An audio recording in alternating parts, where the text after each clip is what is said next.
To my father and mother, and to all my brothers and sisters, you know who you are. Forward, about author. Ever since I was a young child I knew there was something intrinsically wrong with the world. What most kids took for granted and accepted, I felt was leading them down the wrong path. I can't explain it, I just knew deep down the world did not make sense. As time moved forward, I began to develop a higher sense about things, peering deeply into certain logic and theories that made me realize that there were missing pieces to this megalithic puzzle. Being raised in a strict Christian church for almost 30 years, I was connected to the interior dogma for nearly half of my life, and there I became knowledgeable about the Biblos, the book of books, called the Bible. Over the years, I began to realize even though we took the Bible as the sole communication device from God, it began to dawn on me that there was information being passed on that did not set well within my internal spiritual reckoning. Yet when trying to share these feelings that were plaguing me, with others, they were always met with external resistance. It seems that when it comes to life we were told to question everything, but when it came to the Bible we were instructed to question nothing. Even though there were patterns that I knew failed the litmus test of truth in spirit, I continued within my church until I could no longer be compromised anymore. Something was wrong, I knew it was wrong, but no one wanted to delve into it. Everyone was afraid to question the Bible and our related beliefs. I began to learn that most people just repeated what they heard or were taught. Few really took the time to read every word of the Bible and then study it at in-depth levels, proving to themselves something nefarious coexisted within the written word. Many also had to have most of the Bible explained to them repeatedly as if the material was not melding within the mind properly. This is because the content was not setting right in the subconsciousness. When I finally broke away from the controls, and that is exactly what they were, I then spent the next 10 years combing over the Bible deeper than I had ever done prior. I did this to verify its veracity and not to challenge it. However, what I discovered became my thorn in the flesh, so to speak. I learned some Greek and Hebrew as best as I could while trying to understand the original content of the scriptures. I then began studying alongside with the biblical mysteries, using the metaphysical and paranormal as an added application. Everything was becoming clearer to me as the days went forward. That there was something missing or sadly added into the Bible as it pertained to its message. What we spent our life believing was the absolute Word of God, began to dawn on me that the person of Jesus was teaching something completely different than what most people were taught. It was then I began to realize Jesus coded the truth in mysteries. The very fact he had to do it this way proved that not everything we were handed down was accurate.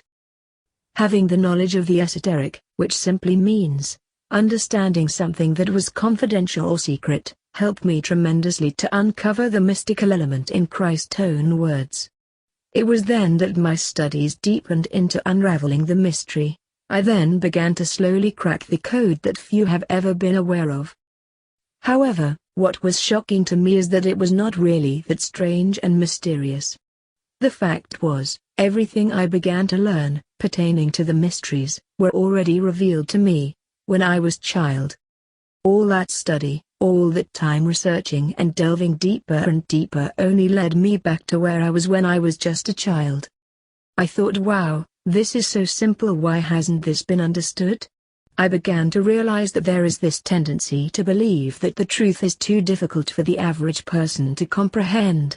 Therefore many have believed that they need a church and a priest-type person to educate them. Not that I am saying this is wrong, but there comes a time after one has been nursing that they must be weaned. Little did I know at the time that indeed there was a code, and keys were to be given to crack this amazing mystery. However, it never dawned on me until later that the keys to crack the code were already embedded within the mind of a child. Thus, Jesus himself said, "Unless you become therefore like a little child, it is impossible to enter the Father's kingdom." These strange words that many have just thrown aside were revealing the greatest secret of all, that there is a portion of humanity that are the actual children of the Father, and are not servants or peasants. We are the actual divine children of the Father and Mother. This was the message that has long been lost and buried. This revelation exposed that the answers to life and beyond were encoded within each of us, but there was another force of influence that was misrepresenting the key to cause the true children to follow a different code, one called the Bible and the God of this world, who demanded worship and strict obedience. This God was trying to steal the actual children that were heirs to a great kingdom away from the father and mother, and instead make them slaves to another kingdom and world, one that was not of the father and mother, one that made them a bondage servant to worship and bow before a fraudulent, wrathful, jealous ruler, as a god and not a father and mother or any type of parent. And thus, I began to realize what had happened, that the truth is not written on stone, or paper, it is writing upon our souls. And only a childlike mind can grasp the simplicity of what the truth really is, if they continue to open their minds to it, by trust and faith like a little child would. And then and only then, can one separate the chaff from the wheat and begin the process towards their real destiny. The beginning. I was very young when I stumbled upon a mystery that was so powerful and dynamic that I thought it was second nature. Years went by before I realized not very many understood this amazing truth. Now some 50 years later I look back and realize what I had understood so many decades ago, that it was simply a childlike understanding brought about by trust. Even though hardly anyone in this world understood this incredible discovery, not because they are not educated or they are not brilliant enough to figure it out. It was because it was too simple to accept.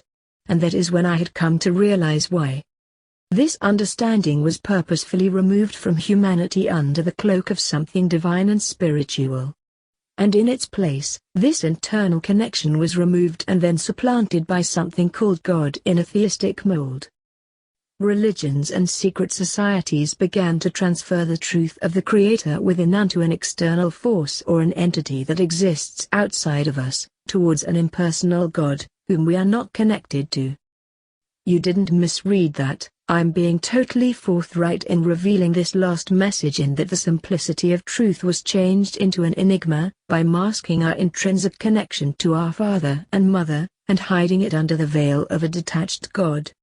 Some may not like what I am about to reveal. Some will agonize deeply about what I am going to teach. You will want to argue. You will want to fight, and you will want to damn the messenger, simply because you have never understood this truth, which even Christ revealed, but most have rejected. Don't feel alone. I would say only a small percentage of people truly understand this message, because the deception is massive. We are talking about only a small percentage of people on this planet that is truly aware of this hidden message in its deepest form. And that does not mean they are more special than others, it simply means they have learned to access the lost secret that was ferreted away long ago by the Antichrist spirit. Now many beyond this small percentage are on the edge of breaking through, some will even feel they already have figured it out. However, before I am done, some of will realize the magnitude of the limitation within your thinking, and how this world was completely fooled by an illusory lie that has been passed down over time. No matter what you think as you move along, I ask you to read every word, do not stop and let anger or jealousy enter your heart. If you can stay the road and read until the very last word of the entire Divine Secret Garden series, then your life will be changed, forever. I realize that this subject matter may not be for everyone. I am only writing to the true children of the Father, and no one else. Before one can understand what has unfolded in our world, you must go back before time itself to visualize what was removed and stolen away from your awareness, and where the great deception began. The most important knowledge we need to grasp are the hidden mysteries that are buried under the illusion of the lie. So yes, I will be speaking about religious ideas, spiritual ideas, and scientific ideas to better help you understand how the deception has manifested and been maintained. However, please read through this entire series, which now includes the Forbidden Legacy of the Gods and even the Time Loop Chronicles. For those at this moment that believe they can meander through these writings, or even jump to the end and still believe that they will understand the message, wrong again. It is a journey, and one must walk the path from the beginning to the very end. and then you will pick up the clues along the way, until it begins to unravel from within you.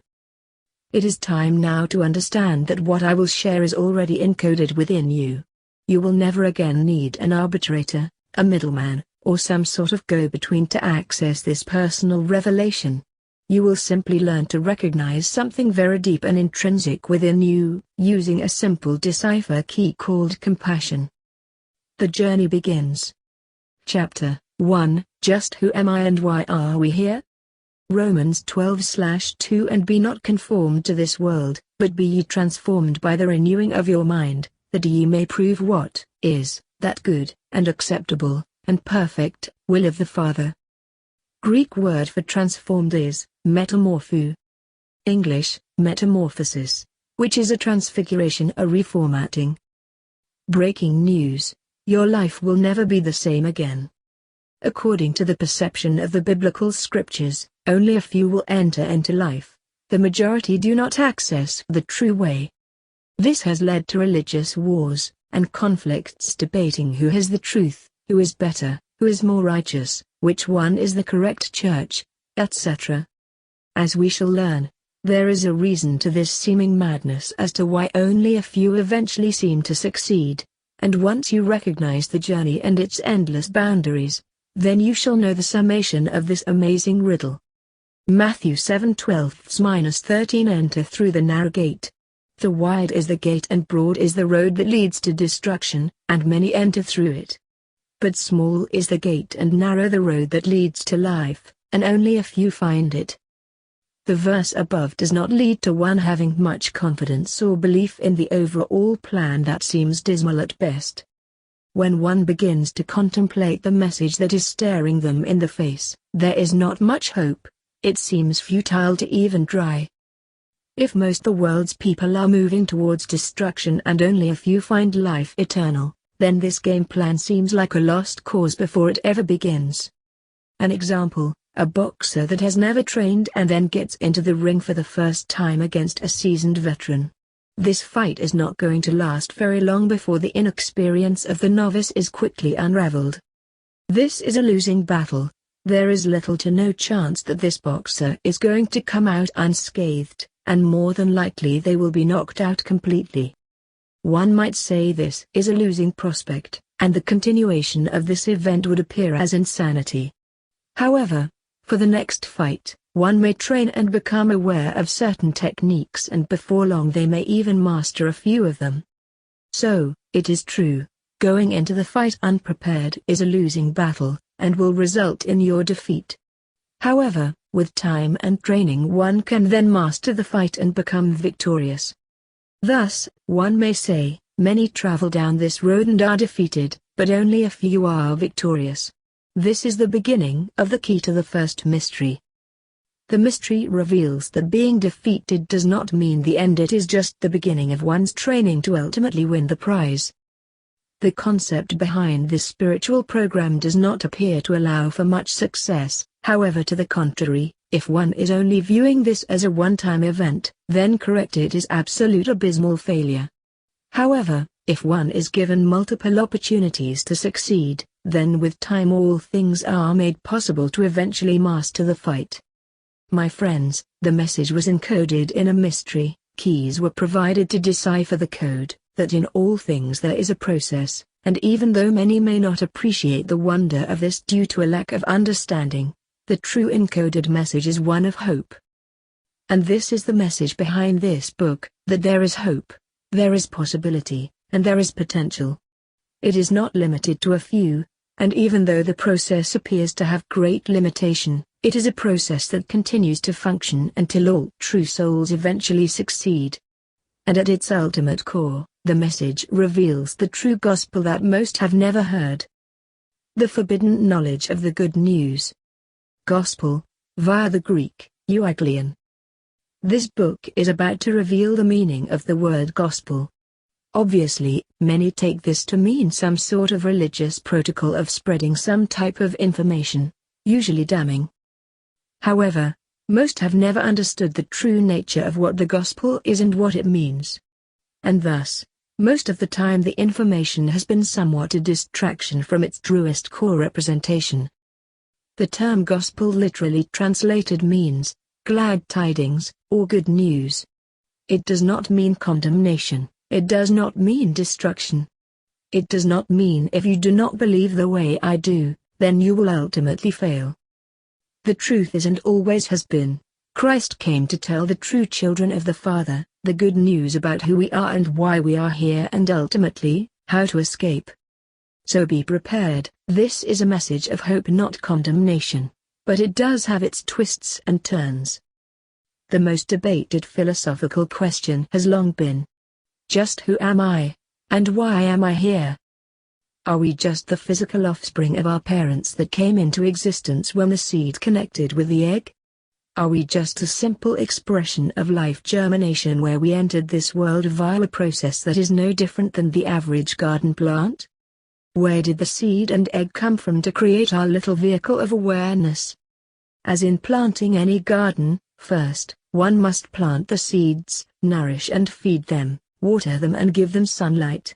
And before long a natural process begins to take place, where the seed comes out of the earth and begins to form into a plant.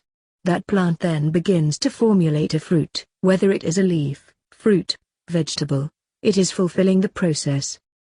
Little do most understand that when the seed is planted it must first die in the ground before it can begin to produce growth. John 12:24 Verily, verily, I say unto you, except a grain of wheat falls into the ground and dies, it abides alone, but if it dies, it brings forth much fruit. I Corinthians 15:36 You fool, that which you sow is not made alive, except it dies. As in all things, we must ask, where do the seeds come from? Often, we access these seeds from previous plants. As they evolve down through the ages, the seed itself is part of the plant. However, sooner or later one must seek further back to the beginning when there were no plants to produce seeds. Then where did the seed originate? As is the great debate, what came first, the chicken or the egg? In a sense, like the process of gestation, the seed connects to the egg and then begins to form the new growth. As in farming, the seed connects to the earth, as the earth becomes the egg and the seed is fertilized via the earth, and thus the process begins. The very first thing you need to register within, is that we are the seed planted into the earth, egg, as in type, seeded inside a mother. Living in this world is tantamount to being buried inside the ground prepared for death so we can then begin to grow. A seed must die before it can produce. Death then becomes what we call life in the physical world. Our fruits are not born here, they are born upon the seed dying and then growing via the process. Nevertheless, the seed does not bear fruit in the earth, it flourishes in heaven. Thus, we now understand the term heaven and earth. Heaven is above earth, as the sky is above the ground, it is heaven where we all bear fruit, either symbolically or literally. The earth likened unto the gestation process is the metaphorical event like the seed being buried inside the ground, and when it appears above ground, it is now in the air, or heaven. Therefore, the earth environment is where the seed is buried and dies, and the heaven is where the seeds produce fruit. So why are we here? We are here to eventually produce fruit. We are here to eventually win the battle so that we can escape a diabolical trap that was set long ago to kidnap souls. Our world is the potting soil of our destiny. None of us, not you or me, belong here. This is not our real environment no more than it is a plant's real environment to be buried inside the ground, nor is it a butterfly's real environment to live permanently within a cocoon. This is the first key to understanding this powerful message. It might seem hard to fathom how living here is in type a death, that we are truly dead in a spiritual sense while we believe we are alive. And what is ironic, 150 years from now not a single person out of the 7+ billion people living on this earth will be alive. This is proof this world is the world of death, but it occurs so slowly the truth of this mystery is misinterpreted via the mind as it engages in what it perceives to be life. Just like 150 years ago, not a single human living on this planet is alive with possibly an exception or two. because existing here is a process called death. I do not mean to frighten you or to make you feel like your presence here is useless. I just want you to understand the process. We are truly here for a purpose, however, it has nothing to do with what we are, but what we are becoming. Remember, Jesus said, I am not of this world, nor is the Father of this world. If anyone loves this world, the love of the Father is not in them. So, the next time you plant some seeds in the dirt, you will now realize that those seeds are in type, you and me, while dying in the earth, so that we may live to produce wonderful fruits in heaven. Death then becomes the regenerative process to restore or bring about life. As in Adam, all die, as in Christ all shall be made alive. Adam literally means, of the red dirt or of earth. Humanity is the seed buried symbolically in the earth. Christ represents the spirit above matter, the spirit above the flesh, so as in Adam/earth all die, as in Christ, spirit the Redeemer from death, all become alive. Remember when Christ said, "Let the dead bury the dead." He knew what he was speaking of. Those that live in this earth are in type, dead or sleeping. We on earth witness this process our entire lives through nature, but few ever understand it. We see the cycles of life and death all the time, but most do not put two and two together, that all of what we witness is provided to us to reveal knowledge of who we are and why we are here. We see it in the cycles of nature, the mineral kingdom, the plant kingdom, the animal kingdom, as well as the human kingdom. We are a witness to our own reality while living in death. The seed, what really is it? As stated earlier, there must be a seed before there can be a planting or a harvest season. But where does the seed come from? Where did we begin? It is necessary to fully understand that in planting seeds, all seeds perish in the process, but only a few can grow and ultimately produce fruit. Thus, many are called, but few are chosen. The same is true for all of us. We are planted in due season, and all perish in the process before the seed takes root and grows. And then during the harvest, the fruit is gathered and the rest who fail to produce, are plowed under or burned in the fire. And thus, like any good gardener, the seed bearer will plant the seeds again. So, what does all this mean? As an example, let's say we are planting a tomato plant. We take many seeds and place them into the earth. Not all those seeds will germinate and grow. As they all die, only a few will begin to be transformed, and then a plant will appear above the ground in due season. This is only the beginning of the process. What we learn from this is we, as the planted seeds, are living in cycles. We do not exist at only one time. We exist repeatedly, as is the process of producing growth. If we do not produce fruit, the ground with the fruitless plants are then toiled under, and whatever plant has failed to produce properly, it will be burned or symbolically thrown into the fire, and then another crop with the same seeds are sown in the ground in due season. Each seed is already designed within to become a specific plant. Just like in gardening, there are many seeds of the same exact plant DNA, which produce many types of plants, vegetables, flower and fruit, etc.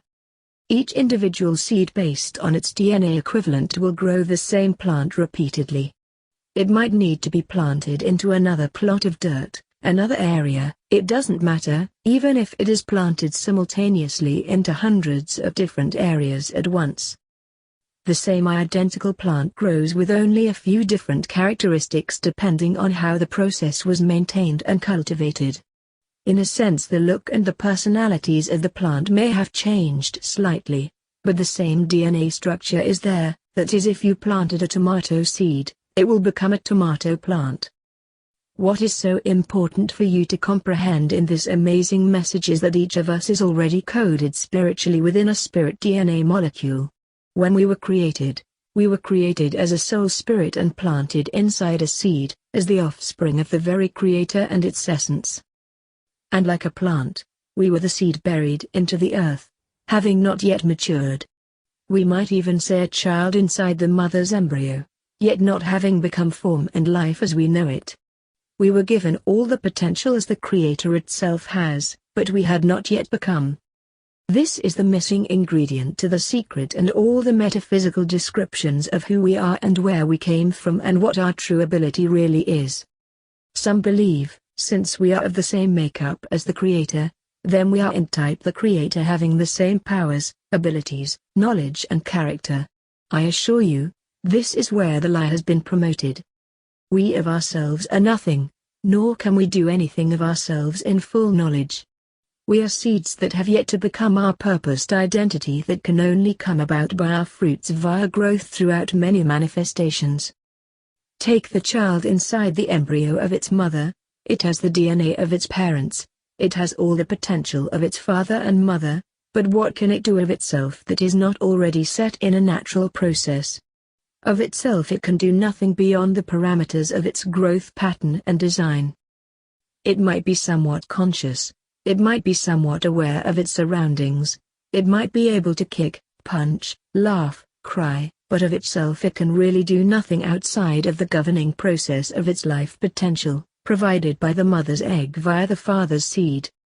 It cannot command reason, nor can it command action beyond its own setting or environment. It is a prisoner of circumstances until it is released and then begins to sprout and grow to then produce fruit in life. Jesus continually stated, "Of myself I can do nothing, only the Father within me can do the good works." The Father and Mother is the originator of our seed, they are the very life essence of our existence. The gardener when planting our specific seed will indeed plant us recurrently.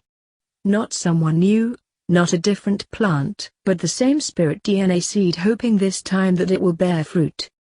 Its place of gestation/earth/mother may be different, it may seem unique, but the same DNA seed is simply going through a varying mode of the same process to eventually produce fruit. Remember, the seed bearer is not limited to one plant or one seed. Many seeds of the same plant DNA can be planted in many different areas or even the same area. As well as many different plants can be planted alike via their DNA seed. Each of us are the encoded seed of our parents, and just like in life, we have brothers and sisters all coming from the same parents. Each one is unique and different, yet all are of the same origin. Thus, we get the knowledge of the family tree, as above so below. We are brothers and sisters of Christ from the father and mother, our parents, as children. And this lower world is a symbolic metaphorical design that describes what we really are in spirit. Today a mystic or one who studies the metaphysical might call this reincarnation or transmigration of the soul and or multidimensional lives. Yet there is nothing mystical about it, no more mystical than planting seeds in your garden year after year. It is a natural process of what we witness here on earth, as a testimony of the spiritual process that begins with our Divine Father and the Mother. Have you ever wondered why most of the parables that Jesus taught were all connected to planting the seeds and harvesting? This is the greatest mystery of all, and once you begin to understand it, then you will know the truth of who you are, why you are here, where you are heading and where you came from, if indeed that you are one of the children of the Father and Mother from before the foundations of this world. Chapter 2, The Seed Bearers, Who Are They? Here is a definition of the seed within the Bible. Matthew 13:32. While a large crowd was gathering and people were coming to Jesus from town after town, he told this parable. A farmer went out to sow his seed. As he was scattering the seed, some fell along the path, it was trampled on, and the birds ate it up. Some fell on rocky ground, and when it came up, the plants withered because they had no moisture. Other seed fell among thorns, which grew up with it and choked the plants. Still other seed fell on good soil. It came up and yielded the crop, 100 times more than was sown. When he said this, he called out, "Whoever has ears to hear, let them hear." His disciples asked him what this parable meant. He said, "The knowledge of the secrets of the kingdom of the Father has been given to you, but to others I speak in parables, so that though seeing, they may not see. Though hearing, they may not understand. This is the meaning of the parable. The seed is the word.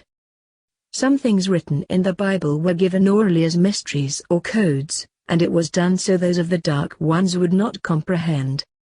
Christ knew most of what he taught would never be passed down correctly, so he encoded it in a mystery where only those who had the keys to the code would comprehend.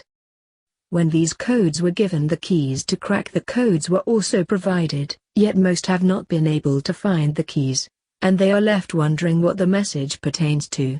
So, they have ears, but do not hear, and they have eyes, but do not see. The code does not come from the use of our five senses, it manifests another way altogether. The reason this was designed this way was not to confuse you or me, or set up some secret ritual to supply information only to a special group in a secret society. This is not why these codes and keys were given.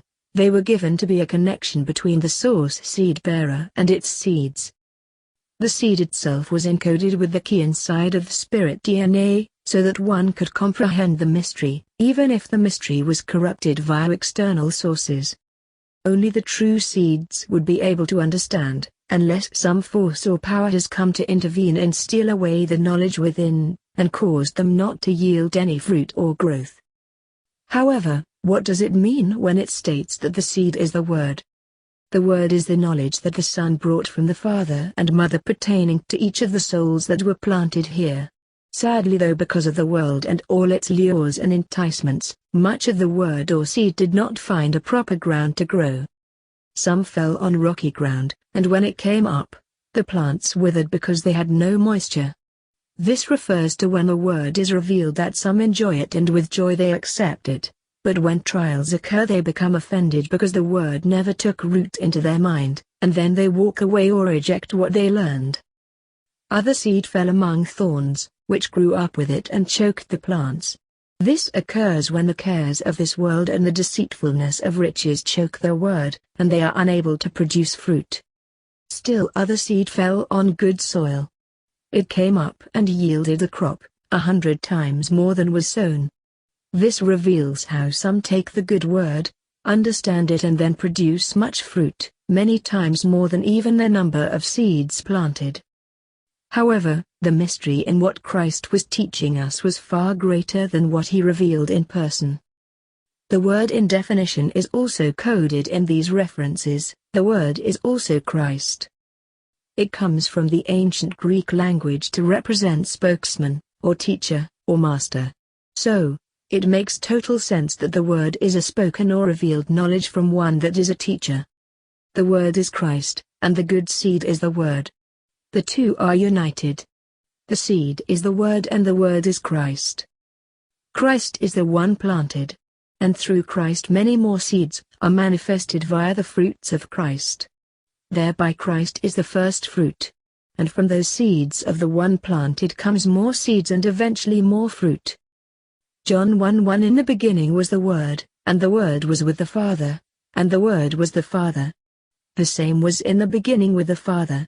All things were made by him, and without him was not anything made that was made.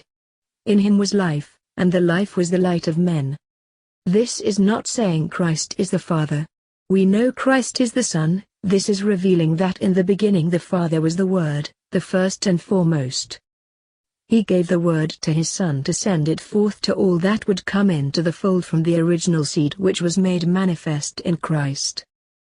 Therefore, the Father planted the seed to bring about his Son. The two become as one. From the original seed, the Father produced a Son, and in time many more sons and daughters would be manifested from this original seed.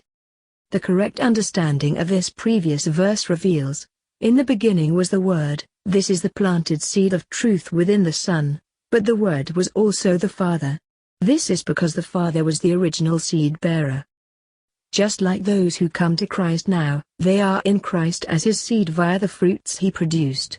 And the two, Christ and his seed, become one and the same. Therefore, Christ is now being formed within them. Just like the Father was formed in Christ and became one in the same.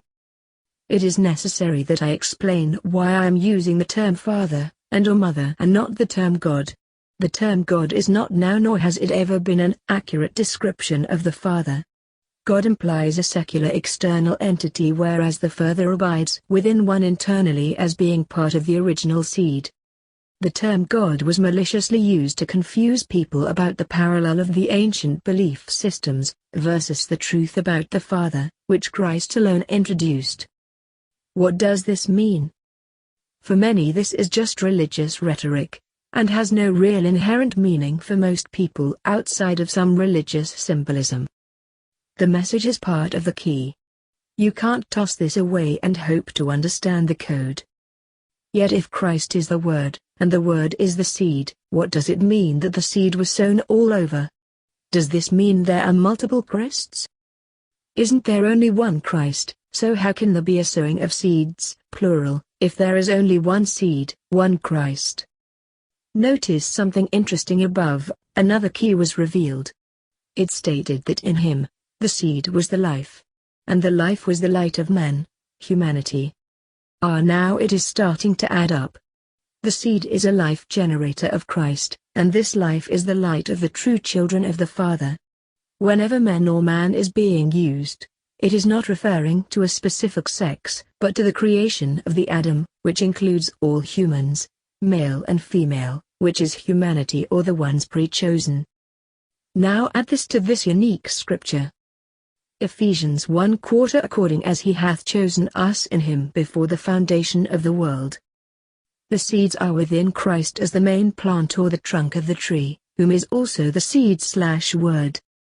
Notice that it states, according as he hath chosen us in him, before the foundation of this world. What this is saying is, he, Christ that is of the initial seed bearer, the father, mother also produces seeds from within him. However, something here is being revealed that is even more important. It states that all seeds were in him before the foundations of the world. This is important because it reveals all the seeds already existed long before this world came into being. The children of the Father, brothers and sisters of Christ existed long before this world and their many births, seedlings, into this world. Remember, a plant can produce new seeds to be planted via the fruits of the original plant, but the seed must first exist before it can be planted. Do you understand? We had to pre-exist. Just like a human father and mother can create a new seed from their seed to be an offspring down through many generations. Nevertheless, all true seeds come from within the original Creator, the Father. Christ is the light of humanity, the germination, or the light of the seed as also being the original seed. Just like any seed needs the sunshine to grow, within us we have our own light from Christ as the original seed encoded, and from him many more seeds were cultivated. The light is the DNA/RNA spiritual coding of you and me from before the foundations of the world. Before this universe was ever created, we existed as the seed of the Father and Mother, within the Christ. The light is of the Father and Mother, because they originated the seeds in the first place. The Christ is the first seed, or firstborn among many. Now does this mean Christ did not exist until he was born and given the Spirit? Obviously not, he existed long before the foundations of this world. Thus, it stands to reason, that those of Christ, the new seeds were also pre-existent prior to this world before their births into this world, or better stated before their special DNA seed was planted here. The seed had to first exist before it could be planted. And the light of that seed is the tree of life from Christ. A family tree. Romans 8:29 For whom he did foreknow, he also did predestinate to be conformed to the image of his Son, that he might be the firstborn among many brothers and sisters. The term foreknow means to know someone preceding. The Father knew all his children before they were ever planted in this world. And they were predestined long before to be conformed into the image of Christ, following the same path Christ had to follow. Why? Because they were the seeds of Christ and thus co-heirs. Christ became the firstborn among all the seeds within him that had previously been part of his fruits that he produced, and they were to become grafted in as his brothers and sisters. The scriptures that stated that Christ was their only begotten was deceptively used to confuse and disorient the truth. When Christ came from the Father as the firstborn, he was the first begotten, so he would have been at that time, the only begotten. What this means is, Christ is the only begotten of the Father and Mother, because the rest of the seeds are begotten via the Christ seed, yet all are still deeply connected and part of the original seed-bearer as the children of the Father and Mother. If you have a plant and it grows and produces fruit, it would be your only plant. However, out of the seeds of the fruits of that plant, can then be replanted, and new plants grow and produce more seeds. The only plant now becomes the first plant among many. The true definition of the term only begotten was to represent the first begotten, from the Greek prototokos. Someone wanted you to believe that Christ was a one and only in this wonderful family. That would imply, you and I are cut out, or left behind. This was one of the great original lies to disconnect us from our divine parents, the original seed bearers. The Christ is the firstborn, not just the only begotten. As an example, your grandfather produced your father. Now let's say your father was an only child, he would be your grandfather's only begotten. However, your father could also be the first begotten, as you are now his child. You were not begotten of your grandfather directly, but indirectly. If it wasn't for your grandfather producing your father, then you would cease to exist. So, when you begin to have children, your father would become the firstborn among many. And the process continues. The Christ is the first seed among many seeds. That seed was then sown in various places, times and realms, and many also became new seeds, born of the original seed via the process of inheritance. What is this revealing? We are a family, just like when any father and mother conceive and bear offspring, they are creating a family dynasty or lineage. The father may send many seeds to the egg of the mother, but only the few or the one will survive and continue the process. The seed bearer is the father and mother as they planted the original seed as their son Christ. The source of all power is the father and mother through their son the Christ. And the seeds of the Christ are children of the father and mother, even if it is indirectly via the Christ as the first begotten among many. There is a problem though, a vast problem that many have never understood. Warning, there is another sower and seed bearer along with other seeds. Chapter 3, Understanding the Mystery. Matthew 13:24-30 Another parable put he forth unto them, saying, The kingdom of heaven is likened unto a man which sowed good seed in his field, but while men slept, his enemy came and sowed tares among the wheat, and went his way. But when the blade was sprung up, and brought forth fruit, then appeared the tares also. So, the servants of the householder came and said unto him, Sir, didst not thou sow good seed in thy field? From whence then hath it tares? He said unto them, An enemy hath done this. The servants said unto him, Wilt thou then that we go and gather them up? But he said, Nay, lest while ye gather up the tares, ye root up also the wheat with them.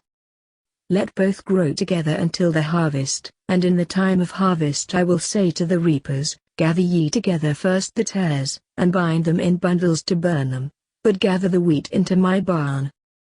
We have just witnessed another very major and important key to decode these mysteries, as the key to decipher the code was also established.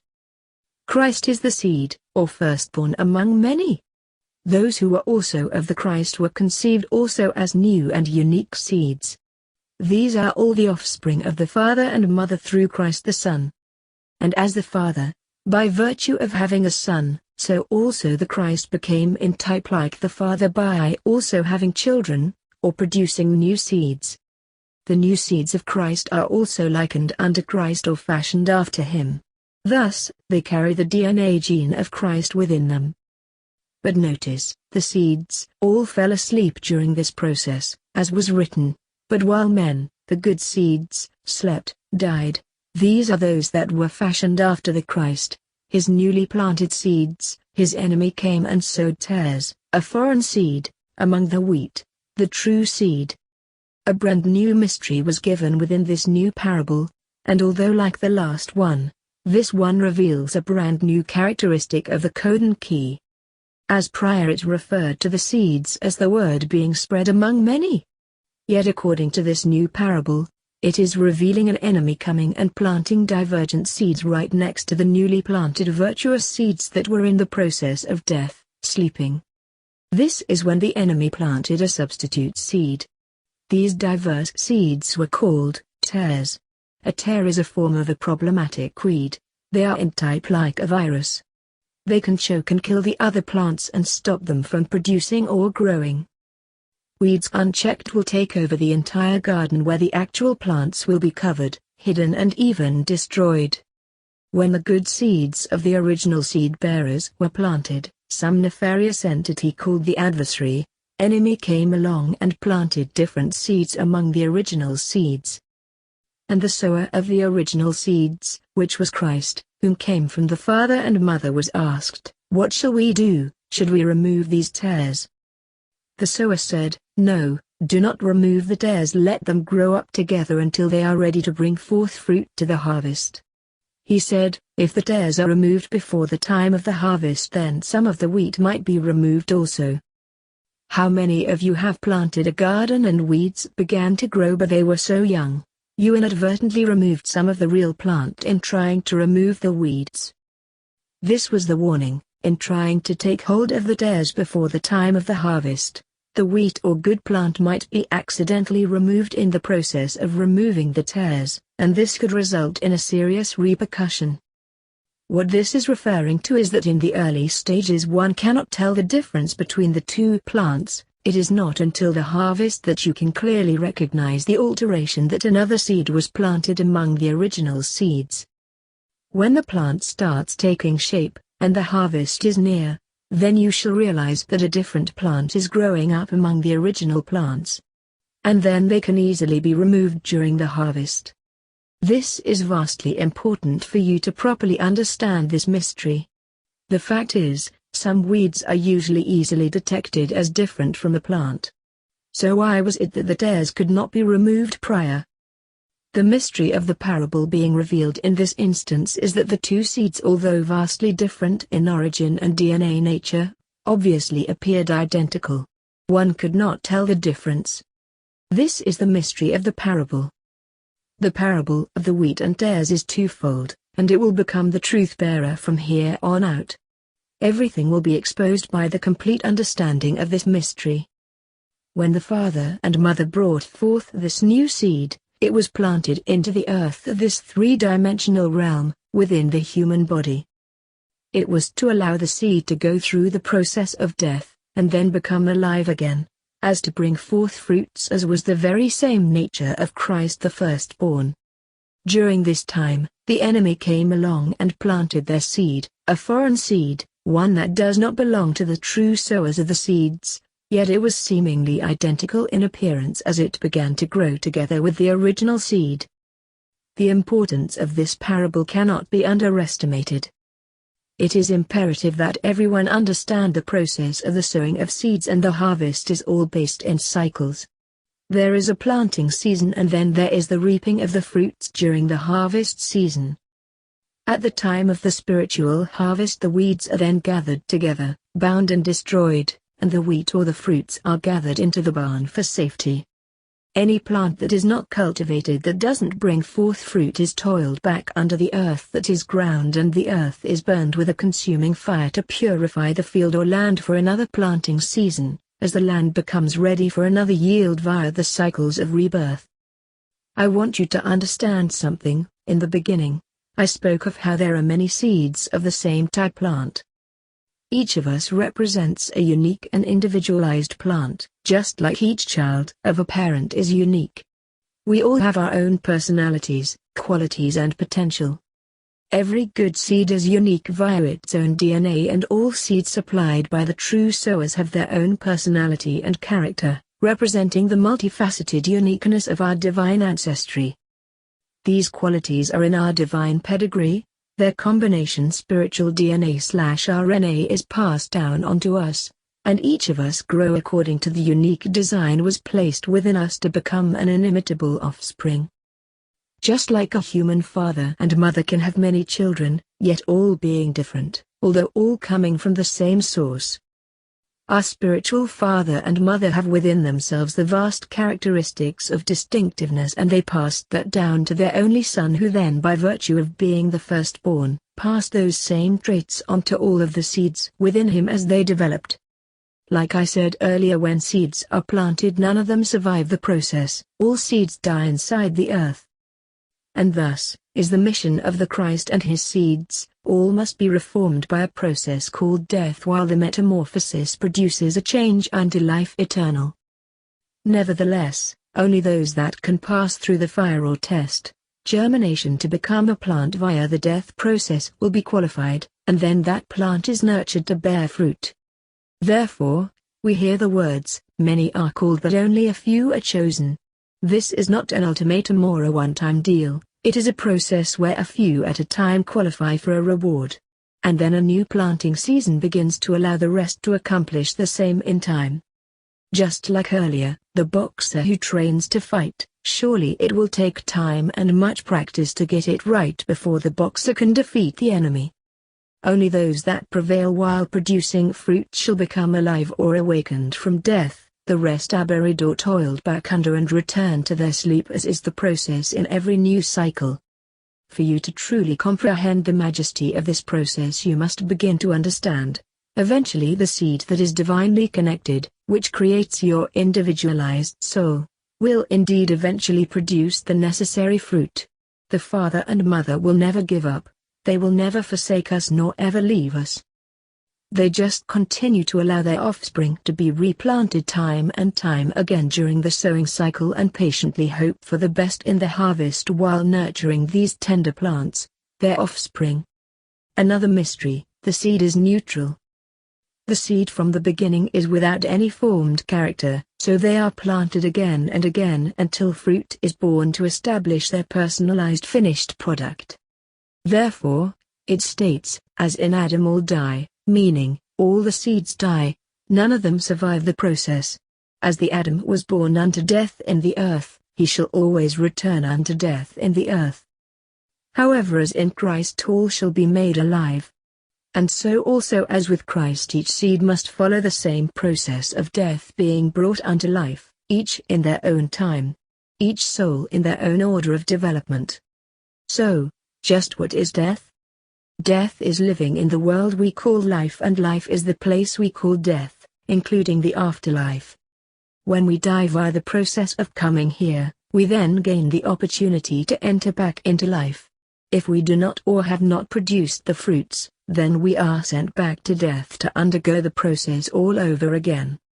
Thus, we establish what grace is.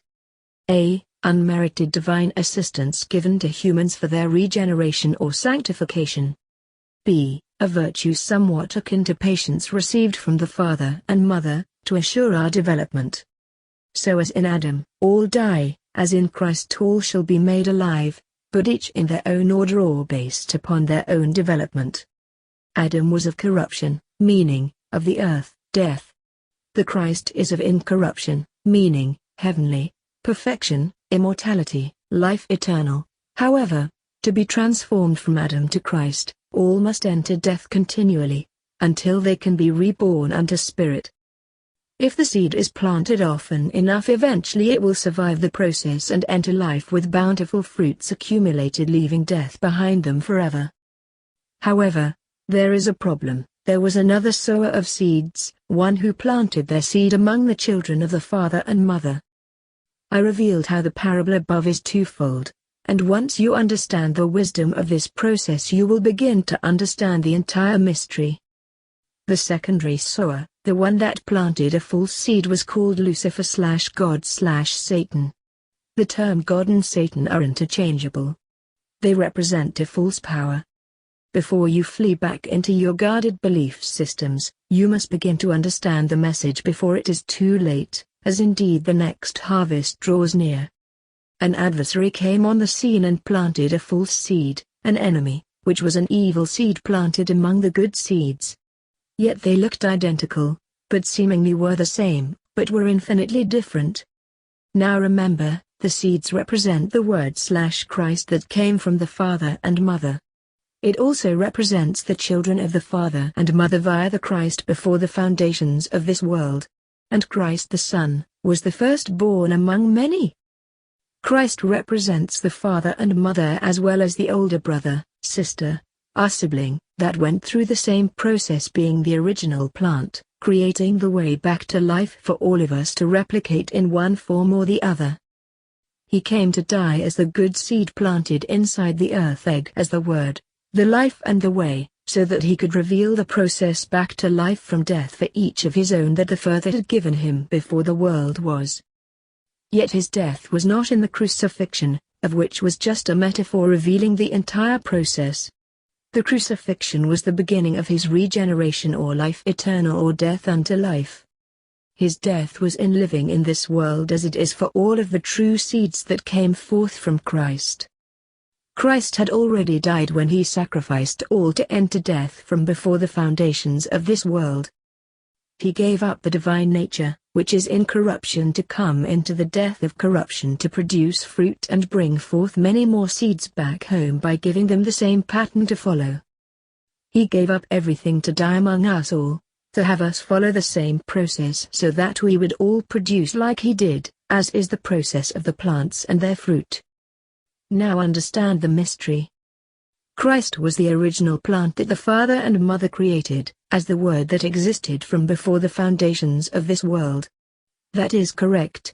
It was not when he came into the flesh.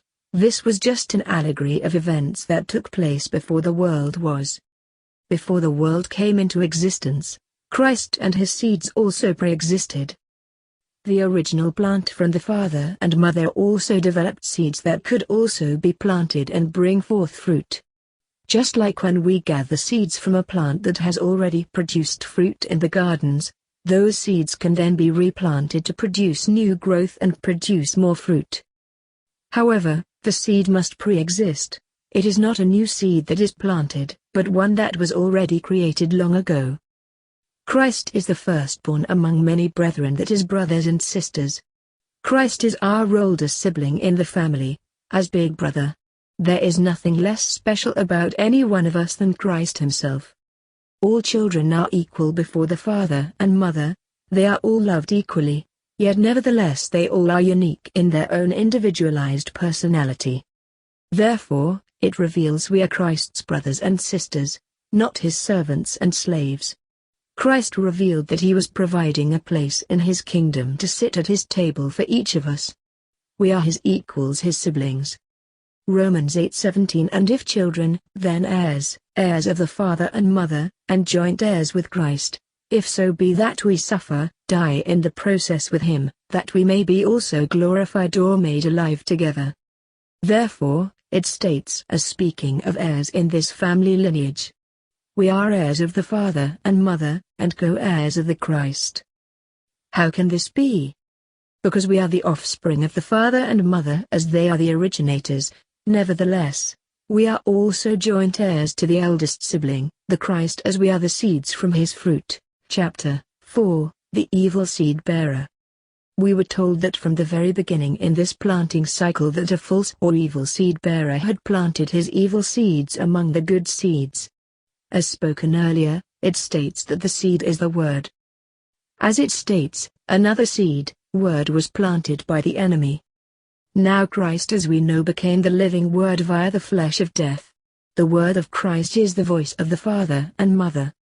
That Word is the light of all men, true seeds, or the DNA that was cultivated in each seed, seeded by the same Father and Mother, which then becomes the oral and written word coded within each of all the good seeds. I want that to sink in. The Word of Christ is the direct communication and connection from the Father and Mother to their offspring. It is not external, it is internal.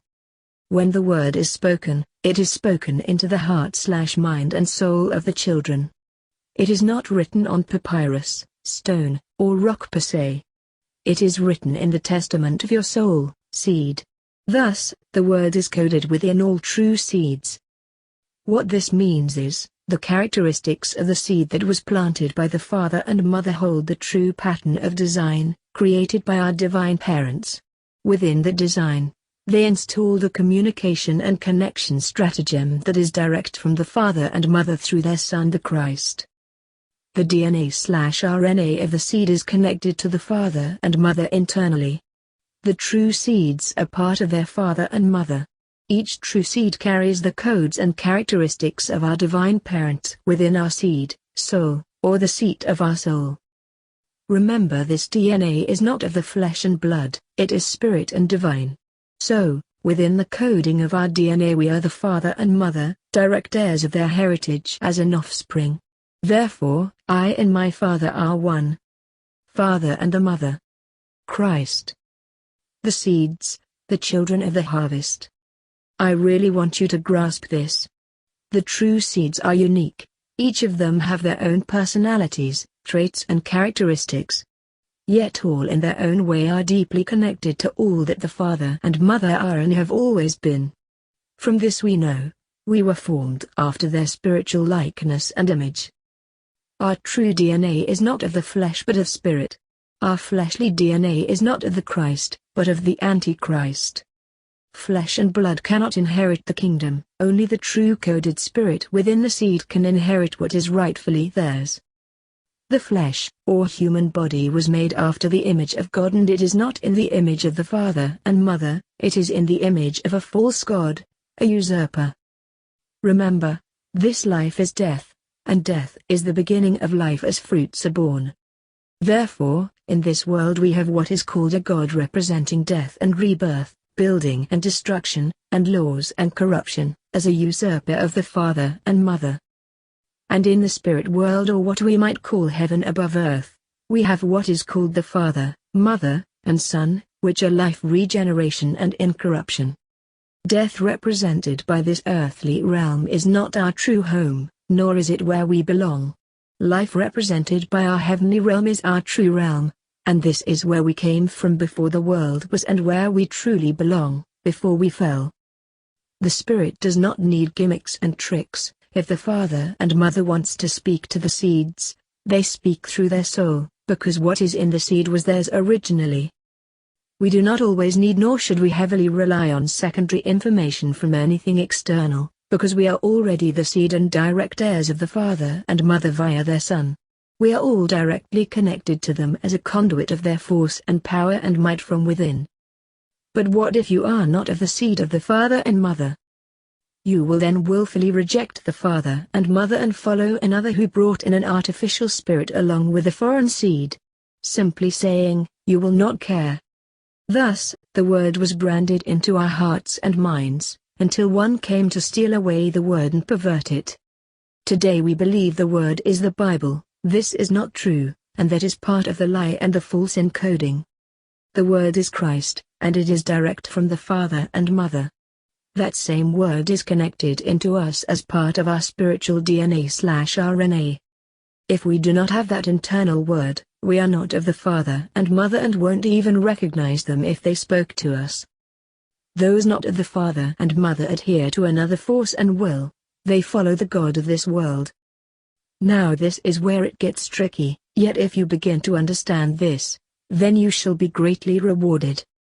When the enemy came, and planted his evil seed next to the good seed, he created confusion. He set himself up as the creator and God, and declared he was jealous, which is the sin of pride.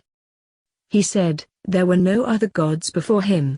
Why was he declaring that there were no gods before him? Who was there that could possibly be prior to him? Or who was it that could possibly be a greater source?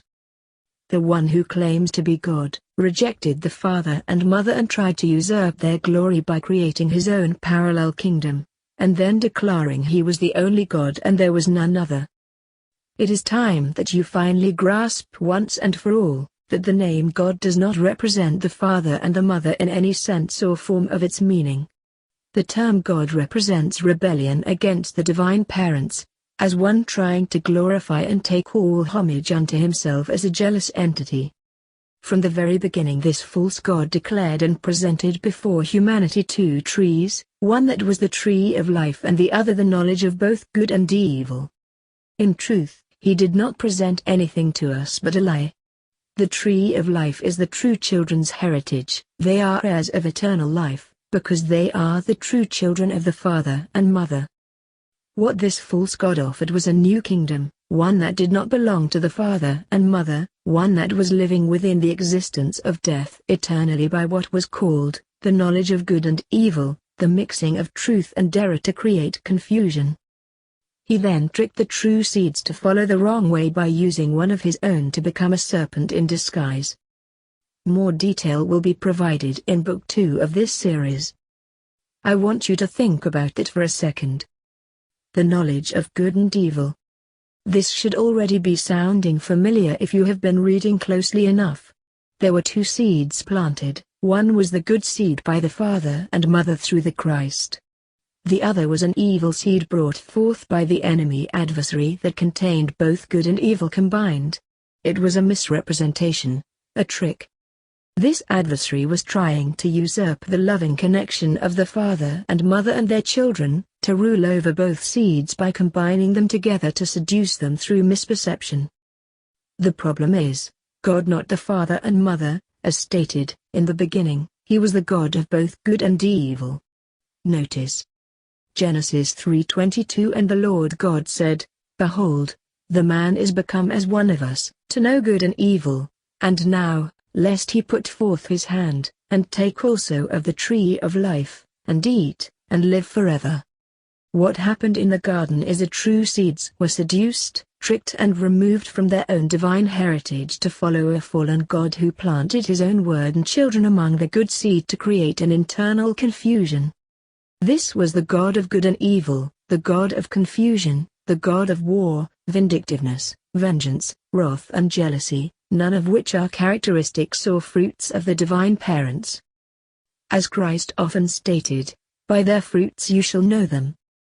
When the enemy planted his evil seed, these could never produce good fruits. Therefore, we have been given an identification marker as to who these deviants are. As Christ said, a good tree cannot produce bad fruit. So, if the tree is evil, so also will be the fruits. Remember, the fruit is the finale. It is what has been produced when all is said and done.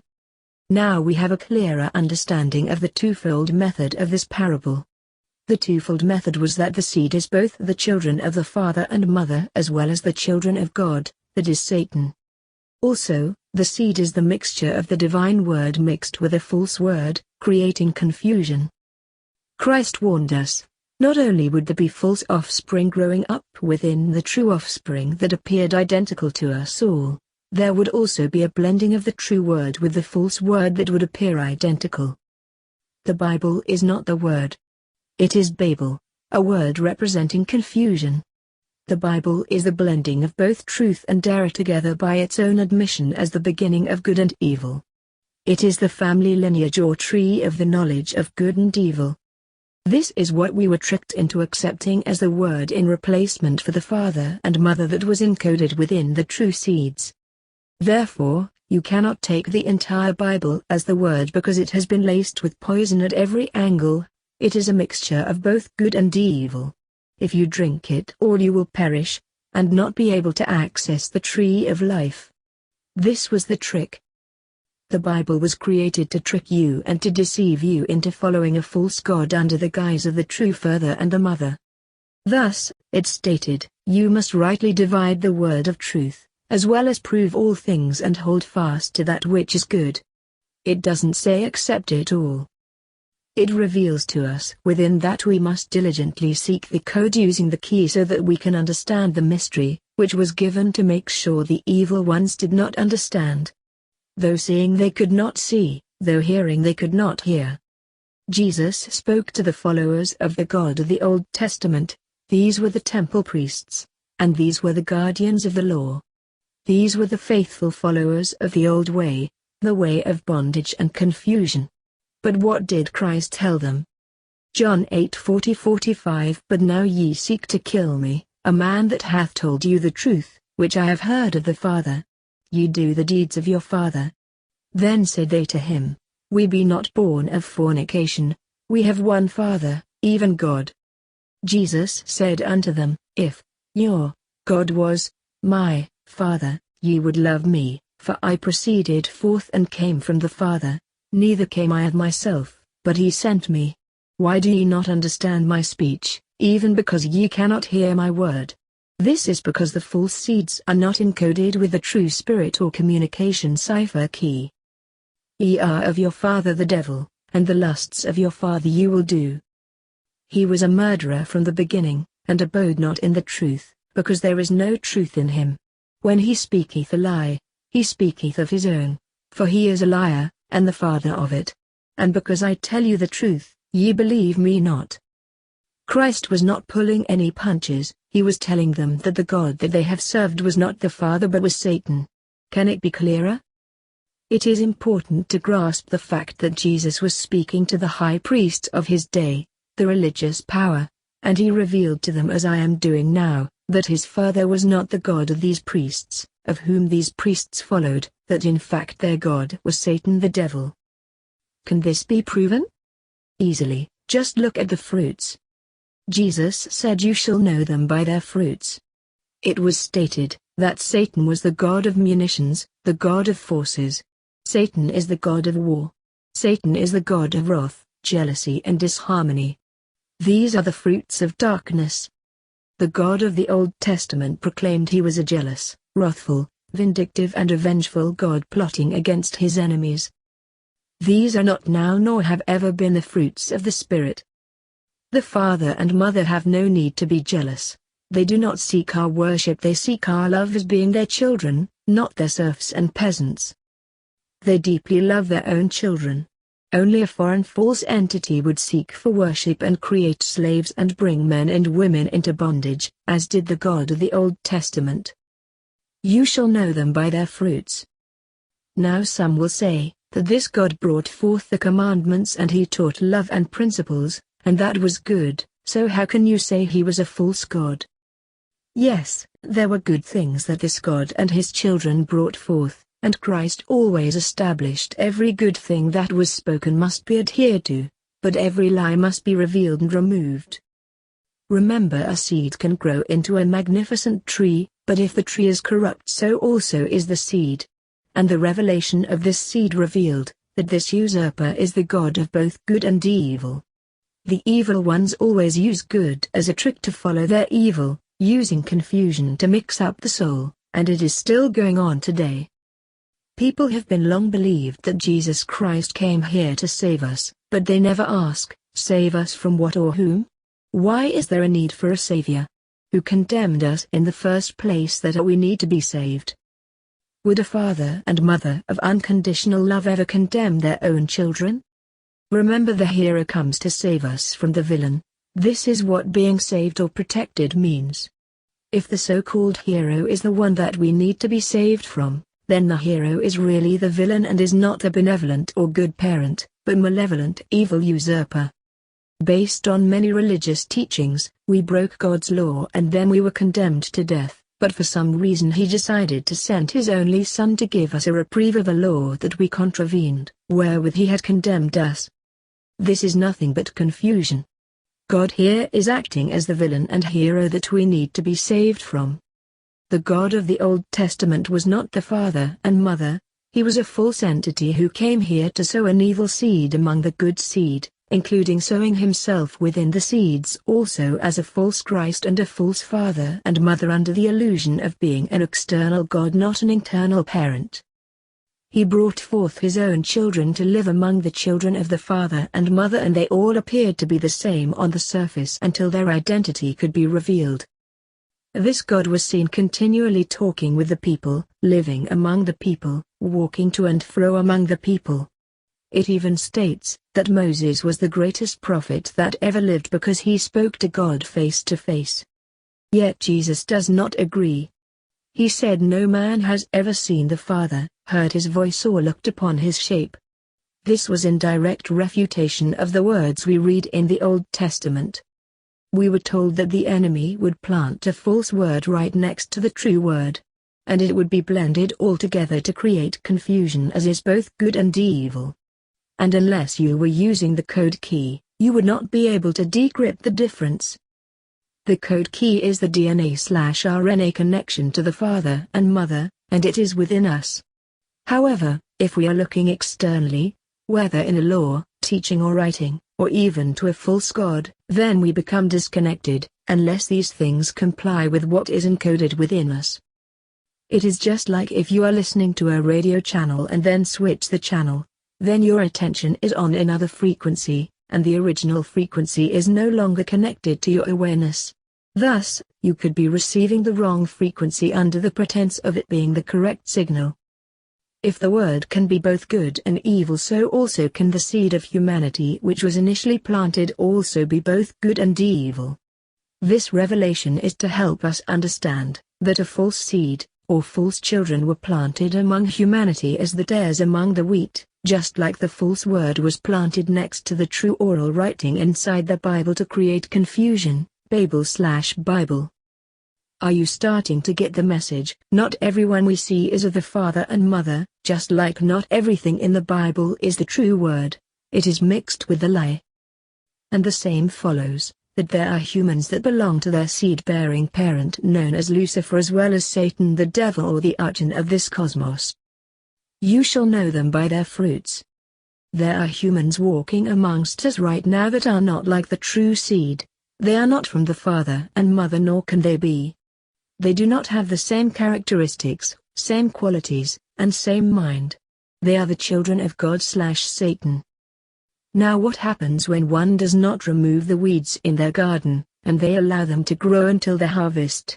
Well, any gardener understands that if you do not remove the weeds they will take over the garden, and at the harvest you won't even be able to recognize the true plants.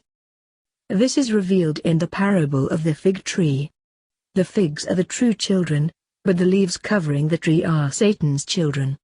When a fig tree is nearing the harvest, all that one can see are the leaves covering everything, you cannot even see the figs, and may even wonder if there are any figs there at all. Mark 13:28. Now learn a parable of the fig tree, when her branch is yet tender, and put forth leaves, ye know that summer is near. The branch represents a family lineage, the root of the family. When it reveals that it is yet tender, this represents the tree is full of sap, meaning it's bountiful, ready for amazing growth.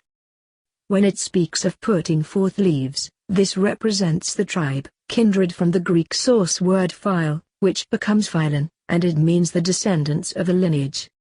Thus, the branch is the beginning of the true lineage that will produce the figs or fruit of the tree, but its leaves are the weeds mixed within that now cover over the fruit. This simple parable is referring to the children of Satan as his seeds, which are now seen as the leaves of the tree covering over the figs, or the children of the harvest.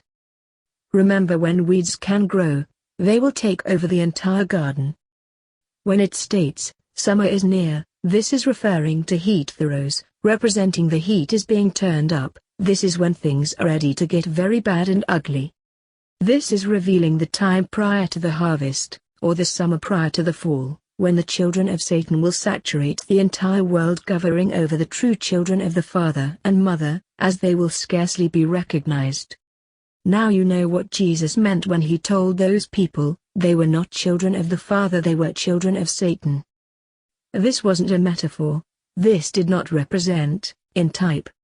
It meant they were little children created and spawned by Satan, in some DNA creation, but intertwined within humanity using their same human DNA/RNA complex to breed among us all. They enter every race, creed and color.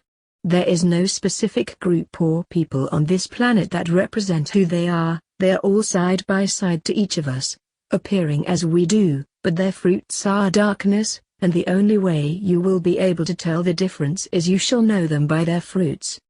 I don't mean when people slip up and make mistakes. I don't mean when people fall. I mean their entire package is laced with evil to the core. There is a great difference. And they can easily be spotted via the internal connection we have with the father and mother. The fruits of the Spirit are love, joy, peace, patience, kindness, faith, gentleness, meekness and temperance, which leads to life. The wicked ones do not show these fruits into their core being. They can produce a facade or fake it at times, but it will not come from their seed core being. Only the children of the Father, even in weakness and stumbling, can produce these fruits at the core of their being, their seat of the soul, their tree of life. Chapter 5: Unraveling the Enigma. This book may become the most important revelation you have ever read in your life, or it can become poison to the mind depending on your encoding. What is about to be unraveled inside your mind is without a doubt an astounding message of hope greater than you could have ever imagined, and yet great respect and diligence is required to make use of this knowledge.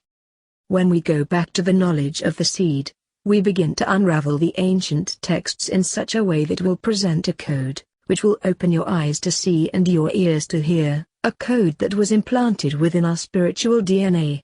A code so marvelous, so wonderful, so fantastic that it will seem as obvious as the sun in the midday sky. The body itself is only a shell that is covering the truth about you and me. This covering or disguise, mask if you will, is altering our perception of what we really are at the most magnificent levels of creation, that has until now been hidden behind the veil. When we look at our bodies, most fail to realize that they are nothing but a cocoon that covers something within, that is hidden. Our human bodies are a shell or a cocoon for the soul, a temple. The term soul has a variety of meanings. However, the two most closely correct terms from the ancient Greek is suk and pneuma. Both terms represent the breath within as in type, air, which is in type, spirit. When we hear the term, Holy Spirit, it comes from the word, Hagian pneuma, or the divine wind or breath of the Father. From the ancient Hebrew, the term soul again has a variety of meanings. The two most closely related terms that reveal its intended message are nephesh and neshama. Nephesh represents a breathing apparatus or creature, such as an animal or human, and neshama represents the breath of life itself, or spirit divine wind. As we begin to perceive, the terms from both the Greek and Hebrew are complementary. Both languages reveal the true meaning. The soul is the spirit within the creature as being identified as a breath of air. So, in a sense, the human body is of the dust or ground of the earth, and the soul is of the air, or heaven. We learn that Christ was and is the light of men, humanity, which are the true seeds of the sower, from the Father and Mother. It is important to understand, when we consider the night sky, we see billions upon billions of stars that light up and reveal their majesty and brightness. These stars are suns. Often Christ is revealed to be the Son of the Father. What we are witnessing is a parallel to what we are made of in the spirit level. We are in type suns. Suns are of extreme light. Therefore, the term sun can be transposed into the name soul or soul. There are two types of suns, the true Christ and his brothers and sisters, and the fallen Christ or Antichrist, and his children. Our physical local sun is the Antichrist. More on this later. And thus, we discover a hidden code within ourselves. The term soul is a vague reference to the term soul, which is Latin for the sun. Christ is known as the Son/Soul of righteousness, and we are the sibling son, souls of this same glory. Romans 8:18 For I reckon that the sufferings of this present time are not worthy to be compared to the glory which shall be revealed in us. This is a dynamic truth. Our sufferings are an illumination that we are bound in death. The glory is the revelation that eternal life is already within us, extended from before the foundations of this world, but it must be exposed. That revelation comes via the fruits born in due season. Now going back to the seed, we begin to learn the mystery of who the children of the Father and Mother really are. They are the planted seed of the Father and Mother via the firstborn Christ, but the human body is simply a covering, a cocoon, a corrupt creation. This covering is what scientists may call the three-dimensional matter worlds. The body itself is not the light, it is what is encoded within the body, the light within, the mystery of life eternal. Inside the body is the light of the Father and Mother, its essence, its DNA, its glory. But it is at a very early stage of growth, somewhat akin to larvae, which is the newly hatched, wingless, often worm-like form of many insects prior to metamorphosis. Like when the cocoon dies and from within comes hatched, a beautiful butterfly. The true children are all going through what is called a metamorphosis, or change, where our outer shell is in the process of dying so that the inner can be formed and become that glorious being. In a sense, we are transforming from a human into a spirit that will have a personal identity separated from the other seeds, yet still part of the whole. It was revealed in the New Testament that the form we have called human of the third-dimensional realm was created via corruption, but that which is within was created via incorruption. What this means is, the outer is always in a state of decay or death, the inner is in a state of becoming, or realizing it is eternal. Therefore, the outer cocoon must die before the inner glory can increase and live on. Nevertheless, as a human, from the time we are born, we are dying, because the container surrounding us is death. This is a process towards our ultimate freedom and life eternal. The seed must first die before the spirit within can truly live. We all must go through this change, as in type a child which begins as a seed connected to an egg. It must form into a being. This being is the cocoon for something within that needs this process to rejuvenate life from death. When you begin to understand the mystery of the seed, you begin to understand the mystery of the seed bearers, the father and mother through their firstborn, the Word. Chapter 6. Our Divine Parents. We are the miracle progeny of the Creator, the Father and Mother. Therefore, Jesus identified this power as his Father. Lost texts reveal he also identified this power as his Mother. The term Father and Mother illuminate our association, to help us better identify our connection with them. 1 John 3:2 Behold, what manner of love the Father hath bestowed upon us, that we should be called the children of the Father. Therefore, the world knows us not, because it knew him not. Beloved, now are we the children of the Father, and it doth not yet appear what we shall be, but we know that, when Christ shall appear, we shall be like him, for we shall see him as he is. We recognize above the transformation that we are going through now, yet we do not see who we truly are, and thus we are in the midst of changing, that is the metamorphosis. We do know, however, that when the light of Christ is revealed within us, we will become like Christ, for we are also the sons and daughters, joint heirs. And we shall see him as he really is, for we shall become like him. For we know now that the true seeds are from the seed-bearer, which is Christ, but once born into life, we then become adopted as the children of the Father and Mother, as co-heirs of Christ and heirs of his parents. And in turn the true seeds do not become the children of Christ as the seed-bearer, but transformed into his brothers and sisters. Thus, we are already the children of the Father and Mother once the metamorphosis has begun, if so be that the spirit seed of the Father and Mother dwells in us via the Christ. Remember, there were two seeds planted, one from the Father and Mother coming from the Christ, and one from the gods of good and evil. How can we tell the difference? How do we understand the contrast of the two? There is a key given to understand. Before we can understand who the true seeds are, we must first identify the Father and Mother. We have been lied to from the beginning of time. We have been told or instructed that the Father and Mother are a God that demands worship and obedience, that we are simply peasants and serfs in a kingdom where we give our worship and obeisance to this God. We have been told that this God is jealous, angry and filled with wrath.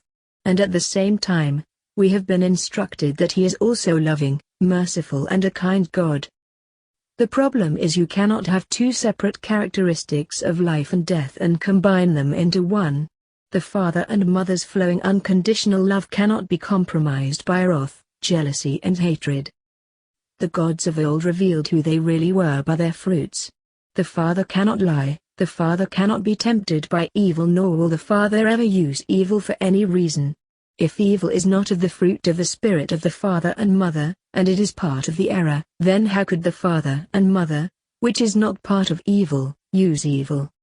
It is not possible. Yet the God of the ancients revealed, Isaiah 45:7 I form the light, and create darkness, I make peace, and create evil, I the Lord do all these things. Well, obviously, the God of the tree of the knowledge of good and evil would become this dual nature. The true father and mother cannot be compromised with this diabolical, dual, twisted nature. It is not possible. When we begin to learn the truth about this divine connection, those of the father and mother begin to realize we are seeds, children that are being fed and nourished by our divine parents. This is our real connection. And once you comprehend this truth, you will forever understand the mystery of eternal life. The connection between the sower and the seed is one of unconditional love. As a gardener, we tend to the seeds and then to the plants as they mature so that they can produce fruit. We do not demand allegiance, nor wield power over these innocent offspring. We simply nurture and feed them while accepting the process. Our connection to the father and mother is one of absolute design. We are here to become like them. We are here to grow via a process called death and rebirth. Our connection to the father and mother is that we are their children, not their servants. Each and every one of us must pass through the trial of fire of the darkness of death to enter life. It is a process. The winds, rains and storms that we go through along with the parasites, bugs and other creatures are part of the process to strengthen us, to give us clarity and knowledge that leads to wisdom. The father and mother have a deep abiding love for each of their children. And this love is unconditional. When we tend to our plants, we follow certain protocols to give each of our plants the best chance for life. We do not demand worship of any kind. However, what we do desire is that the plant produces fruit as is its nature. If there is no fruit, the plant is then useless, but the spirit seed, soul is still eternal.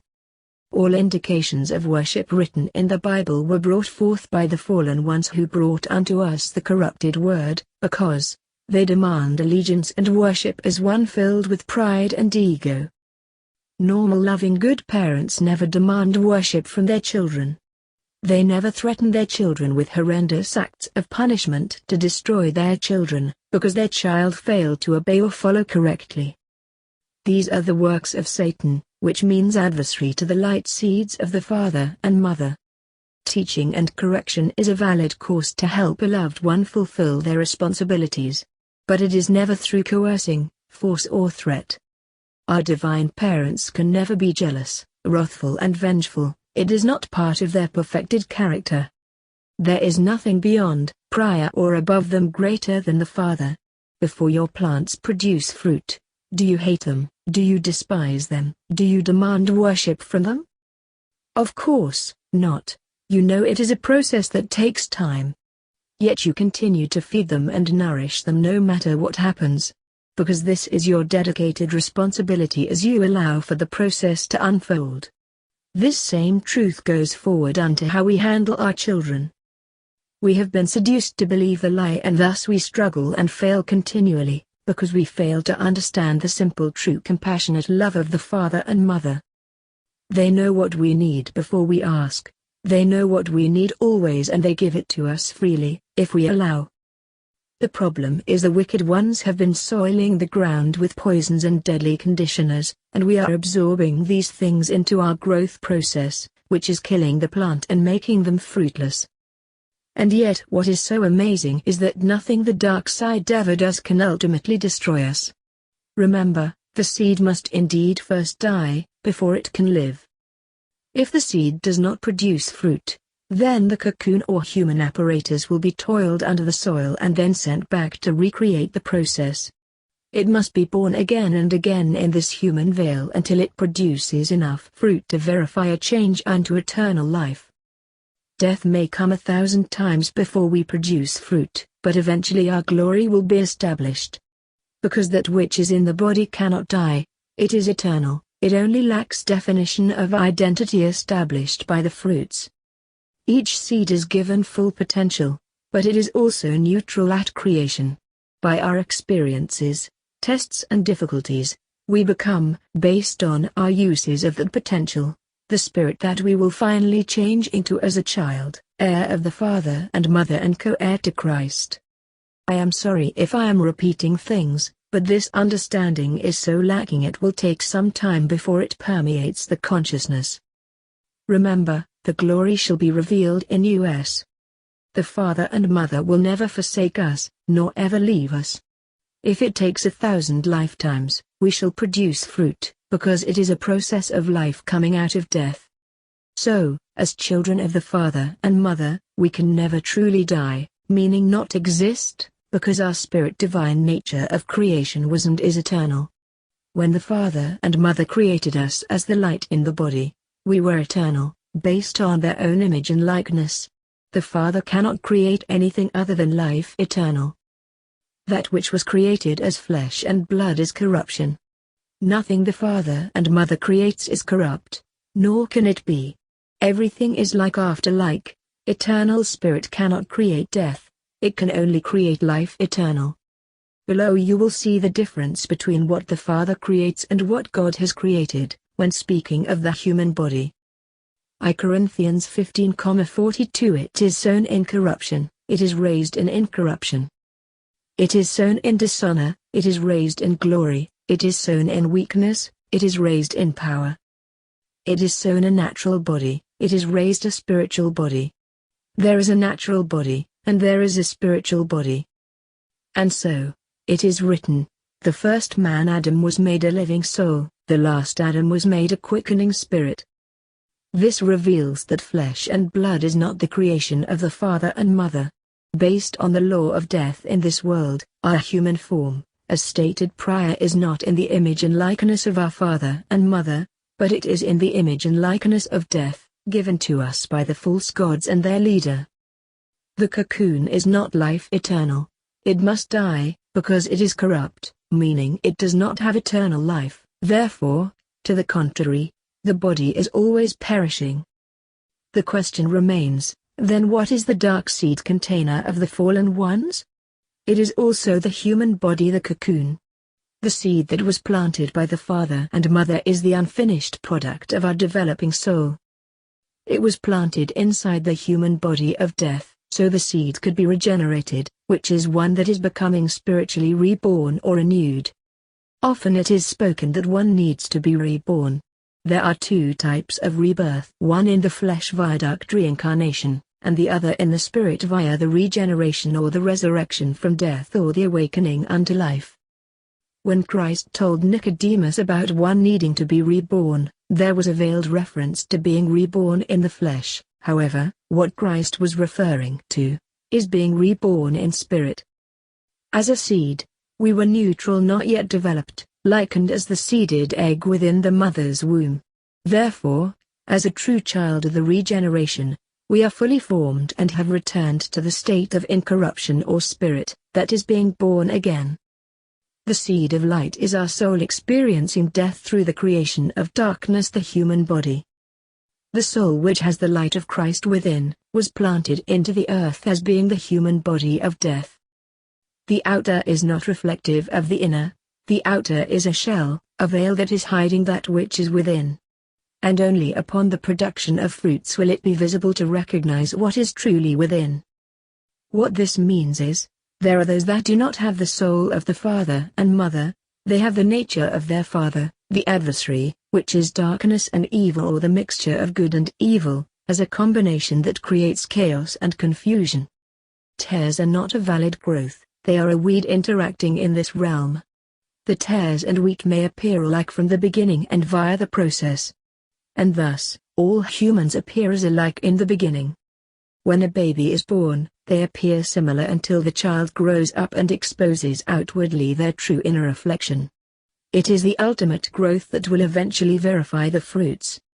The cocoons, that is humanity, are the mixture of the wheat and tares. That which is within them defines their true value.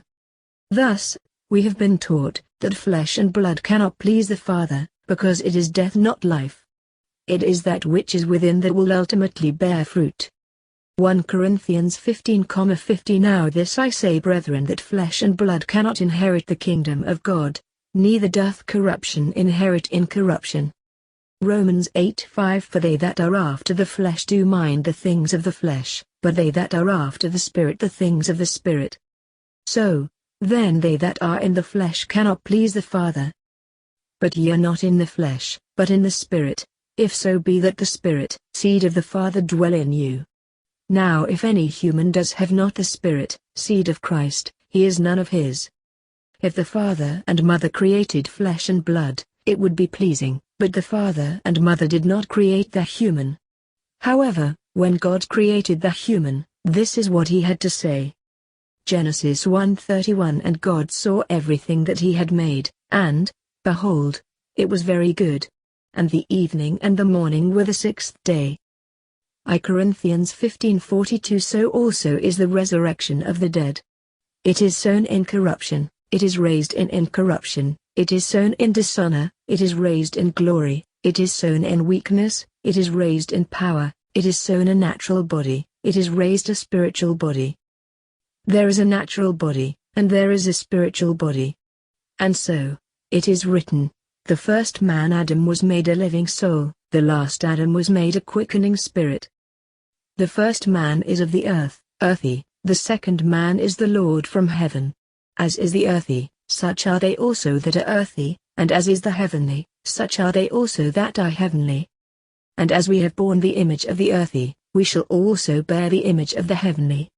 Now this I say, brethren, that flesh and blood cannot inherit the kingdom of the Father, neither doth corruption inherit incorruption.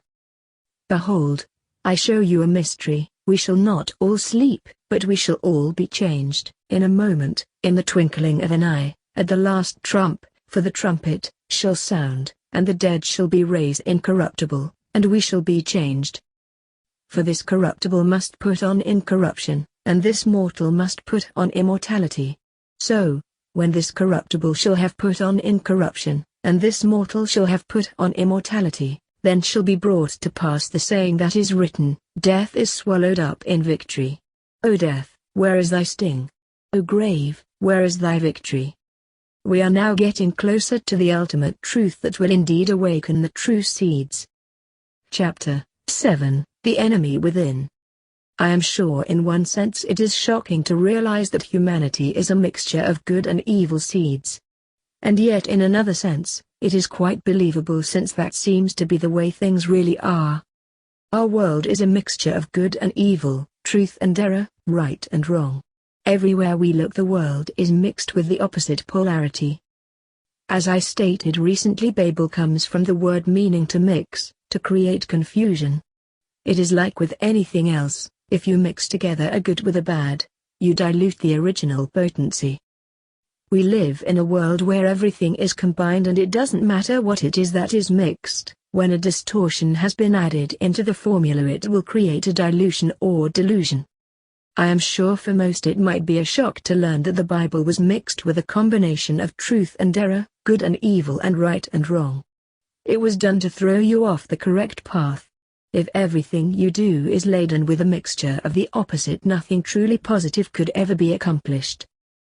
And so, it was from the very beginning, the evil one, the adversary, or spirit of confusion entered our realm and mixed within it a combination of sorts to make sure we do not grasp the truth in general, that we constantly swing back and forth like a pendulum, never really ascertaining the correct knowledge.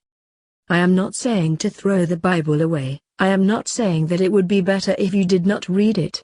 I am saying that like with anything you must use your discernment, the keys within, to verify if what you are being revealed is accurate or a deception. And this goes for all things that we are connected to in life. We can never take anything for granted. To believe anything is sacred, undefiled and pure in this world leaves one vulnerable to suggestion. As Christ revealed, there is nothing good in this world. Like religions, political parties and anything that promotes one theory above another, it is always a potential danger when you are being led rather than being guided from within. Sure, in all things there are structures of thought and some of these structures align to your inner belief. I understand that. Even in a political party, people are attracted to things that align with their personal feelings on certain ideological concepts. Of course, if one party or system of belief says something directly opposite of what you believe, and another is in sync with some of your personal views, obviously, you will be attracted to the party that most complies to your feelings. The problem is, most have never understood that all groups, parties, sects, religions and whatnot, all have the same thing in common: to attract, steer and then lead, and then to maneuver one into being totally controlled spiritually, physically, emotionally and mentally. The initial laying of this groundwork is an attraction as a common view, a feeling that is similar that garners your attention.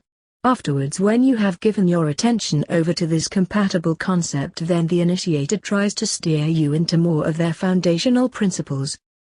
The objective is, once they have your attention, they want you to learn all about what it is they really desire for you to follow. All groups have an agenda, and all of them know and fully understand. Once they have attracted you on a similar point of interest or belief, they then add more content to the spectrum, because they now know they have garnered your attention. And there is one sad and dangerous fact about humanity, and that is, when one is lured in by a similar frame of mind, they are then open to almost any suggestion that follows. It is believed that if a certain party or group agrees on a similar point, then just maybe they are like you and have the same mindset, and agree on most all other points also. It is then that you begin to harbor the thought that there is a general commonality between you and them. And this is the initial and greatest mistake towards leading one into a full-blown deception. I mean, if to agree on one point, then why not all other points, correct? So, one sells their soul to the agenda, not realizing they are being deceived based on the initial point of agreement. What happens then is you are primed for any suggestion that is given afterwards.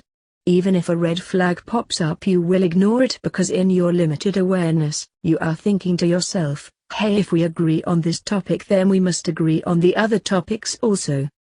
And even if one does not see eye to eye on other themes in general, they begin to integrate it into their thought process anyway. This is a simple form of mind control. Once they convince you that their agenda is what you desired and believed all along, based on a few similar points of connection, they will then set out to lead you, and then totally control you. And before you know it, suddenly you are selling your life over to a myriad of concepts that you never believed in before. This is how cults are created. It begins innocently enough, and then you are full-blown into a mind-controlled agenda and you have no control over your personal thoughts anymore. You've been had. My friends, this is what the Bible and other similar doctrinal works has done to all adherents of its teachings. The Bible was created with an agenda of total control over the reader, by mixing truth with error. It was designed to lure you in by certain common beliefs and then to completely take over your mind by adhering to a myriad of lies that were added. Therefore, people believe war is necessary, and vengeance is a good thing. How many people really and truly understand that in the Bible God was notorious for setting people up and then smashing them down? How many people realize that the God they worship and fully believe in has never had their best interest at heart? Read Book 2 in this continuation series for a detailed explanation. Now you must understand, yes, miracles may be occurring in your life, and yes, you may have used faith and it has been a helpmeet for you, and I will never take that away from you. Because the father and mother will still send their blessings even to those children who are being deceived. That is the nature of a true loving parent. However, many have switched protocols without even knowing it. This is because the code within them was set to be in alignment with the father and mother, but some have taken these keys to the codes and transmitted them unto a false god, false religions and a false belief system, which is the forming the Antichrist spirit. This false mindset has created the illusion that God was the true father and mother, and many now believe the entire package with a certain degree of commonality, even though there are characteristics that are neither divine nor are the true spirit dominated. This is the God of darkness, the God of fortresses and munitions. This is the God that rules this world. That which has deceived all of humanity.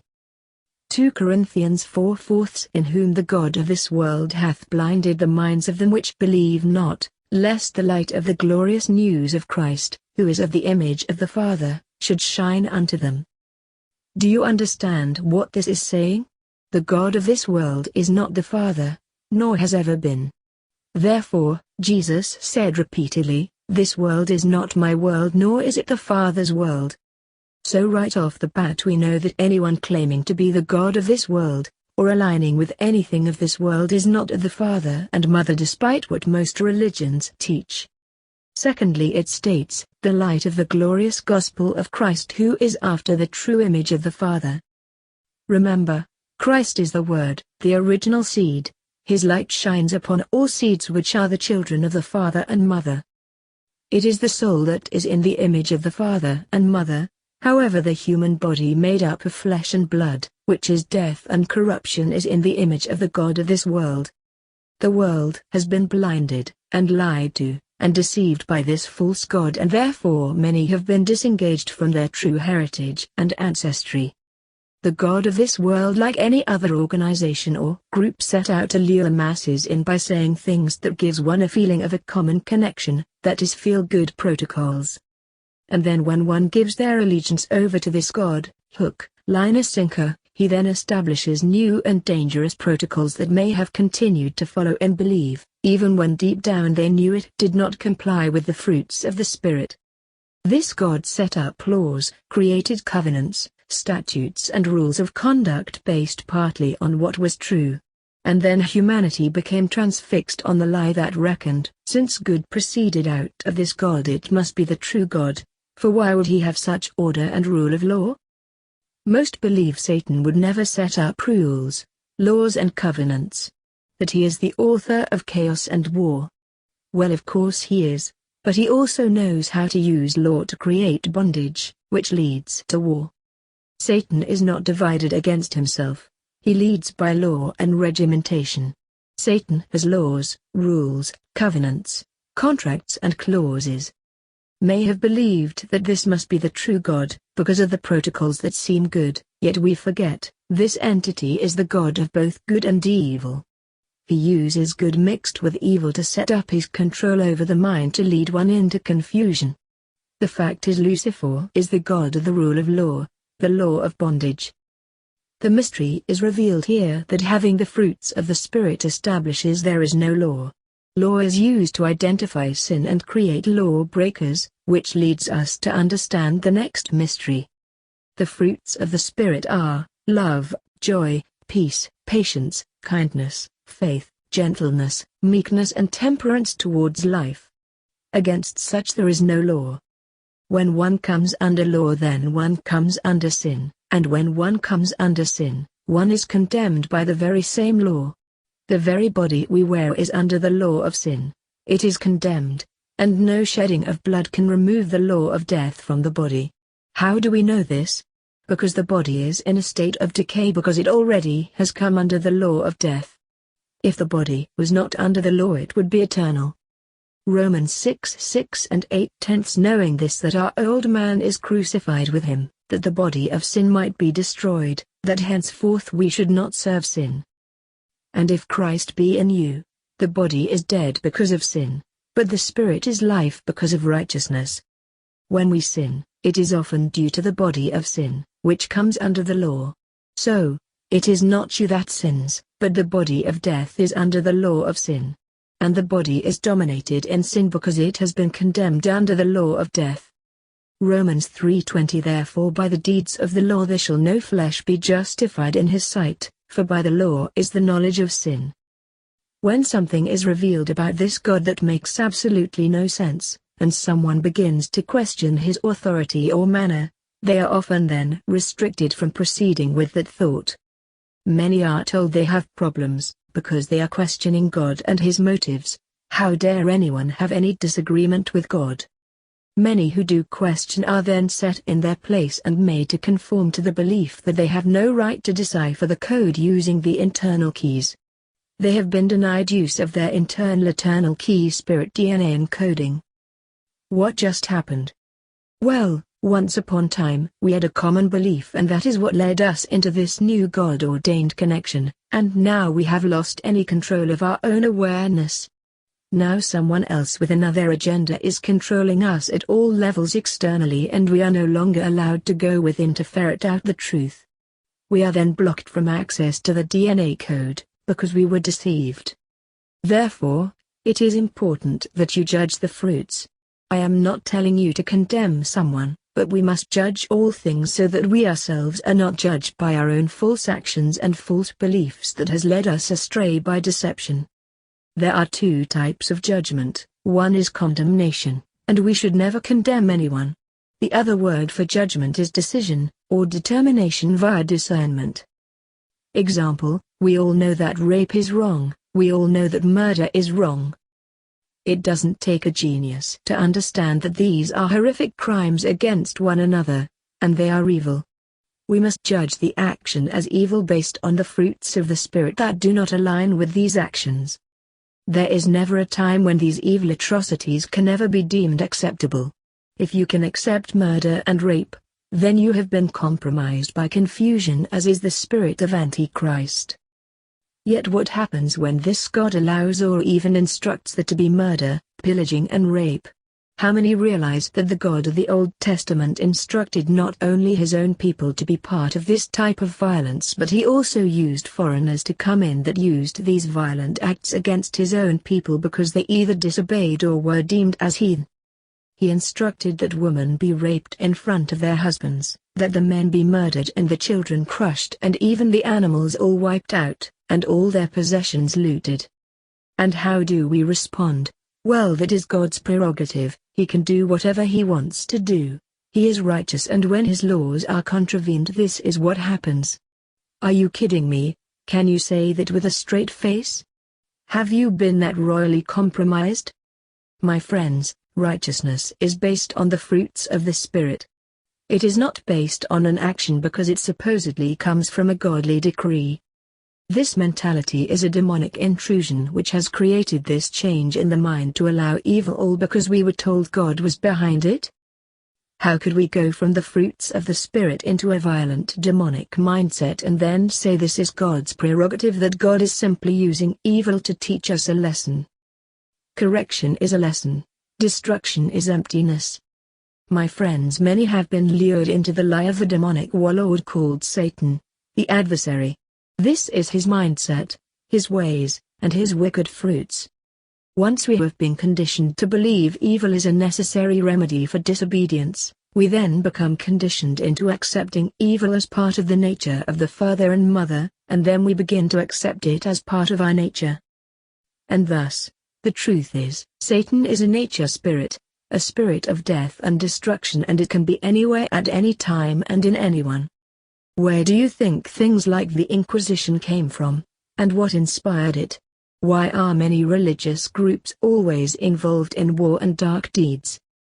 It is because they were subtly lured from the goodness of the father and mother into the demonic evil of a destructive force called God, and they learned to call this God both good and evil, as is his prerogative. They say, well, God is just punishing those who won't obey him. As is their response.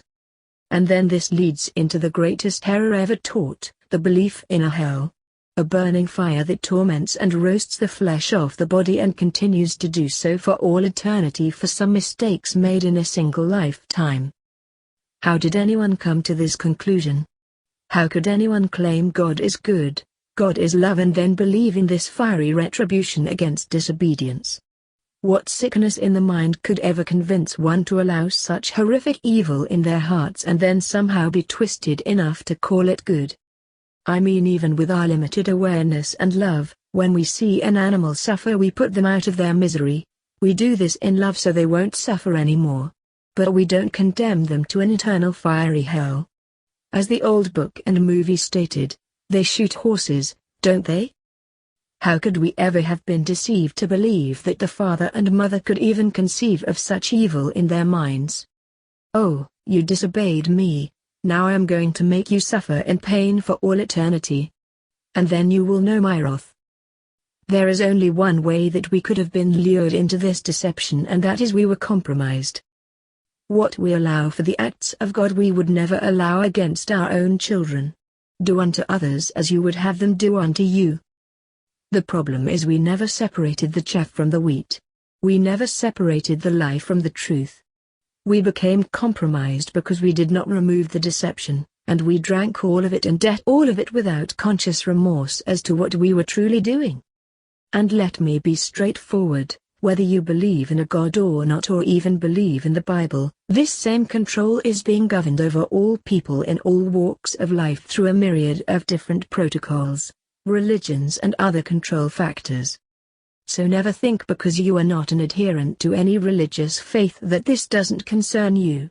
It concerns every living being on this planet. My friends, I am not here to destroy your faith, or remove the source power out of your life. I am here to restore the presence of the Father and Mother within you and restore correct principles and true faith and remove the lie and destruction. This way, whenever anyone tries to lure you into their web of deceit, you will fully understand where the separation lies and discontinue your reception of that evil and continue only with the good. My friends, the Father and Mother are love. Love is their nature, in ways we cannot even conceive. They are not seeking worship, as I have stated in this book. No loving human father and mother seeks worship from their children. This is a demented mindset. This is an alien agenda to garner our worship unto other false gods, as is the revelation of the enemy within. Chapter 8. The False Seed, an Alien Agenda. We learned from the very beginning in this book that the father and mother have allowed their children to be planted into this world to bear fruit as the true seeds of Christ, whom was the original seed or first begotten. We also learned another one planted his seed. He planted his children among humanity that looked every way alike as the rest of the seeds.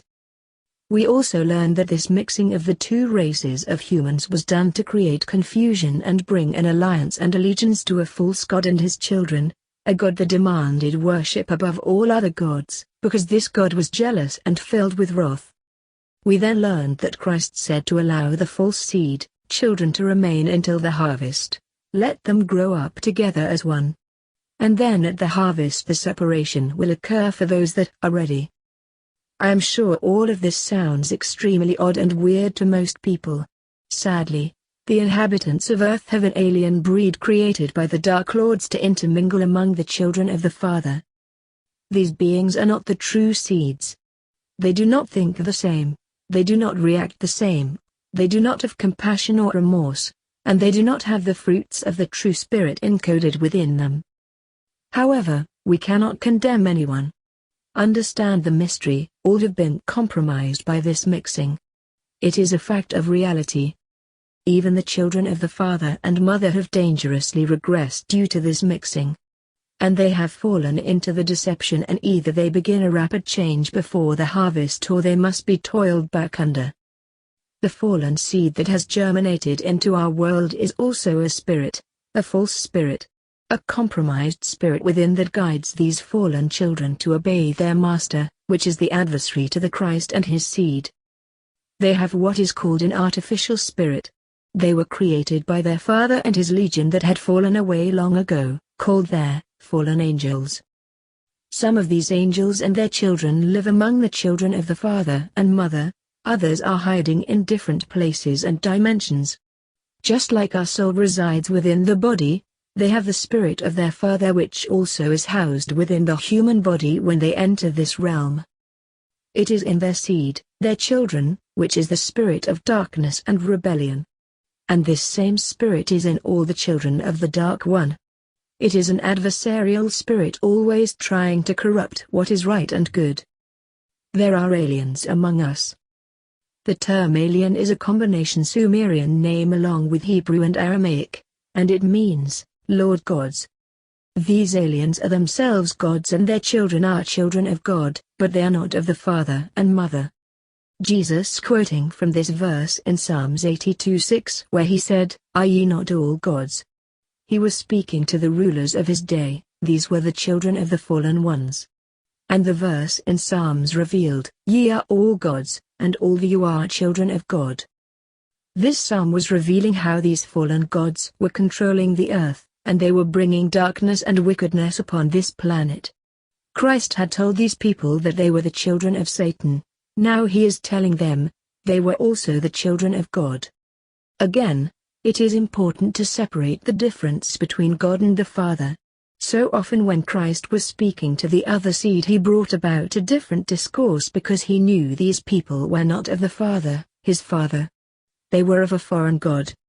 These rulers of his day, even as they are still the rulers of our day, were being reprimanded and revealed all at the same time.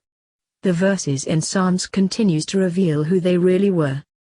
How long will ye judge unjustly, and accept the persons of the wicked? Selah. Defend the poor and fatherless, do justice to the afflicted and needy. Deliver the poor and needy, rid them out of the hand of the wicked. They know not, neither will they understand. They walk on in darkness, all the foundations of the earth are out of course. I have said, ye are gods, and all you are children of God. But ye shall die like men, and fall like one of the princes. Not only are these dark seeds among us, they rule over us. These are the rulers of this three-dimensional universe. They sit in high positions and rule over the people unjustly. It is just like they did in the days of Christ when he was represented in the man Jesus. The same ones were ruling over the people. They are wicked. And like the true seeds, they are also reincarnated continuously to continue their rule over the planet. Their children, and children's children continue to be brought into places of control and domination over the rest of humanity. They won't defend the poor and fatherless, or do justly to the afflicted and needy, nor help them from the hand of the wicked ones. These walk in darkness from the very foundation of this world. They are the gods of this world and children of their seed-bearer Lucifer, Satan. Notice both seeds are referenced from the foundation of this world. Just like the seed of Christ was from the foundation planted here, so also were the false seeds planted whom existed from before the foundations of this world. And now all have grown together as one people, as we near another cyclical harvest. Chapter 9. Does evil have a purpose? The process from the very beginning reveals that the seed was sown in corruption, a word signifying decay unto death. And it rises or bears fruits under incorruption, a word representing regeneration or the awakening from the sleep of death. Darkness is used to germinate the seeds. Does this mean evil has value? Long ago, before the world came into existence, I spoke of the true seeds being within Christ. The true seeds existed prior to the existence of this universe. However, something else also happened long before the world was. Evil entered the scene and began to spread among angels. It was then that a plan was decided upon that would allow the true seeds to experience a world of darkness, a world that lacked perfection, so they would be able to witness the manifestation of darkness and what it does to the spirit. However, unlike what so many believe, evil wasn't created by the true source, Father and Mother. It simply was a fact that it now existed based on the fall of angels.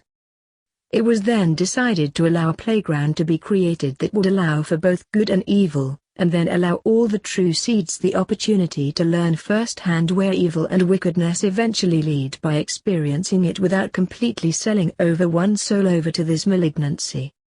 This way the soul can experience darkness and yet not be permanently attached to it. It can in fact separate itself via the process known as transmigration of the soul. Darkness does not have any real inherent value other than it is pivotal in this process. Just like when we bury the seed into the ground, and we nurture it so that the result will be the seed becomes a plant to produce fruit. However, as we have learned, the seed must indeed experience death. This is part of the process of keeping the soul cleansed even while experiencing the temporary disassociation with the father and mother.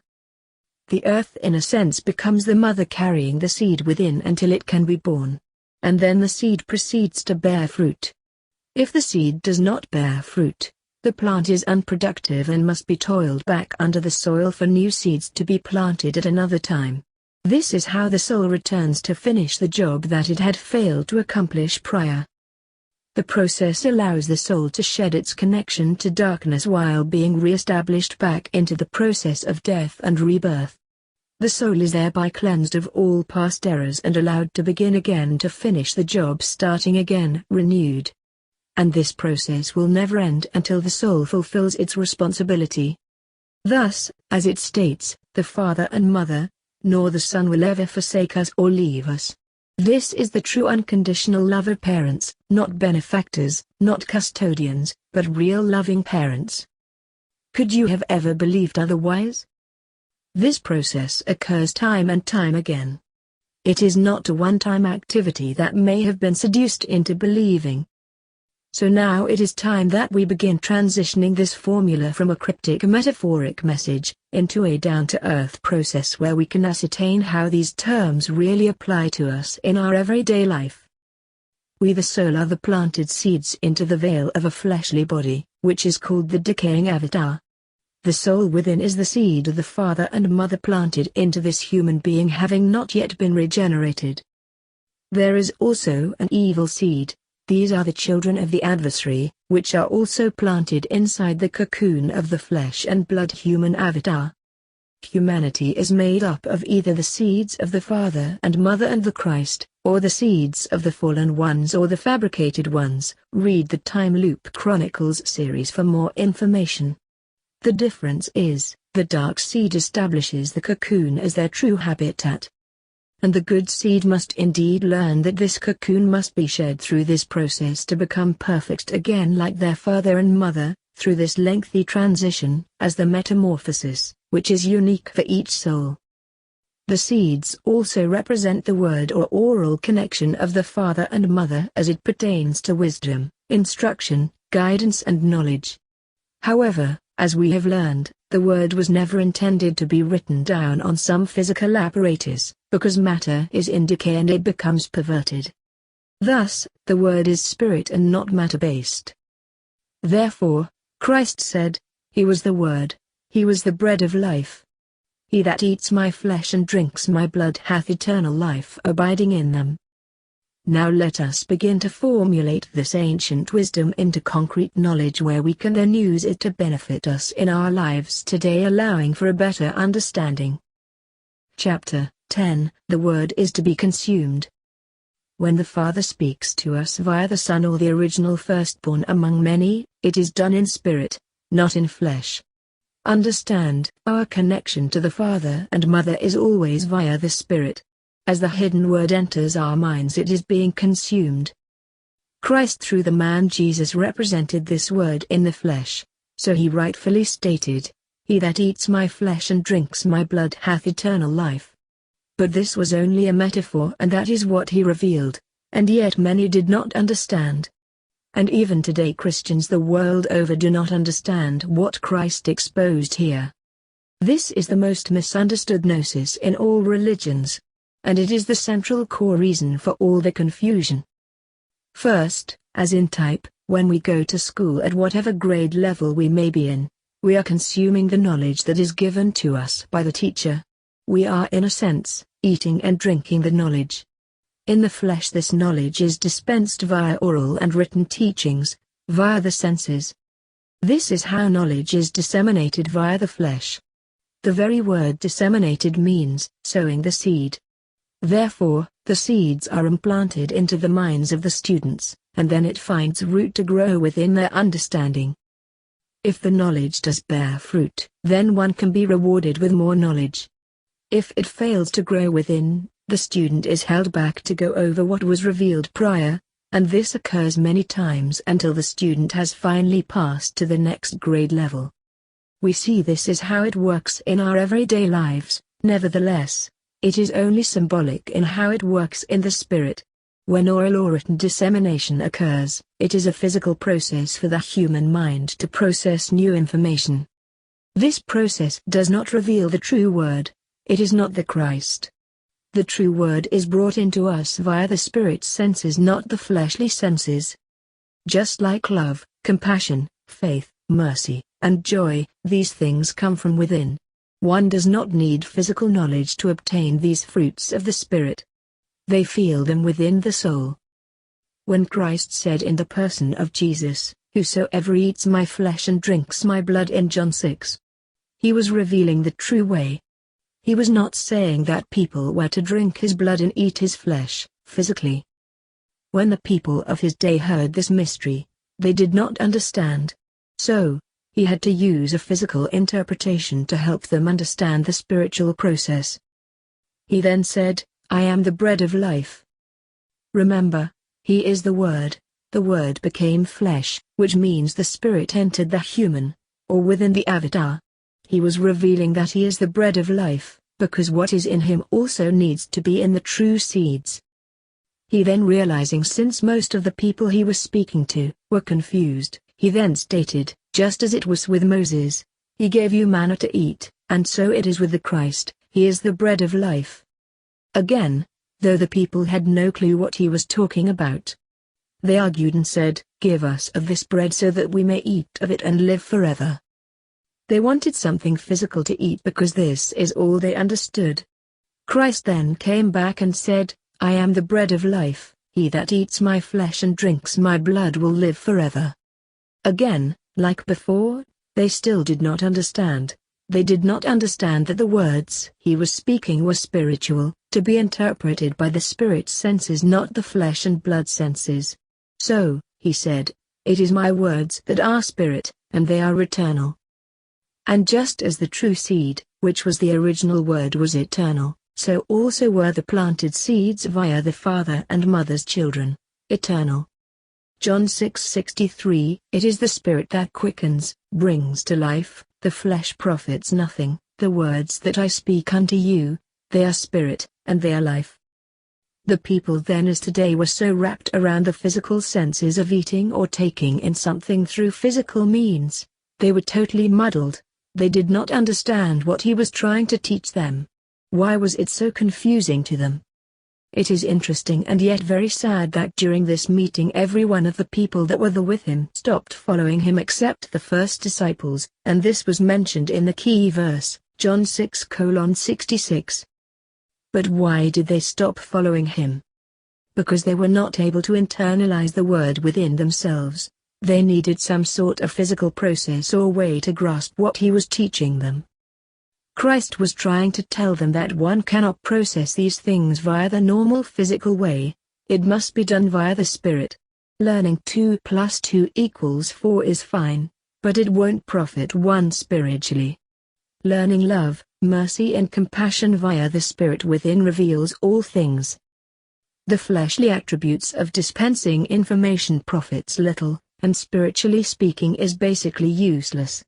He was revealing a code that was installed into all the true children of the Father and Mother.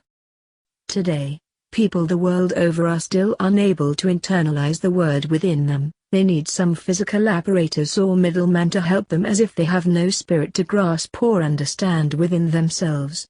Whether they seek a family member, peer, friend, priest or some association like a religion, this seems to be the only way they can process what should be natural within them.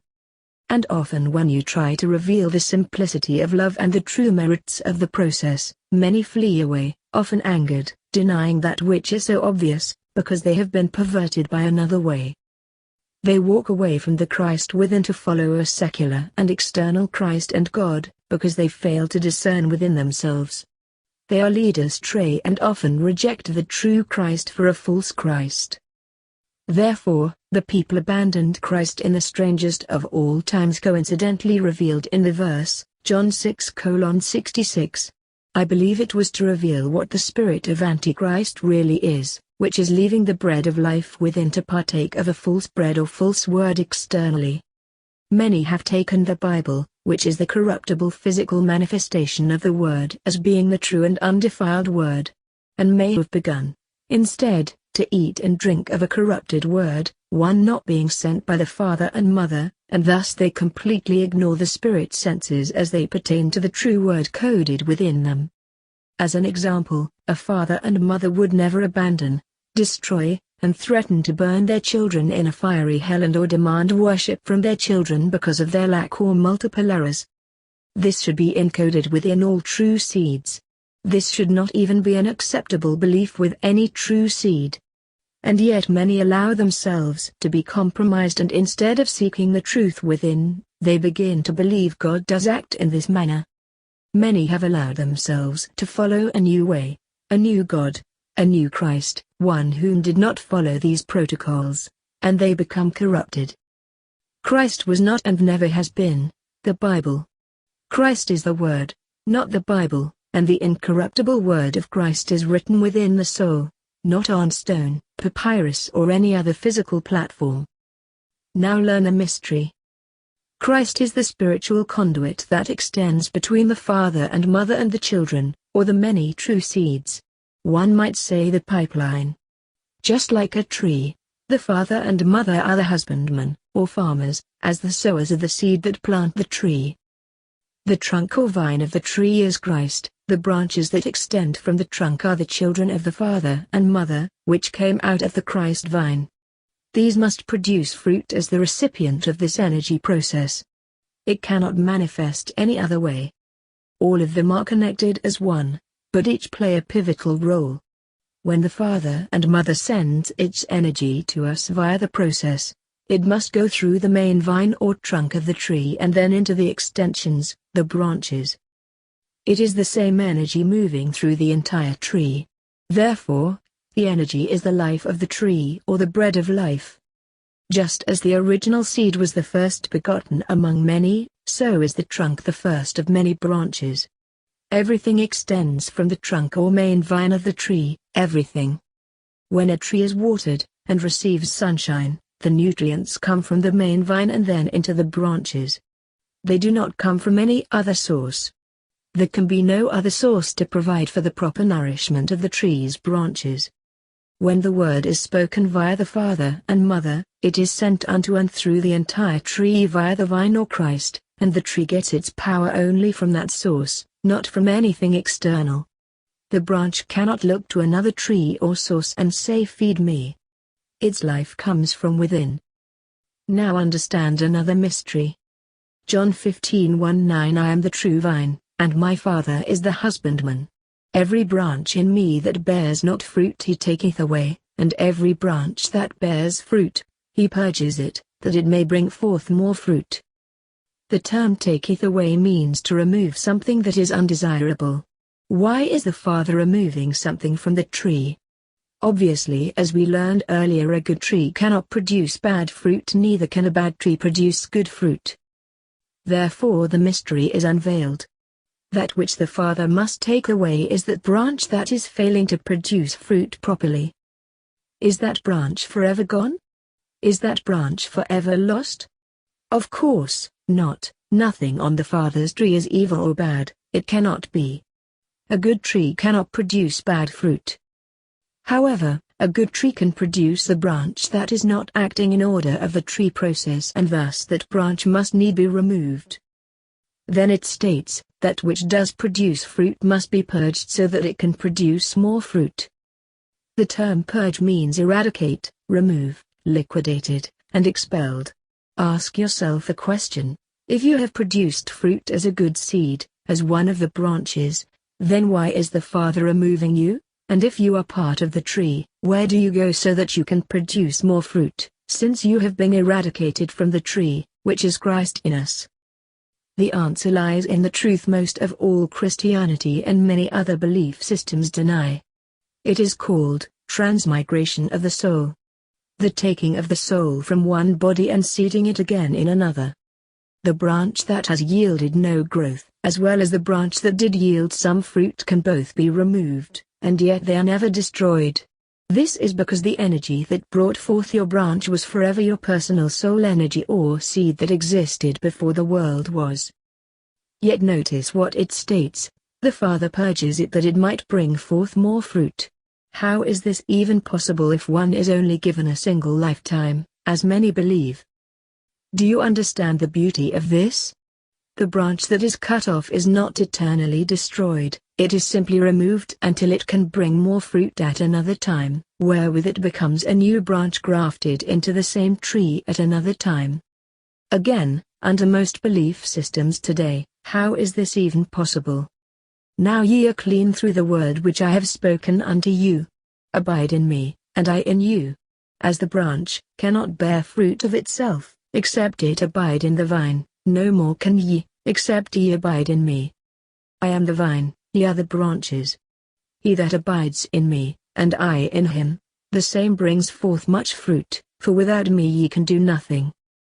If a man abides not in me, he is cast forth as a branch, and is withered, and men gather them, and cast them into the fire, and they are burned. If ye abide in me, and my words abide in you, ye shall ask what ye will, and it shall be done unto you.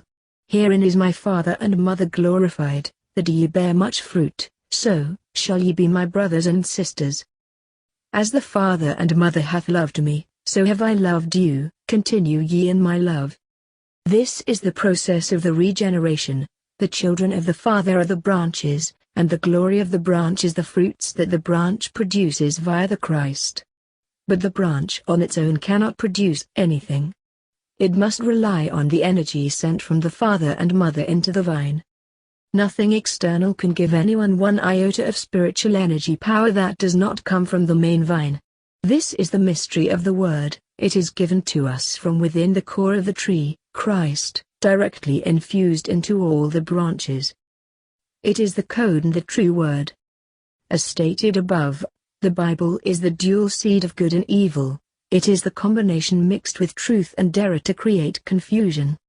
The Bible even interprets the word confusion. It is from the Hebrew word, Babel.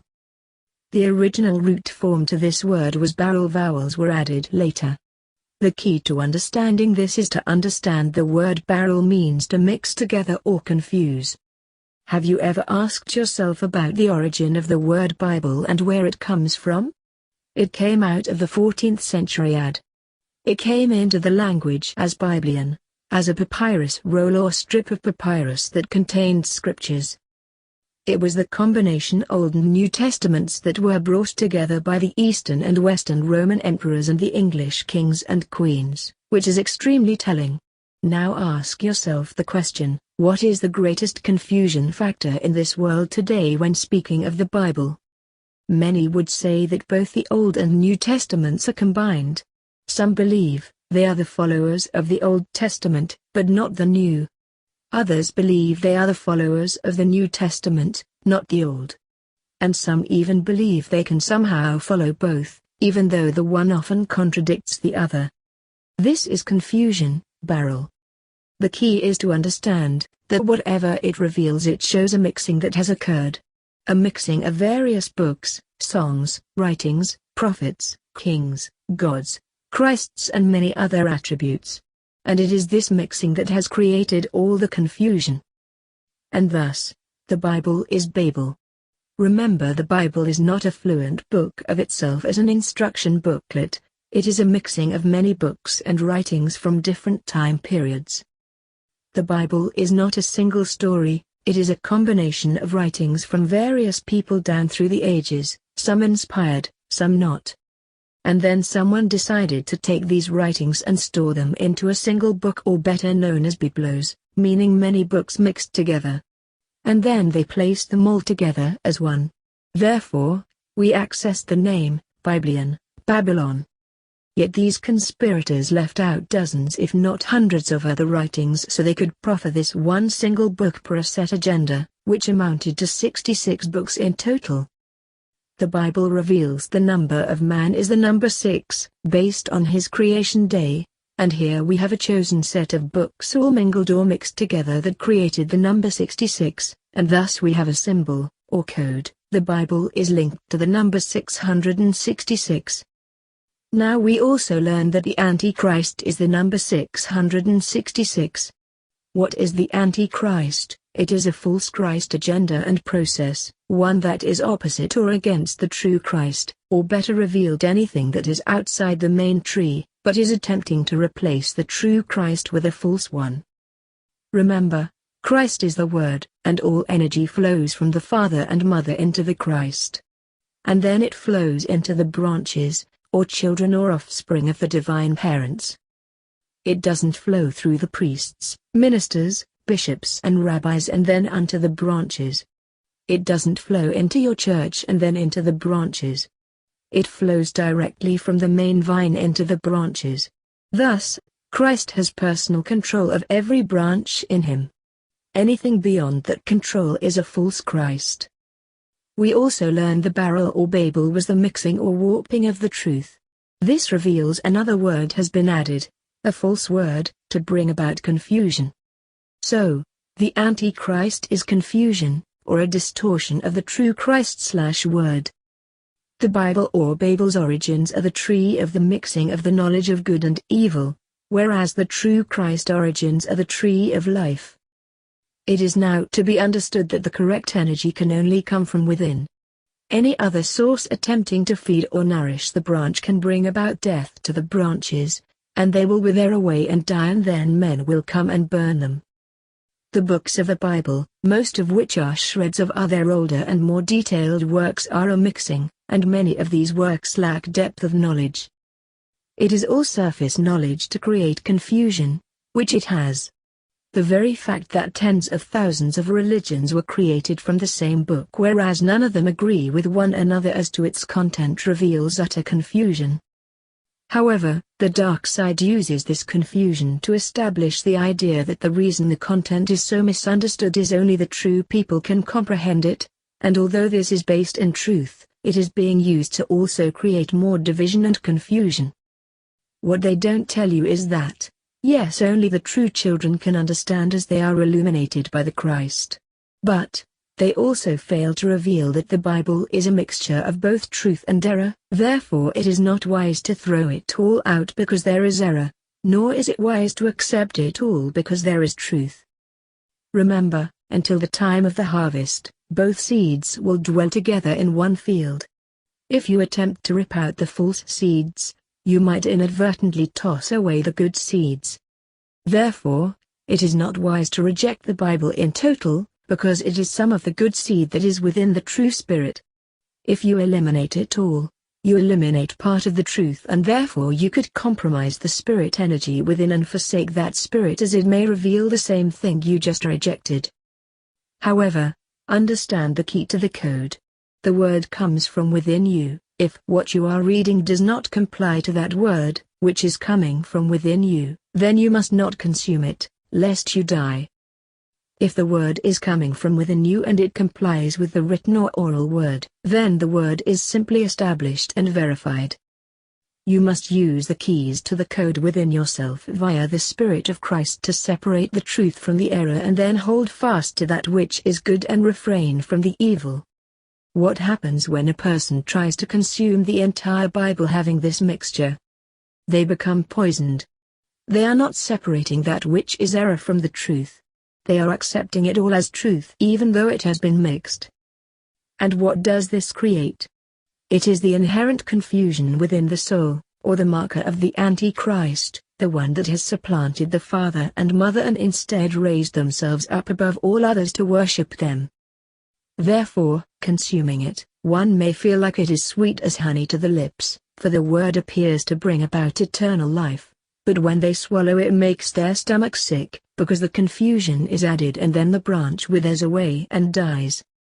As I have written for many years, if one takes a perfect clear glass of drinking water and adds only 5% arsenic into the water, it is still poison, and if you drink it even though it appears pristine on the surface, it will kill you. 2 Corinthians 3:3 For as much as ye are manifestly declared to be the epistle of Christ ministered by us, written not with ink, but with the Spirit of the living Father, not in tables of stone, but in fleshy tables of the heart. Do you see what this is saying? Those things coming from Christ are not written in ink. They are written within you.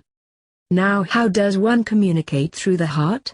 It is via one's own thoughts as they are aligned in spirit with the main vine. As the seed, you are also the key to the code to the mystery. All true seeds have within them what they need to enable them to comprehend and receive the Spirit. Where is the key within? The Father and Mother through the first begotten Son live within each of the seeds as the spiritual DNA and RNA marker. And as the Word is Christ, that same Word exists within the true seeds. Colossians 1:27 To whom the Father would make known what is the riches of the glory of this mystery among the people, which is Christ in you, the hope of glory. And this is the ultimate mystery, the energy of Christ. The Word is within you, the very original seed given by the Father and Mother is stored within your spiritual DNA/RNA. This is the mystery, this is the truth, and the Word, Thus the code is within you, thus revealing Christ is living within you. It is not in some church, book or philosophy. Not that these things are bad, but if anything removes you from your personal connection to Christ and the Father and Mother in any way, it is a deception, a marker of the Antichrist, which is confusion. The true word is encoded within the true seeds. What I am sharing with you, you already have encoded within you, but many have tossed this message away because they have been led into error, via the mixture. And thus, they have lost or broken the connection that could set them free, and now must be purged to make them ready later. Christ said, I am the Word, he that eats my flesh and drinks my blood has eternal life. Whoever is of the Father and Mother is a co-heir of Christ also. Whoever is co-heir to Christ has the same power within them as Jesus did, as the conduit of the Father and Mother. There is no other connection. As Jesus said, of myself I can do nothing except the Father in me doeth the good works. Why? Because you are co-heir, joint ownership. You are part owner of the glory and power that which is to be manifested within you via your inheritance. You at this level and stage of growth have become a conduit of this power and glory. You have consumed the flesh of the Word and drank the blood of the Christ, and now, it is in you as the bread of life. Chapter 11, Our Connection to the Invisible. The most difficult thing for any human to process is to believe in an invisible world that is directly linked to their consciousness, a world that cannot be seen nor touched. As the seed is planted inside the earth, it is impossible to believe that above this limited world is another world where powers and glories exist, who care deeply about the growth of that simple tiny little seed. Of course, the seed cannot see this hidden domain until it begins to awaken from its limited portal. Once it extends above the ground, death, it can then perceive a magnificent world that is beyond anything it could have previously imagined. And yet it may still not comprehend the meaning of this new vista, this grand setting. It still lacks knowledge as to what it all represents. Little does this seedling recognize that it is connected to this hidden world in ways it could have never conceived. It is all a mystery to the seed at first, until it begins to realize its association to this invisible realm. This is the story of a hidden world that exists beyond our world. A world so magnificent few are even able to utter its grandeur. This is the story of our true home. This is where we came from, where we originally existed. This is where we belong.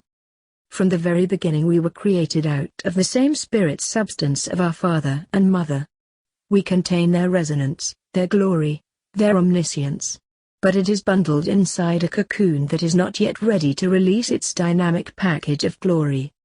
Our Father and Mother love us as any parent would love their children. In fact, we have nothing comparable in this realm that typifies this love. The closest we can come to understanding such incomprehensive and unconditional love, is a mother's love for their child. The reason this bond is so strong is the mother carried her young for months, grafting this connection so deeply not only of the flesh but also of the soul. And even though the mother can release the child from her womb, the connection remains forever in some mystical sense. And yet this love cannot even compare to the love the father and mother have for each of their children. Sadly, there are those who pretend to carry the wisdom of the ages using their truth as a weapon of separation, and they greatly lack in the knowledge of how we are deeply connected to our divine ancestry. Instead they use tortuous methods of force and prodding that reveals their limited understanding of this magnificent love. And instead of teaching the truth that real genuine agape love covers all sin, they retrograde this important value to impart a lie, teaching that our lives are worthless when we slip up and fail, and that God is angry and will dismiss us without thought. The sad fact is, as a human with limited love, we understand that we can love our children no matter what they do. We are there when they fall. We are there when they make a mistake. We are there when they do wrong. As a parent with limited love, we even have a sense of unconditional love towards our children. This is not meant to say we accept their faults, but it shows we will help them do better the next time, and never give up. Matthew 7:7 Ask and it will be given to you, seek and you will find, knock and the door will be opened to you. For everyone who asks receives, the one who seeks finds, and to the one who knocks, the door will be opened. Which of you, if your child asks for bread, will you give them a stone? Or if they ask for a fish, will you give them a serpent? If you, then, though you are evil, know how to give good gifts to your children, how much more will your Father in heaven give good gifts to those who ask him? So, in everything, do to others what you would have them do to you, for this sums up the law and the prophets. It is time to fully begin to understand that the love the Father and Mother has for us is deeper than any love we might be able to comprehend. If we can show a modicum of unconditional love in our state of awareness, then why do we suppress the same love coming from our divine parents? Why do we limit their love within human ordained boundaries? Why is it that we could ever believe that the father and mother would destroy their own children because they failed? Why? Because we lacked the knowledge of the seed being the word, and instead many have been trusting and following a false god, being compromised to reject the very inner sanctum of their own heart. My friends, it is time for all to comprehend that we the seed or children of the father and mother are a part of them as if it was their very own body. Like a toe, a finger, a leg, and even an arm. As a tree has many branches, all belong to the trunk of the tree. All of them are part of the same body. The tree is the body, and its extensions are also part of the whole. What happens when you prune or purge branches as stated before? The tree simply grows more branches. The body is life, and it continues to produce life. If part of the body is removed, the tree is still a living organism. That inherent substance inside the tree that produces branches is always there whether you cut or prune a branch because it is not performing as it needs to be. That energy that produced that branch is always within the tree, and in time will produce that branch again. Thus, as it was stated, you purge a branch to bring forth more fruit. It is not done to destroy, but to give life. Therefore, many have taken this knowledge to assume the branch that is cut off is forever lost because they misunderstand the power of the process. If you take a cup of water out of the ocean and throw it onto the beach, have you destroyed anything? Is that single cup of water forever lost now? Has it been relegated to a hell? Did the ocean lose part of itself? The same makeup, the same water, the same ocean is still there. The same qualities in the single cup never left the sea. Remember, the seeds of Christ are within him. That which is within him is never lost. Jesus spoke to the Father, and this is what he had to say in his final prayer. I have revealed you to those whom you gave me out of the world. They were yours, you gave them to me, and they have followed your word. Now they know that everything you have given me comes from you. For I gave them the words you gave me, and they accepted them. They knew with certainty that I came from you, and they believed that you sent me. I pray for them. I am not praying for the world, but only for those you have given me, for they are yours. All I have is yours, and all you have is mine. And glory has come to me through them. I will remain in the world no longer, but they are still in the world, and I am coming to you. Consecrated Father, protect them by the power of your name, the name you gave me, so that they may be one as we are one. While I was with them, I protected them and kept them safe by that name you gave me. None has been lost except the one doomed to destruction, so that scripture would be fulfilled. I am coming to you now, but I say these things while I am still in the world, so that they may have the full measure of my joy within them. I have given them your word, and the world has hated them, for they are not of the world any more than I am of the world. Christ prayed for all those that were given unto him from the Father, and it is in his name, further, that we are established as his own children. Those that belong to the Father were given to Christ as part of the process to continue to magnify this very precious family pedigree. Christ did not pray for the world or those who were not given to him. One must not pray for the wicked or those that are workers of iniquity, because they are not of the Father. The Father will not hear those prayers. Do you understand? This connection did not begin with the human life of Jesus the Christ. It had long been established before this world ever existed that there was an offspring of the father and mother that entered this world of death to follow the same process of their elder sibling brother. And when Jesus came, the Father began to restore unto him these fallen seeds who had left by entering darkness, that had sacrificed the light within all the true seeds. That light within those seeds that was sacrificed is the light of Christ. The internal seed of the Father and Mother is eternal. It is like the ocean.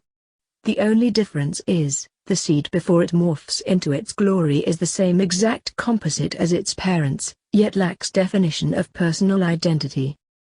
If the seed is ever lost or cut off, nothing is ever lost, just like the cup of water removed from the ocean. The same exact properties that were in the cup is still very much in the ocean. Just like us, the same exact properties that are within us are within our divine parents. The code that makes you who you are is always within the divine parents, until it is finally released and it bears fruit to establish a singular identity of the whole, yet, still being part of the whole. As is stated, I and my Father are one. So why do we need to produce fruits? It is because our parents did not want us to remain as copies of them. What glory is there if a forest had nothing but the trunks of trees for as far as the eye could see, no fruit, no extensions of branches, nothing? It would be barren.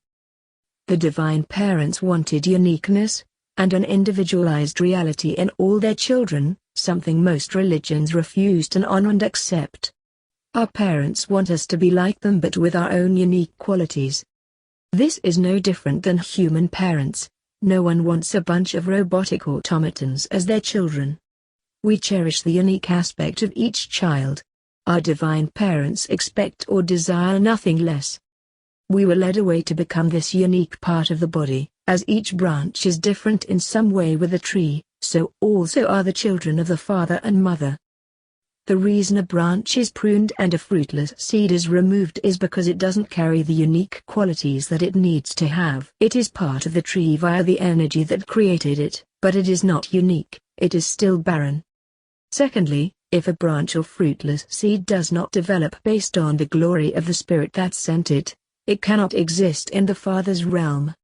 It will not have the qualities to remain in perfection until it matures using wisdom and knowledge through choice. But removing that element that failed to produce is not an extinction of life, because it never became that which it was supposed to be, it just simply was taken back into the fold until a time that it can be sent out again. That same seed is planted again that has the exact same potential as the original seed, and thus is the power of grace. We must begin to understand how deeply our divine parents love their children. When we begin to understand the power of grace, we then begin to understand the truth of reincarnation that the Western religious world has denied. The concept of reincarnation has left many stumbling in their understanding. When you think about it, what really is reincarnation? It is when a soul is replanted into this world but it has no awareness of its past. It doesn't realize who it was prior. And yet this soul existed, it existed within another time, another life, having different parents etc. It was a branch severed from the tree and then it grew back later onto another part of the same tree. And even though you do not realize who you are, you existed before. You are here before. Just like the leaf of an autumn tree or the blade of grass in the springtime, they were here before, that same exact energy, yet they know it not. All the false concepts of heaven and hell are lost to those who do not understand the mystery of grace. Grace does not give us the legal right to err and then be forgiven, it gives us another chance to produce fruits. Therefore, it stated, is it all right to sin because we are now under grace and not the law, which brings death? Absolutely not. Sin is a perversion of our true connection. However, the fruits of the Spirit eventually conquer all sin. We are granted many lifetimes until we have produced enough fruit to escape the law of death. And whether we know this or not or even believe it, it is happening to everyone that is divinely connected. Every time we enter what we call life, we are entering what is called death. We are buried inside the earth metaphorically to die, to be in the transition of death, until we begin to live. And no matter how many times you or I have been here, it is still the spirit essence of you and me, hidden within the cocoon of this body. Even if we were pruned or weeded out or eliminated in a past growth cycle, we are back again to recover what we lost. And in each cycle, that which we do that is in harmony with the divine spirit, it is gathered and stored in a place that is being reserved for us when we finally break free. This place is also in the hidden world, the place where we cannot see. It reveals that we are rewarded according to our works, and that our good works are stored in heaven where moth and rust cannot corrupt. This is so pivotal, and in Book 4 I will explain this in more detail. Although we may see ourselves lacking, each of us have stored lifetimes of good works sealed for the day we can be reunited with this secret hidden world. And although a single lifetime might seem greatly lacking, many lifetimes have built a reservoir of good works, while the evil works are pruned and removed. The good works are saved eternally. And even though we have been pruned of our bad works, of our failings, of our faults, this does not destroy or ever remove the real value of who we are. The father and mother love their children, and they will allow for and do whatever it takes for their children to eventually succeed. Would you expect any less?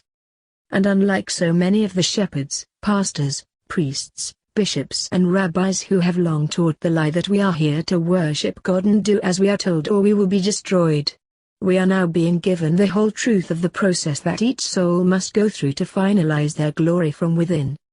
This perverted lie that the further demands worship and blind obedience is a satanic demonic falsification, all because these so-called teachers never understood the process wrought by loving parents as the father and mother, and instead they have bought into the falsehood of the enemy, who planted a false word and fabricated seeds.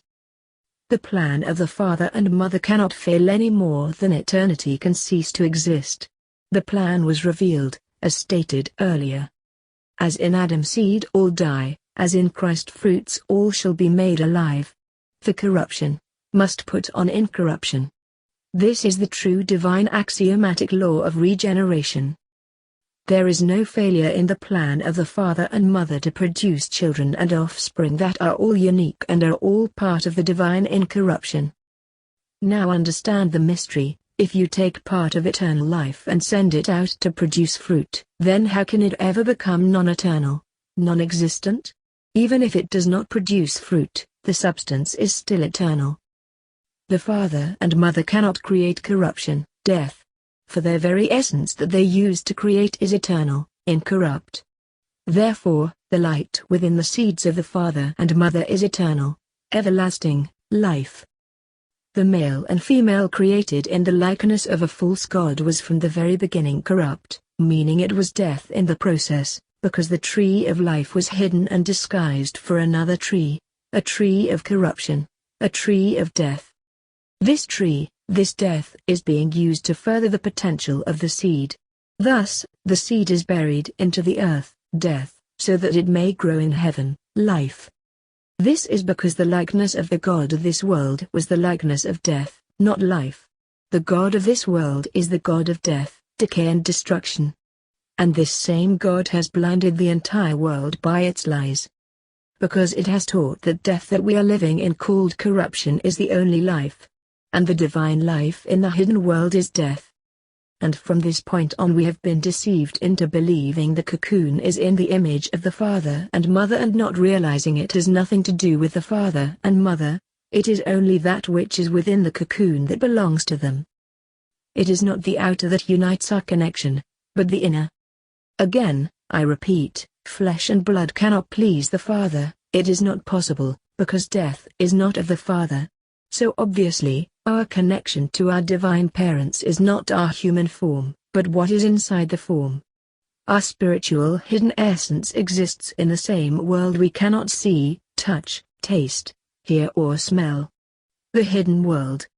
And this is what pleases the father and mother via faith and trust. Chapter 12, Awareness versus the Awakening. At this point it is time to begin to unravel the mystery at our level of understanding. I want this to be as simple as can be. This book is going to be a revelation of a magnitude that is truly amazing, because I want the message to sink into the mind. And when one has too much information, all at once, it begins to dull the senses and the message becomes lost. It is all about the significance and quality of the content. I can't help but point out that as humans we are conscious beings. We can think and choose at many levels of awareness. I don't want you to get the impression that we are simply some lifeless seed that has no conscious awareness. These are simply analogies and metaphors to help ascertain the degree of our connection and/or separation to the Father and Mother.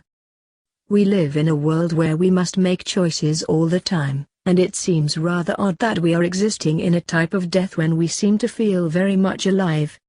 There is a reason for this. The real characteristic for each soul is known as consciousness awareness. This awareness is in the soul, which is planted within the body avatar that we call human. The soul is very much alive and aware at certain level of degrees. However, the body it is wearing is in fact dying. It is true, with a certain amount of technology one could suspend death for hundreds of years. However, it doesn't change the fact that the body is in a state of corruption and decay. Matter is always in a state of corruption and decay. The body feels pain, it bleeds, and it can become infected with disease and other disorders. The body needs a specific type of air so it can breathe. It is susceptible to dangers of certain type foods because without the proper energy the body will fail to be nourished. However, these are simply delay tactics of what is transpiring at the inner core. We are experiencing death, as opposed to eternal life. The aging process is real and the body is constantly decaying. This is because the three-dimensional matter worlds are death.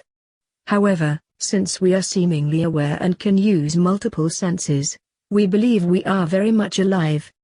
When we dream, often we can dream of worlds that we are living in, some of them negative realms, others very positive realms, but when we awaken we realize it was all a dream in that we had been sleeping when we believed we were awake. What we fail to ascertain is the soul is what was dreaming, the body's brain is not registering the event, therefore, it is nearly impossible once awakened to retain what the soul experienced and bring it back into the constructs of the brain without practice. The body and brain sleep to regain energy to sustain itself for another day as it dies. We call the brain gray matter because it is in a state of death or decay. Whereas the soul is inherent life, the body is a machine and the soul is its occupant. If we fail to get proper sleep, death would rear its ugly head much faster.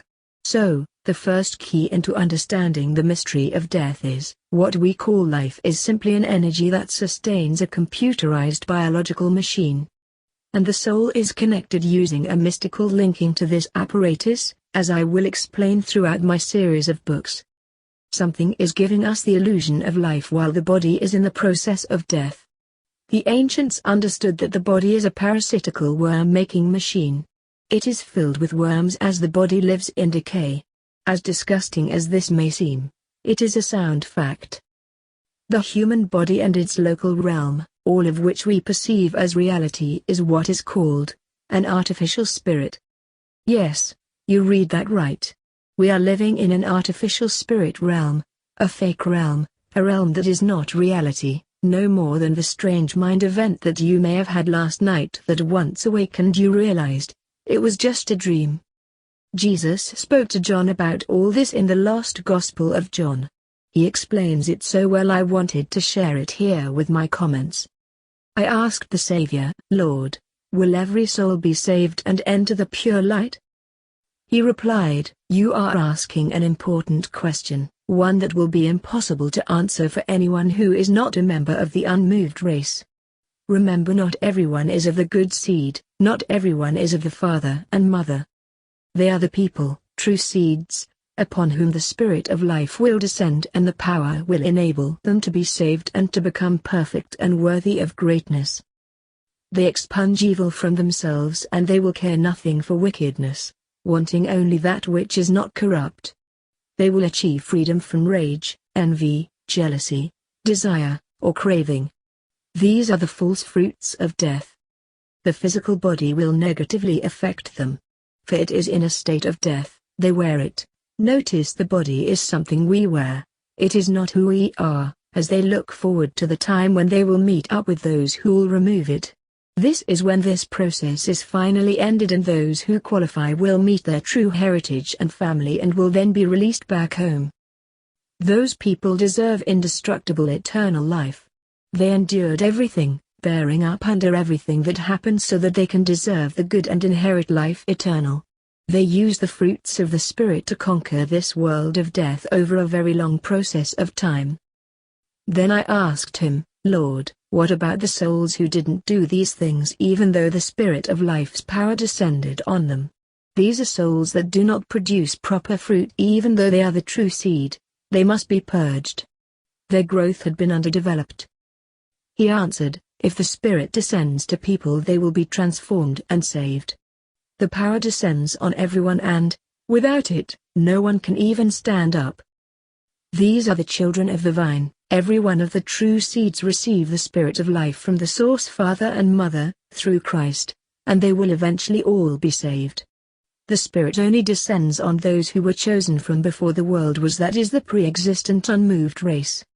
After they are born, if the Spirit of life increases in them, power comes to them and their souls are strengthened. Nothing then can lead them astray unto wickedness.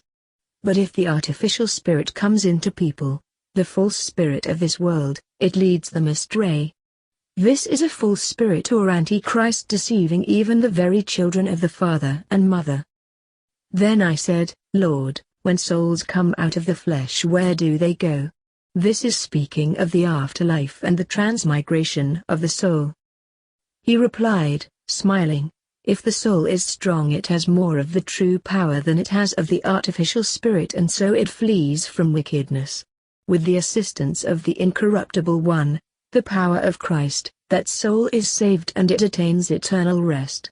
This is when the soul has produced fruits and has used these fruits to overthrow the deception. It will then no longer have to return into this body of death, they can now rest from their toils. Revelation 3:12 reveals this hidden truth in a vague text. Notice him that overcometh will I make a pillar in the temple of my Father, and he shall go no more out. The term, going no more out, simply means not having to be reborn again into this world. I then asked him, Lord, what of the souls of the people who do not know whose people they are? Where do they go? These are they which have been confused by the spirit of Antichrist, which led them to partake of the artificial spirit of this world, looking to the external instead of the power of the Spirit, which resides internally. They are not aware of who they are. He responded, in those people the artificial spirit has grown strong and they have gone astray. Their souls are burdened, drawn to wickedness, and cast into forgetfulness. These are the children who have lost their way, and have fallen into the trap of the artificial false spirit. These will enter what is called the waters of forgetfulness and be reseeded. When they come forth from the body, such a soul is given over to the powers created by the rulers. The rulers are the archons, the false seed bearers and sowers that rule over this entire cosmos and even into the fourth dimension, where those at death are carried, bound in chains. Chains represent the bondage of prison within the human body, and cast into prison again. This is the return trip to death in this realm via reincarnation. Around and around it goes until it manages to become free from forgetfulness through knowledge. And so, eventually, it becomes perfect and is saved. Cast into chains and bound, around and around is the effect known as reincarnation, where souls are not producing fruits, and thus are returned to death. Eventually the soul will learn the process and become free from this trap. Does this sound like something gained from a single lifetime? Of course, not. Then I asked, Lord, how does the soul shrink down so as to be able to enter its mother or a man? He was happy that I asked this and said, you are truly blessed because you have understood. The soul should be guided by another within whom is the spirit of life. It will be saved by that means and accordingly will not have to enter a body again. Important key. The soul is guided by another, meaning the father and mother through the Christ. This guidance leads to the proper production of fruits as the vine gives its energy to the branches, wherewith the soul does not have to enter death anymore. It is imperative to understand that Christ revealed about the artificial spirit, which is the three-dimensional realm or virtual reality world. Artificial means fake, a copy, something that appears real, but is not.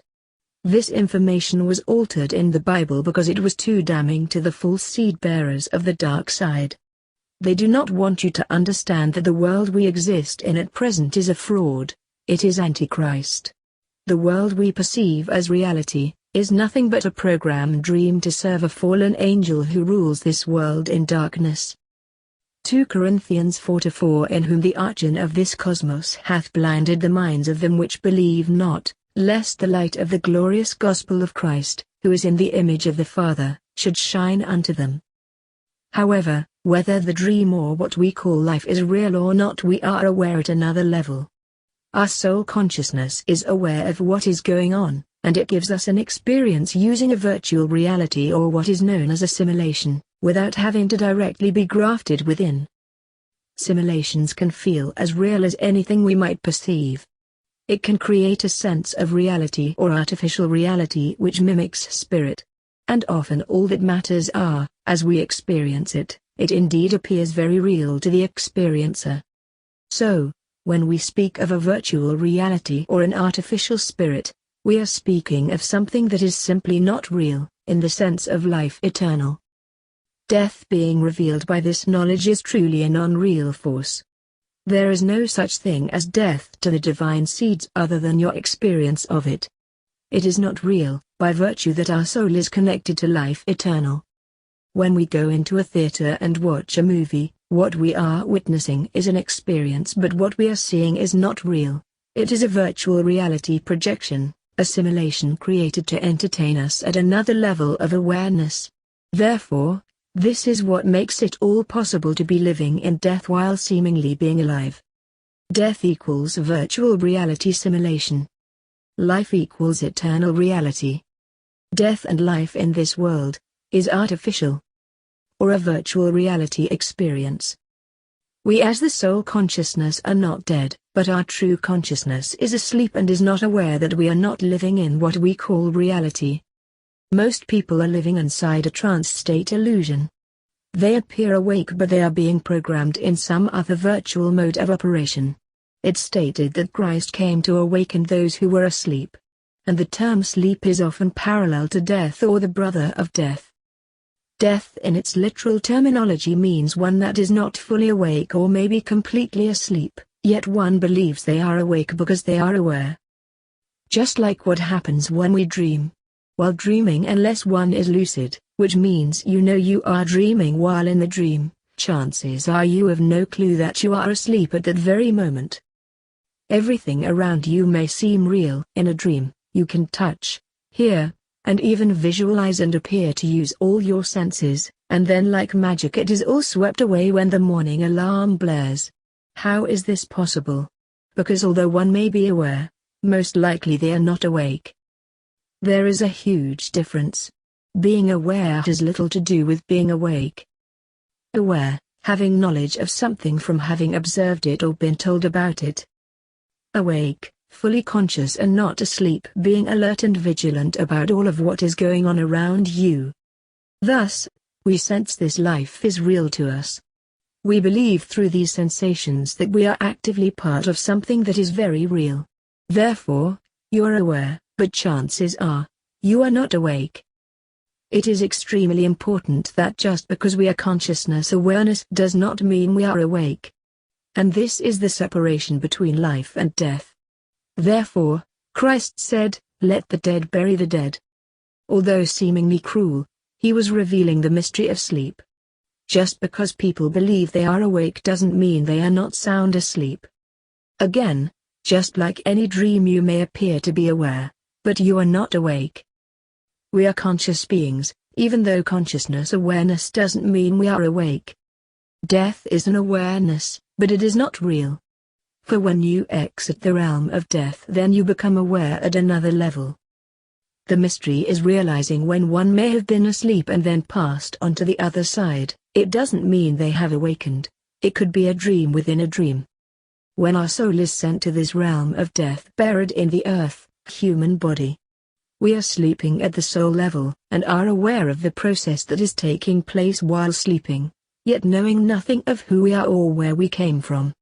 Everything about us is lost, all past information is forgotten, for the most part. The soul is not awake. You can prove this by simply asking yourself, who are you? Where did you come from? Who were you in a past life? How many lives have you had? What were your names? Who are your families? Where did you originate from before the world's foundation was set? All this information that should be second-hand knowledge is hidden except to a fully awakened soul. But to a sleeping soul, it is not aware of anything unless it was given pieces and tidbits of this knowledge through some other level of awareness. Now that we have addressed this issue, one can now begin to understand or even slightly awaken to the fact that being aware does not mean being awake. And thus, everything we experience could be an illusion of the mind. If one is not fully awake, then one is being fooled by a false awareness, an artificial spirit, rather than awakened wisdom. And this is the beginning of the next mystery unraveled. The father and mother know and totally understand we are in this state of awareness even while being asleep. And as we move through the process, there are things we need in the illusory world: clothing, food, a place to dwell, etc. These things are to be given freely to those who place their entire trust and faith in the father and mother. This is lost knowledge. We are told the opposite from cradle to grave, because we do not exist in life but death. Our lives, in this death process, will be fully taken care of, and we will be without nothing that we need, and sometimes even what we desire or long for, if it doesn't impede the process. The father and mother will give us everything we need in this death process to move forward. However, those things we desire beyond what is necessary are often withheld unless we reject the father and mother and begin using the false spirit to access one's faulty desires. We can fully decide to separate our connection to the father and mother and decide to acquire whatever it is we want and choose, and often make it so. This direction will always lead us astray. Remember what Jesus said to John: "In those people the artificial spirit has grown strong and they have gone astray. Their souls are burdened, drawn to wickedness, and cast into forgetfulness." This is not the direction we should be heading. Our responsibility is to produce fruits, so that we can arise to even greater glory in our Father and Mother's kingdom. Chapter 13, Faith, the True Divine Connection. What I am about to reveal can be the most rewarded and the most fantastic blessing that you might ever receive. The truth about faith is everlasting, rewarding, and yet it is mocked and scoffed by those that do not understand the most important connection we could ever obtain. The definition of faith within the Bible is, the substance of things hoped for, the evidence of things not seen. The definition of faith from a secular point of view is, something that is believed especially with strong conviction, yet without having any factual evidence. I want you to take the time to understand these definitions. Faith is not some idle nonsense that people turn to because they are weak. Faith is a real power. Faith is the knowing that you have the supreme power of all universes guiding, directing and controlling your life from the invisible realm. And it will never fail. Although let me tell you what faith is not. Faith is not getting everything you humanly desire, it is in the knowing that you will receive everything that is important to the process. Have you ever noticed that your life goes in cycles? Sometimes you are standing tall and other times you feel like a worm. This is all part of the process that we must go through. When the cycles tend to stretch into the trials and difficulties longer than they do during the rejuvenation aspects, this may be telling you that you are fighting against the will of the father and mother, or simply you are not using faith to regulate your condition. When anything goes wrong in your life, this is natural for the process, but when things remain wrong for a long extended period, this means you are not returning your will unto the father and mother, but instead enforcing your own will. Let me explain. Each of us will go through elements in our life where it feels as though the father and mother turns their back on us. This is the most excruciating feeling one can have when fully placing your trust in the father and mother. There is no more empty feeling than this. As Christ stated, my Father, why have you forsaken me?" Each of us goes through this often in our life. And it does feel as though we have been forsaken. However, there is something very beautiful in this process. There is a reason the father and mother at times let go of the controls. Most of the time it occurs when it seems we are at the lowest point in our life, where we are struggling with problems, whether financially, health-wise, or even legal issues, and suddenly there is no help.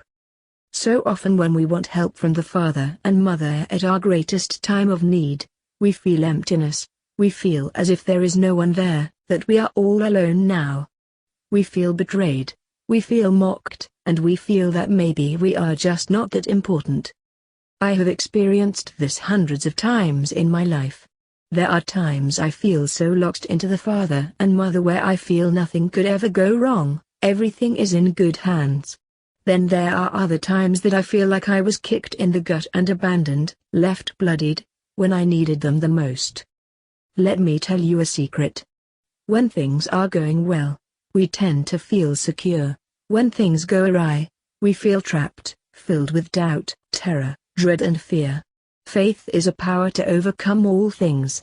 Faith is not getting what you want, but knowing you will be taken care of in a very crucial way. Faith is the secret trust that is childlike. Can you read that last sentence again and truly understand it?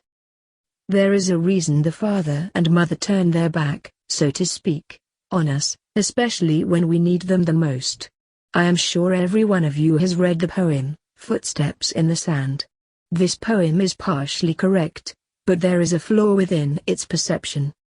When we need the father and mother the most and we feel they left us, or abandoned us, unlike the poem states, this is when they really have let go, this is when we are left on our own to figure out how to get through the trial. However, do not confuse this with them leaving you or forsaking you. They have not forsaken us, they have not abandoned us. They simply let go to discover what we have learned via the process and what we are made of. When you take a child, and begin to teach them how to ride a bike, you walk alongside while holding the handlebar of the bike and slowly you guide them as they learn how the bike operates with balance, precision and speed. At this point you could say you are protecting and encouraging the child during their most difficult feat, as he or she must do something that is difficult and it requires strength, endurance and balance. It is usually frightening because the child has not yet mastered the maneuvering of the bike. However, with the parents there, they're completely in control, it makes the difficulty of the procedure so much more tolerable. If mom or dad is guiding and controlling the bike, everything is alright. It may seem scary, but heck, mom and dad are there, so there is nothing to really worry about. However, what occurs the moment mom or dad lets go of the handlebar and the child is now left all on their own to deal with this new enterprise? This is when stress rears its ugly head, fear begins to take over, suddenly you feel betrayed and the very people that you were counting on left you hanging there like some helpless animal lost in the woods. You might even begin to scream, or cry, or beg for help. Please mom and dad, help me. Yet the parents stand there with a loving laughter towards the child's grief, saying, "It is all right, you will be fine, there is nothing to fear or worry about, just do what we taught you to do and it will all work out." In this moment in time is when the child feels most helpless because they realize at that instant that they must regulate the dynamics of the ride on their own, and that is very frightening. The child may believe in their heart that this feat is too difficult and they will not be able to master it, and sooner or later they may even crash and possibly even be injured. At this point in time it will feel like mom and dad are more of your enemy than your friends. How many times have we had this occur when it comes to our divine parents? You might want to say things that are not pleasant, you might want to tell them what you really feel and you may even do so. But at the very moment they let go, one often becomes miserable and angry. This represents a lack of faith, And it's through this very process of difficulty we begin to build faith if we allow. It is by our sufferings that we learn. Now when we use this typical teaching method, we all understand that the reason we let go of the bike is we wanted our child to be able to ride the bike on their own without the need of help. This is easy to understand. We also realize the parents did not forsake their child nor leave them. They just simply allowed the child to learn how to ride a bike on their own. This same method is used with almost everything in life as a teaching method to help a child or even an adult learn. The same method is elevated when it comes to the divine world, where the rewards are so much greater. We are not learning how to ride a bike, of course, but we are learning to use faith to build character, stamina and durability via the fruits within.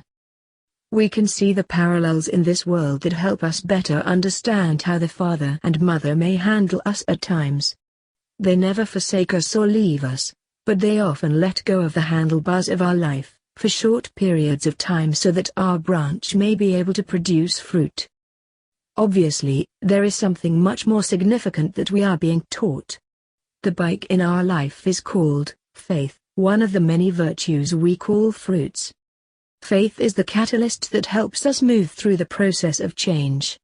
Without faith, we cannot do it, it is impossible. However, faith without works is dead. What do I mean by this? Many believe faith is some church they go to, or some belief system they have. Faith is a power that one connects to by hope and belief. It is not a belief system or church. When we plug in an appliance into a wall socket, it receives the power to engage the operation of the appliance to allow for it to work. Faith is the hidden unseen power flowing mysteriously through the circuits. There can be millions of different uses that can be used via this power, but it is all the same power that is being used for different uses. Faith is a power. It is not just a belief, or a teaching, or a concept. Faith is a living power, and when we plug into it, it works every single time. Just like the appliances, if you fail to plug it in, it isn't going to work no matter how much hope you have. The works of faith is the accessing or using the power of faith. There are works needed for faith, and there is a process that we must follow. As stated above, the child on the bike, when it was being guided by the father and mother, that was a form of faith, but it was not perfected. The parents had to let go, and then the child could learn to take control of the bike on its own. This is the beginning of the works of faith. Other scriptures speak of this in another way, as stated, when in time the people should be taking the meat, they still need the milk. It was revealed that the milk is likened unto what a mother feeds her babies. The usage of milk reveals that one needs someone else to take care of you, in type, like a nursing mother, as well as clean you, dress you, guide you and walk with you likened unto, holding the handlebars of your bike.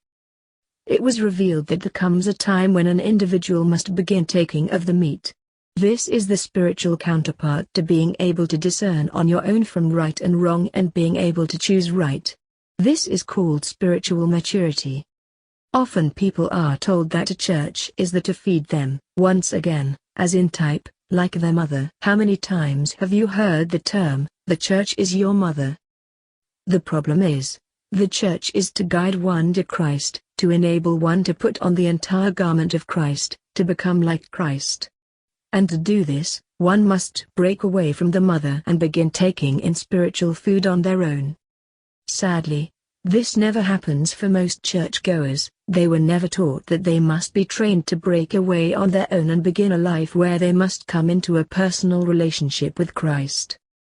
Instead, they continue to receive the milk of their mother, and they never ever grow beyond a certain point. They remain babies, and this is exactly what was revealed. They are still babes in Christ, sold unto carnality. They believe they have everything they need. They feel they are rich and increased with goods on a physical level, and have no need for anything spiritual. They never grow to the next level. This horrible stagnation retards their growth, and they become followers of a belief system, having no internal connection, as co-heirs. Believing you can correctly ride the bike takes absolute faith by doing it. Faith must lead one to take the reins of the handlebars on their own and begin their personal journey with Christ. Just like the bike, we are on a spiritual ride, one that we must learn to master. No one said it was going to be easy. However, if fear and doubt crowd the mind, then faith is unplugged and the result is a potential crash. Often the parents are nearby to save the day, but the child never realizes that they could have done it on their own. So now let us learn the next mystery. Our job in this world is to produce fruits. The fruits of the Spirit are love, joy, peace, patience, kindness, faith, gentleness, meekness, temperance, which leads to life. These are our bicycles we need to learn to ride. These are the fruits of the Spirit that is directing us always. If at any time you access any of these attributes, there is no trial that can harm you. For everything we go through in life is all designed for us to use one of the above virtues to counteract any situation. Before I go further, it is important to understand that no one receives eternal life because they produce fruits. You cannot earn eternal life. It is and always has been a gift. Remember, the seed is always the whether there are fruits or not. It is seed that is eternal. When we were created in the image of our Father and Mother, we were created spirit, not flesh and blood. Therefore, Christ said, "Ye must be born again in spirit." Well, to be born again means you had to have existed in spirit prior. You were already born in spirit, but now we are on a course of developing, learning and growing while in the flesh so that it can be added unto our spirit as fruits of our growth. Thus, as it stated, we are rewarded based on our works. The reward is not eternal life, but what we shall receive while being eternal. The fruits we produce, which is unique from everyone else simply because each soul is producing their own individualized fruit, are the works that are being manifested towards our individualized glory that shall be revealed in us. They are stored up for a future use. Just like when you gather fruit from an apple tree, you store the apples where you can access them later. You do not store away the tree. The tree must continue to produce more and more fruit. No matter what the situation that arises in one's life, the answer to your dilemma is resolved by using the fruits of the Spirit. There, you just saved a boatload of money at the shrink's office. The reason the Father and Mother must let us go at times is because we must produce these fruits using the energy of faith. And sometimes, as hard as it may seem, they even must purge a branch so more fruit can be produced later. Nevertheless, they never forsake us or leave us. The Father and Mother is guiding us to the fruit well. It is then we must dip into it and access the fruits on our own. It is like the old saying, you can lead a horse to water but you cannot force them to drink. The Father and Mother gives us everything we need to combat any situation in life by simply using faith to acquire one or all the fruits of the Spirit. If we did this every time we had a problem, the problem would be short-lived. In fact, it would cease to exist almost immediately. The true issue is, we are like that little child who becomes frightened when the parents let go of the handlebar. We feel betrayed, we feel scared, fearful, and we often lose control, which could also be stymied by use of one of the fruits, that is self-control, as temperance. We often end up pulling away from our Father and Mother and decide we do not like doing it their way. And this is when we stumble and fall through life. Some do not always pull away, but they have no desire to ride the bike on their own, so they allow others to do it for them so they won't get injured. And this leads to drinking more milk instead of eating the meat. All answers to any dilemma is in one of fruits of the Spirit. There is no problem in life that cannot be quarantined by using these fruits. These fruits are problem eradicators. The fruits of the Spirit are love, joy, peace, patience, kindness, faith, gentleness, meekness, temperance and life. No matter what our situation is, nothing can stand against these eradicators. Our divine parents let go of our spiritual handlebars so that we can use any one of these fruits of the Spirit to stabilize a situation and often correct it completely, via faith. Fear, doubt, anger, wrath, jealousy, rage, War are all emotions that are contrary to the spirit of the father and mother. When a trial besets us, we often turn to the false seed fruits. This is because in this environment we are programmed to react based on negative emotions. However, if we simply took the time to stop and gather our thoughts, every problem can be solved with one of the above good fruits. Each of these fruits is a power that exists within the hidden realms. Faith is our link to these powers. Faith is also one of the powers. The fruits of the Spirit are love, joy, peace, patience, kindness, faith, gentleness, meekness, temperance and life.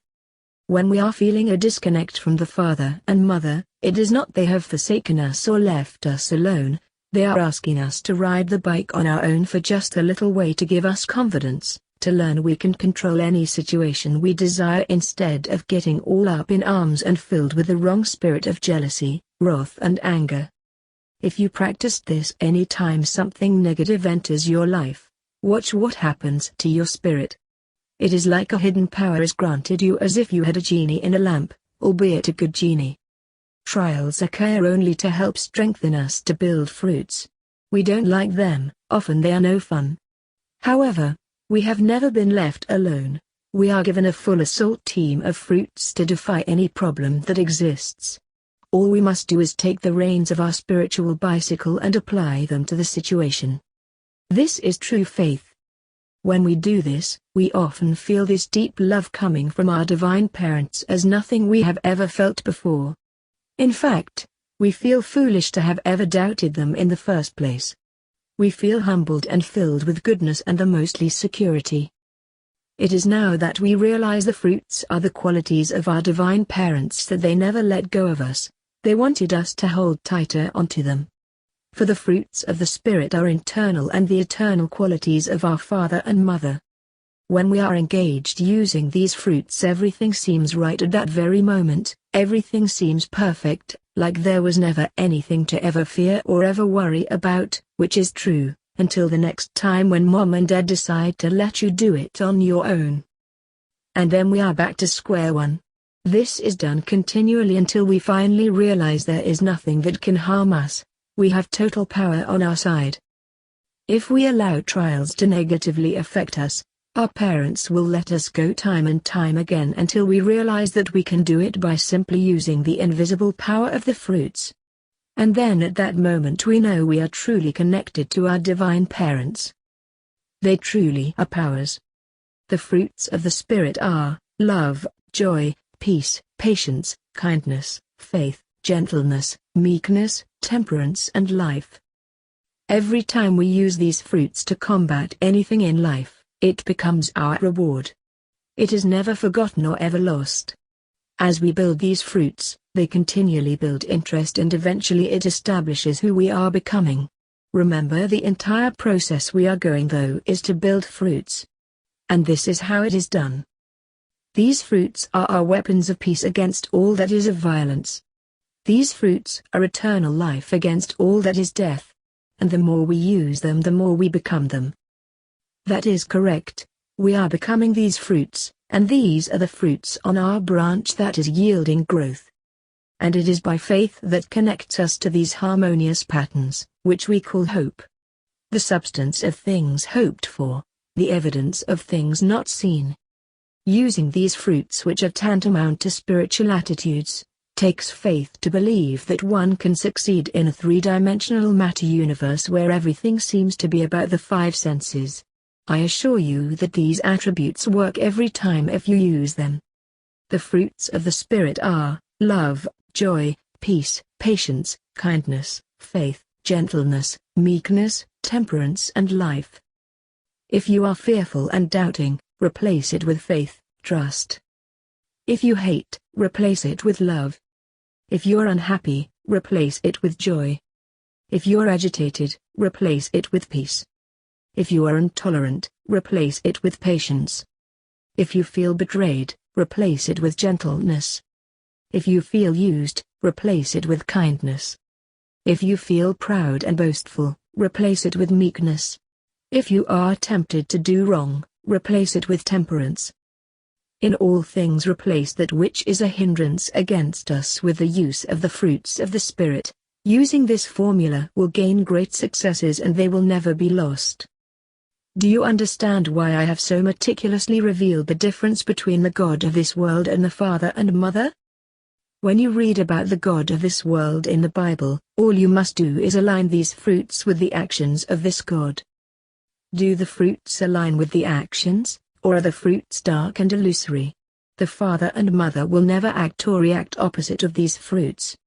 Why? Because they are the very fruits of their spirit. It is who they really are. These fruits are not just ideas, it is the very nature of our divine parents. As the beloved John said, therefore there is love. Any time you witness anything contrary to these fruits, then know that it does not come from the Father and Mother. It is impossible for our divine parents to go against their very own nature. Now granted, it is never easy in the beginning to produce these fruits. Just like riding the bike, it is difficult in the beginning, but after a while it all becomes second nature. For these fruits come from our divine parents' traits and character. If it does not fall into line with these fruits, it is not of the Father and the Mother. And remember, once you understand the fruits of the Spirit, you can see through all error and separate it from that which is good. Even when reading the Bible or any writing, if you use these fruits and come up upon something that is not of these fruits, then you know which seed has been planted. Often when reading the Bible or taking any information within that might goes against the fruits that are encoded into your spiritual DNA, we will instantly feel it as something is wrong, like a red flag.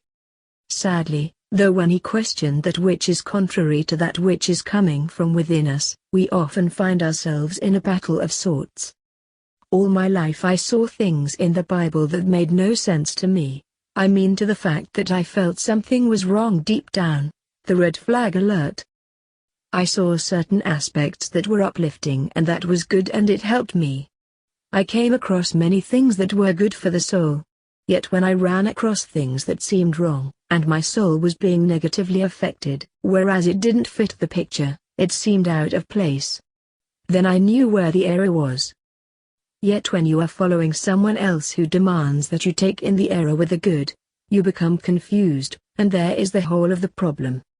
Take this verse for example, supposedly spoken by Jesus, Luke 19:27, "But those mine enemies, which would not that I should reign over them, bring hither, and slay them before me." There are many scriptures in the Bible that do not align with the fruits of the Spirit. Some are entire verses, some are entire stories, others are a fragment or bits and pieces added to a verse or scripture. Nevertheless, our internal code will always catch them, but it is up to us to listen to that which is within and then act or respond accordingly. Now, what is wrong with the verse above? This is a violent mindset, an attitude of power and control, and death is in its vibration, just like the gods of old. What did Jesus say to his Father when he was being crucified concerning the onlookers? He said, "Father, forgive them, for they know not what they do." He did not say, "Kill them all for rejecting me." This is the mind of Christ, for it shows the fruits of patience, self-control, and love, etc. The mind above in this verse is not the mind of Christ. It reveals anger, pride, ego, jealousy and vengeance. So often these false seeds were added to portray Jesus or the Father and Mother negatively or more human, rather than spiritual. However, since the code is within us, we can see through every single implanted false seed error by simply using the keys, fruits within. You shall know them by their fruits. Chapter 14, Protection and Deliverance. Being one of the true seeds affords one complete protection and deliverance in any situation. Placing your trust in the Father and Mother is like having the best security system available. When we rely on this assistance, amazing miracles occur that cannot be readily comprehended by the five senses. I remember among a multitude of stories I have had happen in my life, when about 25 years ago, I had just dropped my wife off to work. We lived about 6 miles from her place of business, and most of the trip this one sunny day had us driving in extreme heat. By the time We had turned into the parking lot. I had noticed steam was pressured out from the hood of the car. I realized that the radiator must have overheated. My wife went inside to her job and I was left outside to discover the problem. And sure enough, when I lifted the car hood, the radiator was blowing its stack. Ironically, I had just read an article that stated, if you leave the engine running while removing the radiator cap, it will keep the heated water down inside in the engine, and not rapidly burst through the top. I had a gallon of water with me, so I left the engine running, as was stated, and proceeded to take the radiator cap off. Well, surprise, surprise, there is one valuable lesson in life, and that is not everything one is told can be trusted. The radiator exploded, sending super hot scalding water everywhere. And unlucky me, I was the beneficiary of most of that boiling H2O. I was covered from head to toe with water all over my body, and it appeared as if I had jumped into a swimming pool with my clothes on. I stood there in shock for what seemed like 30 seconds, waiting to feel the pain of the scorching hot liquid. As I stood there, I began to realize I was not feeling anything other than being extremely wet. I then began to touch my shirt where it was drenched, and my shirt was cold. I felt my face and other parts of the body, and they were also very cold. I did not feel any heat whatsoever. I then looked at the ground where there were puddles of the same water that had gathered, and I touched them and noticed immediately that the water was very hot. I touched other areas where the water landed, and it was also extremely hot, but on my body, there was only a feeling of cold. This could have been a disaster that could have scarred me for life, yet it turned out to be an amazing miracle. Often in my life events like this have occurred, and I knew it was my trust in the Father and Mother that granted me these amazing protections. These are normal manifestations of what is to be expected when we place our full trust and faith in the Father and the Mother. Sadly, though many have forgotten this incredible feature of trust, and they have denied the very source that could have protected or saved them from harm's way. They instead center their attention on the world about them, seeking for deliverance the hard way, the costly way. Too many seek for protection upon themselves using human frail security systems and fail to realize they have the master key with them always. We have been deceived in this world that teaches us that we must do everything for ourselves, and we tend to deny any divine influence that could help us when needed. It reminds me of a verse in the Bible that states, "They have the appearance of godliness, yet they deny the power thereof." Often people turn to whom they believe is a god at the last moment when nothing they have done works, and usually it lacks deep substance and the rewards are few in coming. The Father and Mother should not be treated as the last resort, they should be the only alternative. Everything we do in life should be surrounded around bringing the Father and Mother into all that we take part in. No matter what we are involved with in our everyday normal lives, we should include them in every activity. The more we do this, the more the power is generated where we recognize the heavy influence of our divine parents in our life. As you live your life, remember you are their offspring, their seed that is securely part of their deep concern. They want to be included in our life. They want us to look to them for every single decision that we make. As we include them in our lives, we begin to see patterns develop that will prove a powerful hidden hand is operating inside the confines of our personal world, and then amazing things begin to happen. This is the secret. My friends, this is the secret. This is the power that we must seek after. Not after our will, but our divine parents' will. In this 21st century, this sounds like middle-age religious rhetoric and hogwash to most people, but I assure you it is the real formula for true deliverance and protection. The more we seek for help via our divine parents, the more incredible interactions unveil themselves. Doors open and doors shut, and new doors open when needed. And thus, we appear to have great power, yet it is not our power but the internal power of the Father and Mother living within us. Sadly, though, when we stop including them, this is when everything starts to go haywire. Understand the mystery. Things do not go haywire because our divine parents gave up on us. It is because they must let you make your decisions so as to produce fruit. But not all fruit produced is good fruit, and there lies the enigma. If you decide not to use their services, they will continue to help you, but you will not recognize their hand in your life. And before too long, the more you ignore their active presence, the less they will be part of your life, until finally you won't see them anywhere. You will have completely eradicated their presence from your consciousness awareness. Even though they have never left you or abandoned you, you have forgotten them, and whatever it is they may attempt to do within you and for you, all of it will be ignored as you attempt to defend your own choices. You see, the greatest mystery of all is that faith is in knowing that they are the greatest part of our life. Knowing this establishes their power into your consciousness awareness, which allows one to see their personal interaction. Not recognizing this denies our potential and comprehension of their intervention, even when they do intercede. The one thing about the father and mother that should be plain by now is they won't force us to do anything we do not want. Only the dark side forces people into compliance. Our world is proof that the father and mother do not force their way upon anyone. It is also proof that a dark power does indeed force their presence upon as many that it will allow. Our divine parents are not limited to human protocols, meaning they can see deep into the future, as in concerning our lives and many lives to come.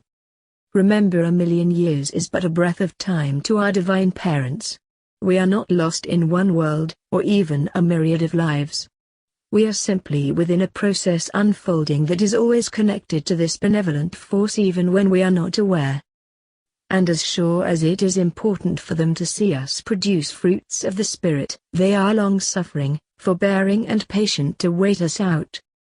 Just like our human parents can wait through the rebellious stage of their children, how much more can our divine parents wait for our rebellious stage to come to fruition, to where we eventually overcome those childish ways. Whereas we might have to wait for 5-10 years or more, our divine parents are not on a timetable. They are forever, eternally patient with us, and nothing we do can pervert this process. However, for the dark side, they demand obedience and worship, and to even wait a moment is beyond their allowance cycle, and the result is often ominous consequences. Remember, the God of the Bible is the one that proclaimed that one sin, one mistake could eternally disconnect us from Him. This is not the mind of a loving, patient parent. This is the mind of absolute total control, tyranny, and even insanity. This is the mind of a dictatorial leader. If you want more spiritual, dynamic, active control over your life, then you need to bring in your divine parents into every decision and choice you make, always allowing for their attention on your direction, even allowing modifications if needed. More on this later. If you are truly trusting in them, then you will also recognize the modifications as being something beneficial and needed, as well as always being aware and alert to the alarms that signal any needed change. If changes are needed, and we accept the path the father and mother set for us, then we will be able to accept their modification for our best interest. Chapter 15, Prayer, Sending and Receiving. I began to realize when I write about faith, many are lost at times because they wonder what to have faith in. Where do they begin? How can someone have faith and not know exactly what to trust in? I take a lot of things for granted because it has always been part of my life, but sometimes you must break things down even more to understand the simplicity of it all. Today I want to talk about prayer and what it really is, and what it is not. I do not and have not spoken that much about prayer because it has been so misidentified. Few understand its true application.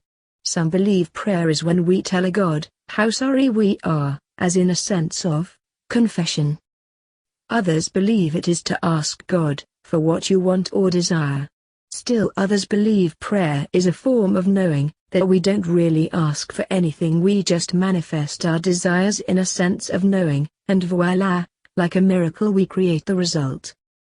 The fact is, prayer is so much more than all the above. The last idea that we use prayer to manifest our desires, that is partially true, in that when we already believe in the result, so often it does manifest. But there is a problem with this idea also. It can often eliminate the need for the father and mother, and it attempts to take back all power and control unto us, which again is what leads to our separation. There is a key aspect to the last part and I will address this later. Now getting to the part that we confess to the Father and Mother our shortcomings. Again, this is not only what prayer is about, but it is included. The more we admit we fall short, the more we humble ourselves, realizing that we do need help. We do need special interest and treatment. There is nothing wrong admitting to this. We should admit our faults. We should be poor in spirit, meaning humbling ourselves before the ultimate source power, not worshipping, but in service to. When we do this, we remove self-righteousness and we also remove any thought that we are already perfected. That it is a process and that we need to understand a process takes time, and development is a progression. The Father and Mother would rather you admit your sins, than for to believe you do not have sins, or you decide what is sin and what isn't. Sin is a natural violation of spiritual laws of love, as well as a violation of the human temple, and yes, sin is programmed within the DNA/RNA of the human body. The New Age philosophy teaches we are already perfect. My friends, we are not perfect, do not be deceived. We come from perfection, but we have been soiled, so to speak. We are learning to become perfect, even our Father and Mother are perfect. Also, many believe prayer is a last-ditch effort to get the source to give us what we think we need. Usually it is a last call upon the source having not done so prior. And usually it is in a bribe mentality, as such, I will do whatever I must do if you will only do this or that for me. Our divine parents are not good fellows working for the mob, they are not thugs that we need to coerce. If we had been in normal contact prior, we would not need to resort to such low standards. Again, most believe that prayer is asking the source for things and maybe, hopefully, the source will come through for our request. However, this leads one into not being sure, one may not be certain what the source's will may be, and thus we really do not have that much confidence that anything is going to materialize from the request. Therefore, we must acknowledge the true name of the source's Father and the Mother. This allows us to break through the restrictions one may place on themselves if they believe that the source is impersonal.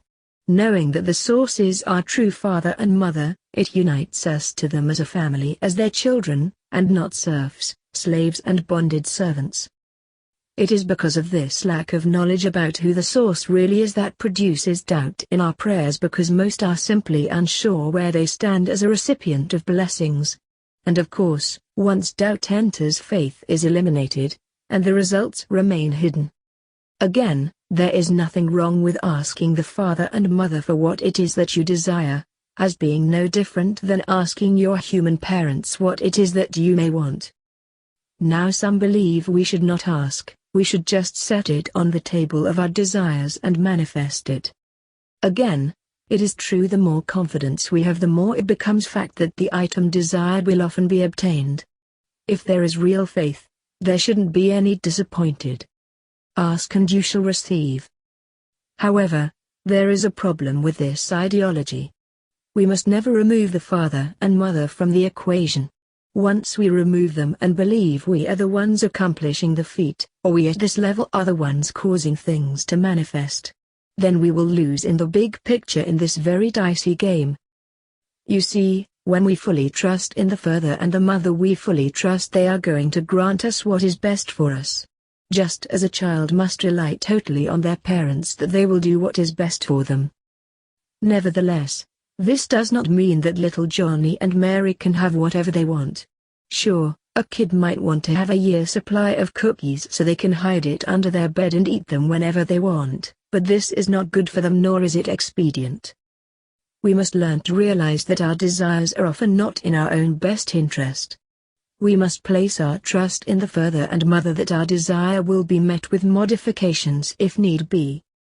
Now some may contend, and rightfully so, how can we trust implicitly for something without doubting if we are not sure that our intended goal is within the framework of a proper direction for our lives? Wouldn't this create doubt? Yes, it does, unless you view it from a more spiritual direction. Always know that every prayer will be answered affirmative with modifications. Let me explain. What exactly is prayer? Prayer in its most simplistic basics is communication with the Father and Mother. I want you to think about that. When we communicate with anyone, it is always give and take. This is where religion has flown the coop and has completely lost the identity of prayer. Often religion teaches us that we talk to an impersonal God and then we sit back hoping God cared enough to hear us as we go on with our lives without any real sense of knowing anything. And some believe that when we read the Bible, that is when our answers are revealed through this method, as some sort of wholesaler that works to deliver the gifts from another. Well, if the Bible had all the answers, then why would we ever need to pray? Just look it up and voila, you got your answer. But it is not that simple, is it? Religious dogma often teaches that God hears us, but God doesn't really speak to us. In fact, they are so flawed in their theory of prayer, that prayer of itself is a vehicle of doubt, never knowing anything, confusion, babel. The very basis of prayer in many beliefs systems leads one to always doubt, which is contrary to faith. It eliminates our connection to the Father and Mother. Their theory is a recipe for disaster. So, what do religions teach? The Bible gives you the answers you need, or your church gives you the answers you need, because the church is there as a substitute for God and Christ not being here, according to them. That is the greatest flaw in understanding this powerful gnosis. To even believe that the Father and Mother or even Christ is not here is totally absurd. They live within you. These groups or people want us to believe that the church then becomes the Father, Mother, Christ, teacher, etc., based on their doctrines and beliefs. And they completely remove direct contact to the Father and Mother from the individual and replace it with false link, causing one to look to an external source rather than looking inward. This is what has caused all the grief, deception and lies to occur in the religious world, teaching people they do not have direct contact with the Father and Mother. Wow, what a sad revelation that is. Can you imagine living in a house where you have access to your parents, but they never respond to your questions, and you must get the answers from something or someone else? If you want to know what they desire, then you must go to some in-between source to find out how your dad and mom feels about this or that, as if you go to a neighbor's house and discover through them what your parents are thinking. How empty, how lonely, how unsatisfying, and how disturbing. The first key to prayer is the absolute knowing that the Father and Mother always listens and responds directly within you. Let me repeat this. The first key to prayer is the absolute knowing that the Father and Mother always listens and responds directly within you. Prayer is a communication vehicle between you and the Father and Mother. The only difference is, you cannot see or hear the Father and Mother using our limited senses. We hear them via other means. They exist in the invisible realm as a power source and energy, and this realm exists within you, not externally but internally. Remember, as was revealed, the body is of earth as the soul is of heaven. The realm the soul exists in, even when it appears to be inside the body, is within the realm of heaven or another dimension. Our soul is directly and always connected to the Father and Mother. Therefore, our soul exists in heaven as our body exists on earth. Our divine parents are always within us. As our soul is within the body, our Father and Mother are within our soul. So therefore, we must have total faith that when interacting with the Father and Mother, it is as normal as interacting with anyone in the visible world. This is our direct connection from the invisible world. Getting back into the actions of communication, often our divine parents can respond directly within your thoughts if you know how to listen. Try to look at it this way. The Father and Mother are not separated from you, they are you at another level of awareness. I and my Father are one. Has it ever occurred to you that when you desire to talk to the Father and Mother and ask questions, that they had already worked those questions into your thoughts so that you would request an answer that was already prepared for you? They already knew the answer to your enigma and desired that you would seek the response as a personal interaction.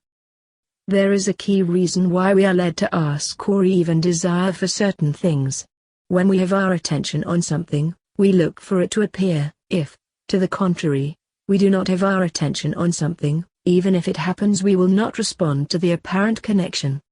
Our focus determines what we can grasp. Without the use of the five senses we are left to rely on our key to translate the codes. As an example, if you do not ask for something but a gift is granted unto you, it will have no real personal connection. Alternatively, if we do request for something and it is made available, we then recognize the answer to the request and we feel the connection. It is a beautiful thing when we have this type of communication. However, we need to use it all the time, this way we stay in the loop. The more we see our manifestation developing, the more we draw closer to our divine parents. You see, when we communicate with the Father and Mother we do so in full belief that we are talking and they are responding. When you become proficient at this, you will listen to the response within your thoughts and you can communicate like you do with any human at this level, except time may change.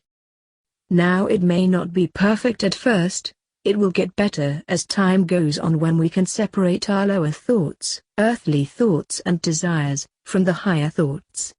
The response from the Father and Mother always works within you as if it is you giving yourself the answers.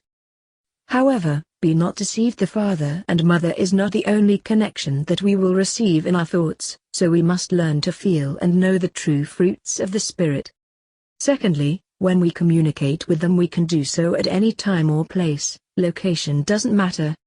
It is like accessing a phone to make a call, and at any time you can talk. Once you become proficient at that, then it becomes second-hand. You do not even need to think about it, you just start talking and then you wait patiently for the reply. Now some believe they talk continually and never get an answer. This is because they are either not hearing or the answer is not what they want to hear. Or their connection is so muttered with static they do not know what it is they are being revealed. Sometimes to get the answer the Father and Mother requests that we do something, often though it is rejected for a myriad of reasons. And then the thought comes into the mind that it was just the imagination, and then nothing ever seems to materialize and disappointment sets in. This is what happened to me many years ago, when the Father and Mother wanted me to make a change when I asked for help in my life. The answer I received was I had to make a major change and then I would see the blessings. If I would have rejected that knowledge because either I was afraid, or I didn't want to make that change, then I would have missed out on so many amazing and spectacular events in my life. Now here is the problem, too many times people become impatient and they think the Father and Mother is not responding, and then they give up and wonder if they even care or are even listening. This is when we have created a ball of doubt. And once that happens the connection is broken on our end, not theirs, and then confusion enters and you feel left alone. Like with anything it takes practice, but let me assure you, the prayer connection of asking and listening is what you need to be practicing all the time. There is nothing more important on this planet except to reconnect to the Father and Mother. This is the missing link between the chosen seeds and their parents. Where is the Father and Mother? They are within your soul spirit, connected to your very thoughts. Some even call them the higher self. The Father and Mother live within you, and if you open your soul's door to them they will always respond. Remember, Jesus even stated, because his connection with the Father and Mother was so strong, he knew to say, I and my Father are one. Are you beginning to understand the code? I and my Father are one. Say it, feel it. This was done to reveal to us that our connection is equally the same as was Christ. If we allow the Father and Mother to live and direct our lives, they become one with us. It is like anything else, if you close the door which doubt and fear usually contributes toward, it is then that you will lock the Father and Mother out. How do you lock them out? You stop communicating, which means, you also stop listening. The truth is, you need to make the Father and Mother your best friends, and I assure you there is no friend greater than them. When you really get to know the Father and Mother you will feel compassion, mercy, love, kindness, hope, desire, concern, gentleness and goodness. You will not feel the rule of the law of bondage and death, which is a deception to make one doubt where they stand with their own divine parents. These wonderful emotions that you will feel from this connection deep into your soul will begin to separate the wheat, the true word, from the tares, which is the false word via false thoughts. You will never feel fear, judgment, punishment, contradiction, spite or any of these things unless you are tapping into the wrong signal. Or you are living a life that is filled with spiritual negative traits and you are not attempting to change. This is where we must admit our flaws and not try to hide them or block them, or worse, you accept them as something beneficial. This will always cause serious problems. The father and mother will always back and support you and love you, and always forgive your faults as you address them as such, but they cannot be coerced into allowing sin as if it is something good. If you do receive any other answer that is not of the fruits of the Spirit, it means your communication is being interfered with. Simply understand, and begin to remove the doubt from your mind, knowing doubt alone is the faulty connection. And you must understand, in this invisible realm also exists the darkest demonic adversaries anywhere, and they always attempt to interfere to create confusion, deception, lies, fear and doubt. Now our job is to understand when any of these things manifest in our minds via our thoughts and or actions, we must understand where it is coming from. Be not deceived. If the father and mother can communicate in secret within the invisible realm, so can demonic entities.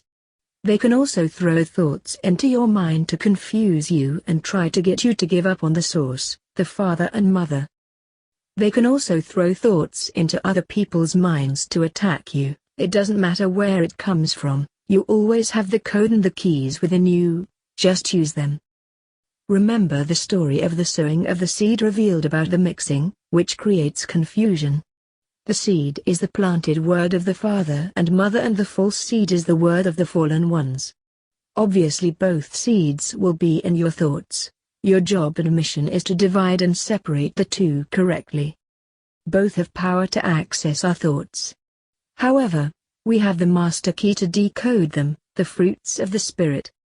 This is the secret of the ages. The demonic powers have only one goal, and that is to separate our connection with the father and mother, because they know that it is a power they cannot penetrate. And guess what? Look around the world, a large percentage of all people everywhere do not even know about the father and mother. Do you think maybe these demonic entities are succeeding? Just having the knowledge of Jesus Christ while ignoring his very message about the identity of the father and mother is not good enough, no matter what you have been taught. Remember what Jesus said, Matthew 7:21, "Not everyone that says unto me, Lord, Lord, shall enter into the kingdom of heaven, but he that doeth the will of my Father which is in heaven." And yet the father and mother never give up on us. We are all as close as our very own thoughts, but will you seek and then listen? The simple remedy for this is to never forget which thoughts belong to whom. If the thought is deep loving concern, then you have contacted the father and mother. If a thought is doubt and despair, then someone is interfering. Just like any radio signal, if someone bounces on top of your frequency, you will receive static and overplay. And it will leave you confused as to what you are listening to. And what do we normally do when we reach static on the radio when trying to listen to our favorite station? We often just tune it out or turn it off completely. And this is what we need to do with the dark side, change the channel, and turn them off as soon as we receive the signal. Do not listen, do not believe, and return to the father and mother. Therefore, the dark side tries to influence us. They don't really care if you follow them or their ways or not, but what they do care is trying to get you to tune out the father and mother. We can never allow, no matter how devious their attacks are, their dark information to penetrate our minds. Rest assured, if you are in contact with the father and mother, the other side will always try to interfere in one form or the other to cause you to doubt. We must discern and learn the signs. We must not allow the enemy to distract us. But if the enemy does succeed in distracting us, we simply must never lose the truth that it is the enemy. That is all you must know. You see, once the enemy is revealed, then 90% of the problem is removed. and the more you continue the practice of knowing, the faster the enemy will leave and the attacks will fall back. James 4:7 Resist the devil and he will flee from you. Nevertheless, never be deceived, they will never stop. They will always return with new tricks and tactics and a new game plan, but the more you work on this, the less their power will have any effect upon you. Their efforts won't have as much power as they once did. It is important to communicate all the time with the father and mother to enable you to recognize the true signal, allowing you to dissolve the false frequency. Talk to them as if you were confiding with your best friend. Don't leave anything out. Say what is on your mind. Reveal your innermost fears and weaknesses. You do not have to act as if you are some divine being that has no flaws, as if you are trying to fool them. They already know everything about you. Just be yourself, and let them in. We might not be perfect yet, but they will love us and accept that we have flaws just like any loving parent would towards their human children. Unlike the God of this world teaches that there is no acceptance. It is the rule of law where every flaw is judged unto ultimate death according to that law. Our heavenly parents do not think like this at all, because they understand the process. If you have a problem and a weakness, tell them about it. Don't be ashamed, talk to them about anything. Leave nothing out. Remember, there are no secrets with the father and mother. Once you do this all the time, then you will soon realize they are your best friends. Even in our most troubling weaknesses, they understand. And then go about to make the changes they reveal until you, even if they are short baby steps of change. As the conversations become more real to you, because they will eventually become more real than any conversation that you might have with other humans, you will feel energized and always desiring to talk to them. And in time you will then hear the father and mother return the conversation back to you from your own thoughts, as clear as the light from within.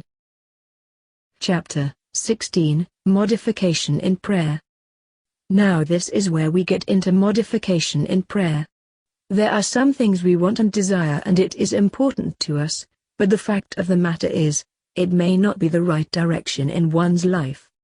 Revealing your desires is always vital. But the main question I always get is, if I am requesting for something and I am not sure whether the father and mother feels it is necessary, then how is it possible to have perfect faith when being unsure is already a form of doubt? Know this, the father and mother always want the very best for us in the process of producing fruits. Again, go back to what I said earlier, no prayer is ever unanswered. All communication dealing with whatever it is you care to delve into is always answered, sometimes instantly, sometimes years down the line.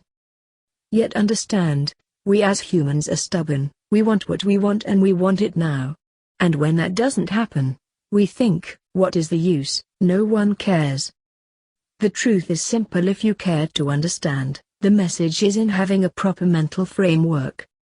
Often, we desire things of the flesh that the father and mother have no real concern about, not that the father and mother do not care about our needs and wants in this fallen world, but so often we seek for temporary flings that amount to nothing, and often we usually realize this after the fact. And then when we are done experimenting with it, we toss it away as being worthless or of no profit to us. The way we can go into any communication with the father and mother and never doubt, is to understand that what we request may need to be modified for our success and hope. I want you to think about this. I cannot express this any more seriously than what I am revealing here, it is that important and in time you will understand why. When you allow them to finalize all decisions, always understand that they never say no. The father and mother always work out the situation even if it must be modified. Where we must hope, and believe and never lose trust, is we must understand our exact request may need to be tweaked. Secondly, when something is modified it is often more beneficial than what you originally desired anyway. If it isn't, then something else may be trying to interfere. Please read that again. When the father and mother modifies anything, it is usually more advantageous than you originally desired. It brings me to a story of something that occurred in my youth that I have never forgotten. I wanted a race car set. I knew my dad had limited funds and I realized what I desired may not be possible. I came from a time where even the kids understood the limitation of the family finances and kids cared about that also. We did not get whatever we wanted. We had to be patient and often take what was given to us. I continued to ask my dad until one day, he said, "Giovanni, this is my Italian name." I responded, "Yes, Dad." He said, "Let's go to the store together." Obviously, this was a strange request. Usually my mom did the shopping. Not knowing exactly what the deal was, I went along. When we were at the store, my dad looked at me and said, "Hey, didn't you want a race car set?" Wow, I was humbled and replied, "You mean you really are going to buy that for me?" He responded, "Go pick out the race car set that you want and let me see it." Well, I was in a state of shock, yet I still knew that my dad did not have a lot of money. I didn't want to burden him. That may sound strange concerning how most children are today. However, I made my trek to the aisles and began my search when directly above my head, setting with great poise, like a star-struck model, on top of a center rack, was the race car set of my dreams. Oh, that would have been so amazing to be able to have this once-in-a-lifetime gift. A desire beyond anything I could imagine in being able to really own this amazing race car set. However, I knew my dad wouldn't be able to afford that one, so I sadly sought out for something less expensive. How many times when we pray to request for something do we barter it down because we do not believe our real desire could ever be accomplished?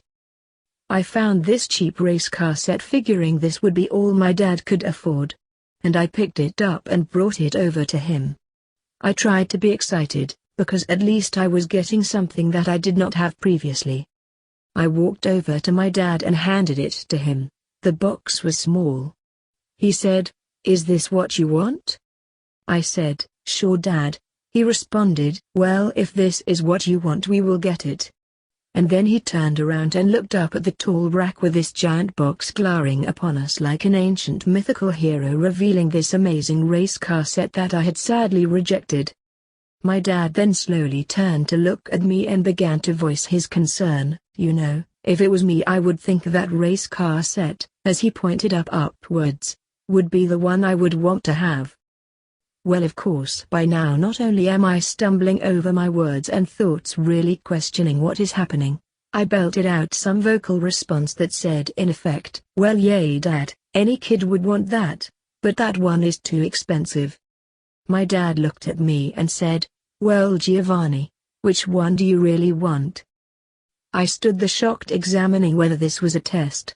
In my mind, I was still struggling with the issue of whether I could get the race car set of my dreams, because I was still concerned about the price. So, I cautiously let the words slip out of my mouth in a very low tone and said, "Dad, that race car setup that would be the greatest gift I could ever receive, but it costs too much money." And then my dad reacted, "Let me decide if I can afford this or not. You do not have to worry. Which one do you want?" Here I was, stunned beyond my tiny little mental framework. I said, "I want that one," pointing up while looking skyward. And he smiled and replied, "Okay then, that is the one we will get." We got some help from one of the store workers to get the box down for us, and as he handed it to me, here I was holding this humongous box that was basically bigger than I was, but it was not even close to the size of my smile of the gratitude I had towards my dad.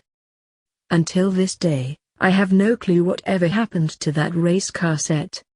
I don't even remember playing with it, but I never forgot what my dad did for me. Remember, if our parents, being of this lower world of corruption, know how to give good gifts unto their children that ask, how much more will your heavenly parents give to their children that ask? Next, whatever it is that you are seeking or requesting, always let the father and mother modify it. This removes all forms of doubt that what you seek might not occur as originally desired. However, if what you seek is a realization that you will receive something more specifically attuned to your needs, and yes, often it is even better than you had requested, then this begins to remove all doubt and restore confidence, which in turn builds stronger faith and removes doubt. So therefore, never dictate to the father and mother what, when, where or even how the item of desire is to manifest, but always realize it will manifest along with possible modifications. This is the most important aspect of prayer that there ever was. And this is where 99.9% of everyone usually fails and falls into a trap of doubt. There is never ever any time where we should lose hope or doubt in any request we make of the father and mother. In fact, it needs to be the opposite. It needs to be understood that no matter what it is that is requested, you can absolutely know it will happen, even if it must be modified for your success. Modification is not doubt. It is a way to allow our divine parent to interact in our lives, and build on hope for something greater than you requested in the first place, and that is more designed for one's true needs. I cannot tell you how many times the father and mother modified something I requested and it was so much better than I could have ever created for my own self, just like what happened to me with my dad and the race car set. And that is the last part of the equation. This idea that we manifest everything from our own power is completely absurd, even though there is truth in part of it. Yes, our faith and belief can manifest many things. The very act of belief energizes the spiritual nature of things and creates what we seek for. However, and read this closely, sometimes what we desire is very bad for us. Do you understand? If you do not use the father and mother as your central connection, then someone else is going to play God with you? And anyone who believes they have the power to manifest what they want separated from the father and mother is going to have a very rough road ahead of them. And here is why. As I stated earlier, why does the father and mother modify our requests? Because the father and mother can see things we cannot possibly visualize or know about ourselves or the world around us, as well as peering into the future. As an example, let's say you request for a job, and you really want this job. However, the father and mother modify it to give you different job of equal or greater value. The problem is, you are dead set on the job you wanted. Our divine parents know why they modified this for you. What if they looked down the road into the immediate future and they saw that this business was going under, or maybe a disaster occurred, where the establishment burned to the ground? You can't possibly know this is going to befall you at your level of awareness, but our divine parents can. This has also happened in my life often. Many times, the father and mother will tailor-make something expressly for our needs, even if you do not understand what that is. And so often it happens that it is so much better than you ever requested. One other point here, often we make requests based on our lack of faith, meaning we do not think high enough. We limit our request due to what we think is possible for us. Oh boy, how I know this to be true. We may not be honest about this, but it is a fact that we so often limit our desires based on what we determine is feasible or even possible, even when the father and mother has something much more grandiose in mind for us, but we can't even fathom it yet. When we are continually communicating with them, they long that we are filled to the brim with our desires if it is not harmful to us. Now it may not happen overnight, but it will happen. And the more we react accordingly, these amazing events occur more rapidly. Getting back to using the formula of manifesting your desire.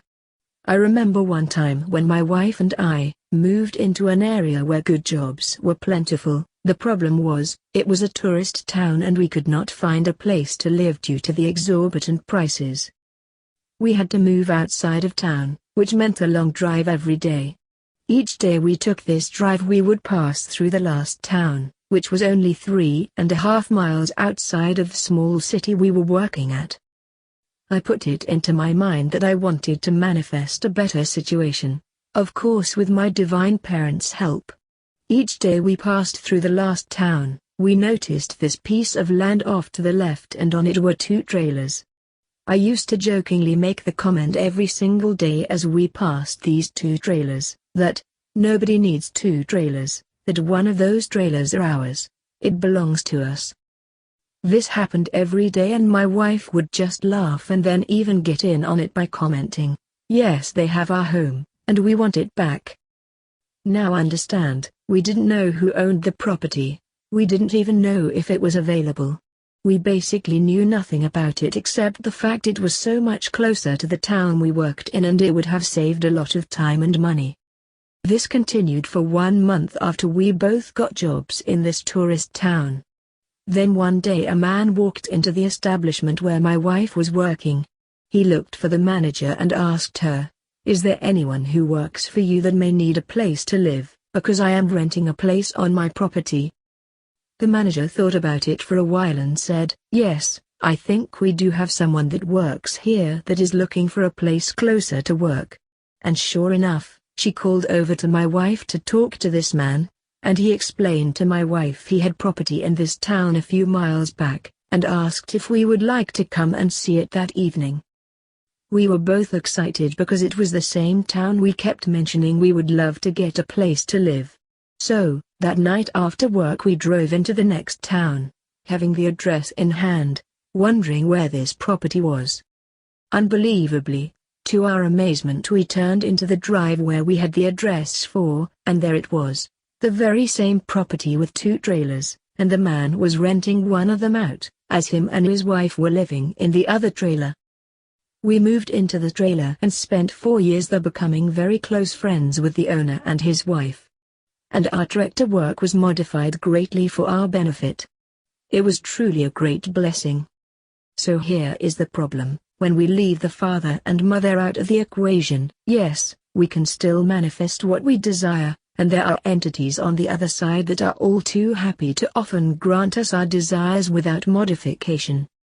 However, if we use the manifestation and always seek the father and mother in our use of it, they will be happy to help you access your desire, if it is beneficial.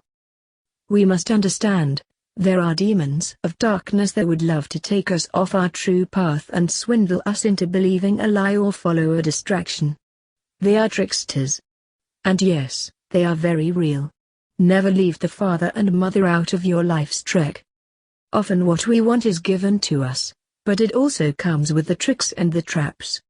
The dark ones see that it will harm us and they are more than happy to comply.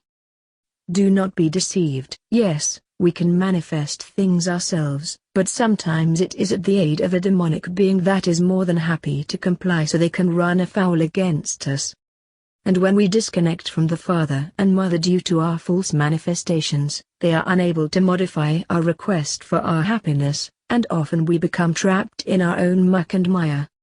Now we know why many wealthy people are some of the most spiteful, hateful birds in the world. It is because they were never modified. They received their every desire and now they are wholly in tune with the demonic world and its natures. This is because they did not place their trust in the divine parents, they rejected them to do it themselves. So, getting what you think you want is often not what you need and then it leads you into a miserable life of negative experiences. However, if you continue to keep our divine parents in your quest, then you can manifest your own desires. Remember, ask and it shall be given, and seek and you shall find. As stated, it is easier for a camel to go through an eye of a needle than a rich person to enter the realm of our father and mother. Once you realize the father and mother can modify all choices and desires, always know it is for your best interest, but more than that, you will also agree with it more than anything you could have desired or imagined for yourself anyway.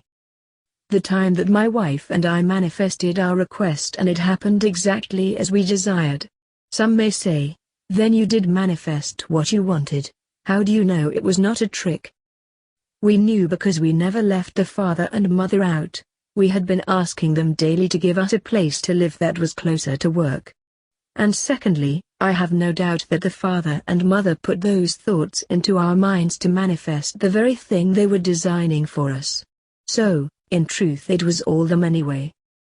However, the ironic thing was, even though it was all a blessing, it all changed because the father and mother were leading us to go somewhere even better, to grant us our dreams as we had desired, for many years.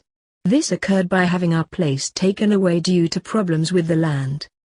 We could have become angered and tried our best to stay, but we both knew the father and mother were changing our situation even though we had no idea what that meant. It all turned out even greater. In this world, we often look for money to solve our problems. But it is not money that you really want. It is what money can buy. And that is what the father and mother can offer us. They can modify the request for money and change it to the actual desire you wanted to use the money for. You see, the love of money is a root of all evil. Yes, it is nice to have, but when we start trusting in money we have lost our way. Money is a tool, no different than a hammer and nails. If you want to build a house you will need the tools, of course we all know that.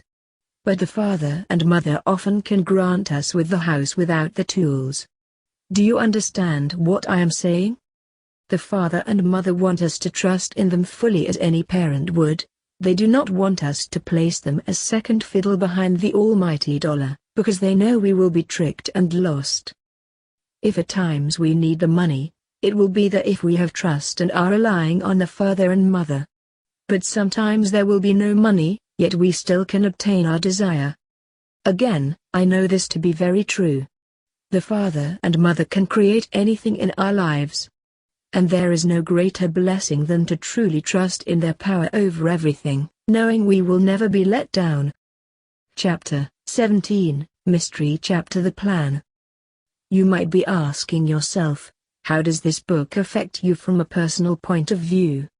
The fact is, everything I have written in this series of books is a code, and this code should begin to open the cobwebs around your spirit DNA that lie dormant within your soul.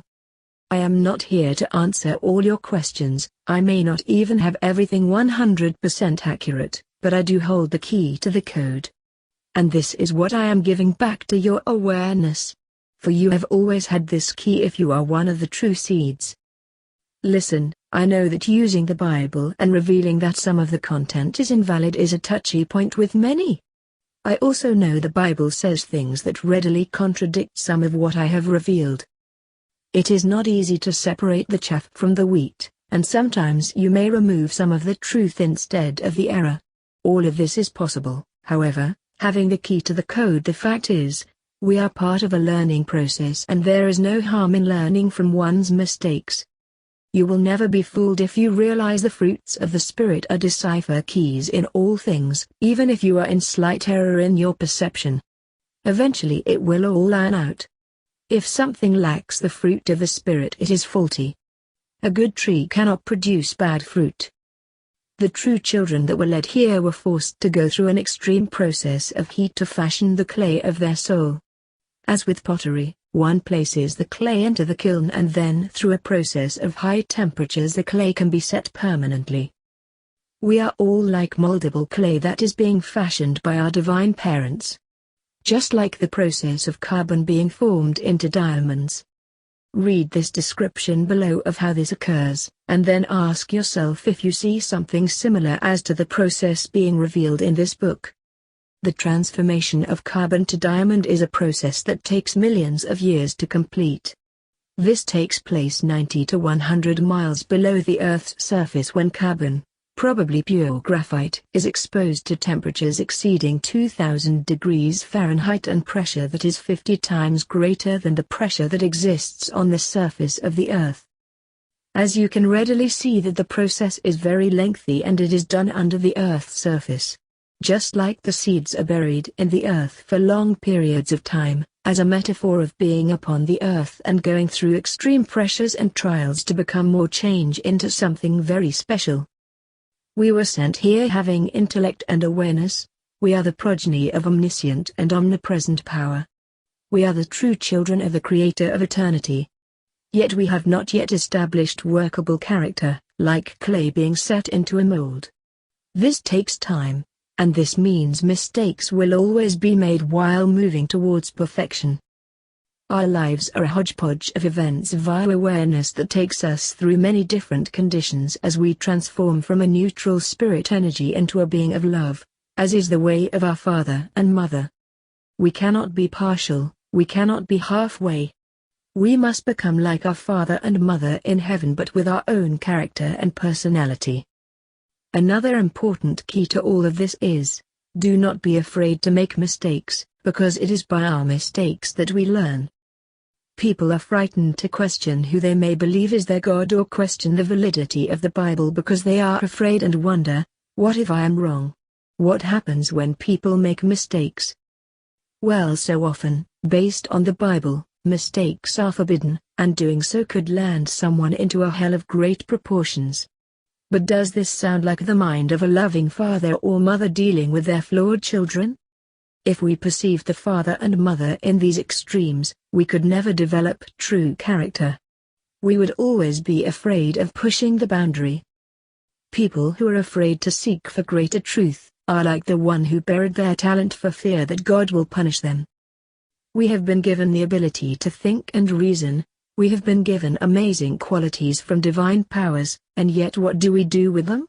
We bury them because we are afraid to pursue something that might be perceived as out of bounds. The mind of the God of the Bible is all about absolute obedience without thought or reason. Many are afraid to challenge what they read or hear because they have no confidence in their life's direction. More importantly, many do not realize we are the offspring of Spirit's creation. The father and mother's desire for us is to reason things through, because how else can we build character in knowing what is right from wrong and then choosing? Just because someone else might tell us something is correct or even faulty doesn't mean it is so. It is better to learn through experience of mistakes than to blindly follow something that you are never sure about and then falsely accepting that the idea that you are not responsible for your own beliefs. Let me tell you a little story of what the father and mother revealed to me. Many years ago, I was raised in a strict Christian religious environment. I lived my life believing with all my heart that God was about to bring punishment upon mankind for their sins in the form of what we have been told is called the Great Tribulation. I spent years of my life believing this and even teaching this. I firmly believed God was going to punish humanity for their terrible sins.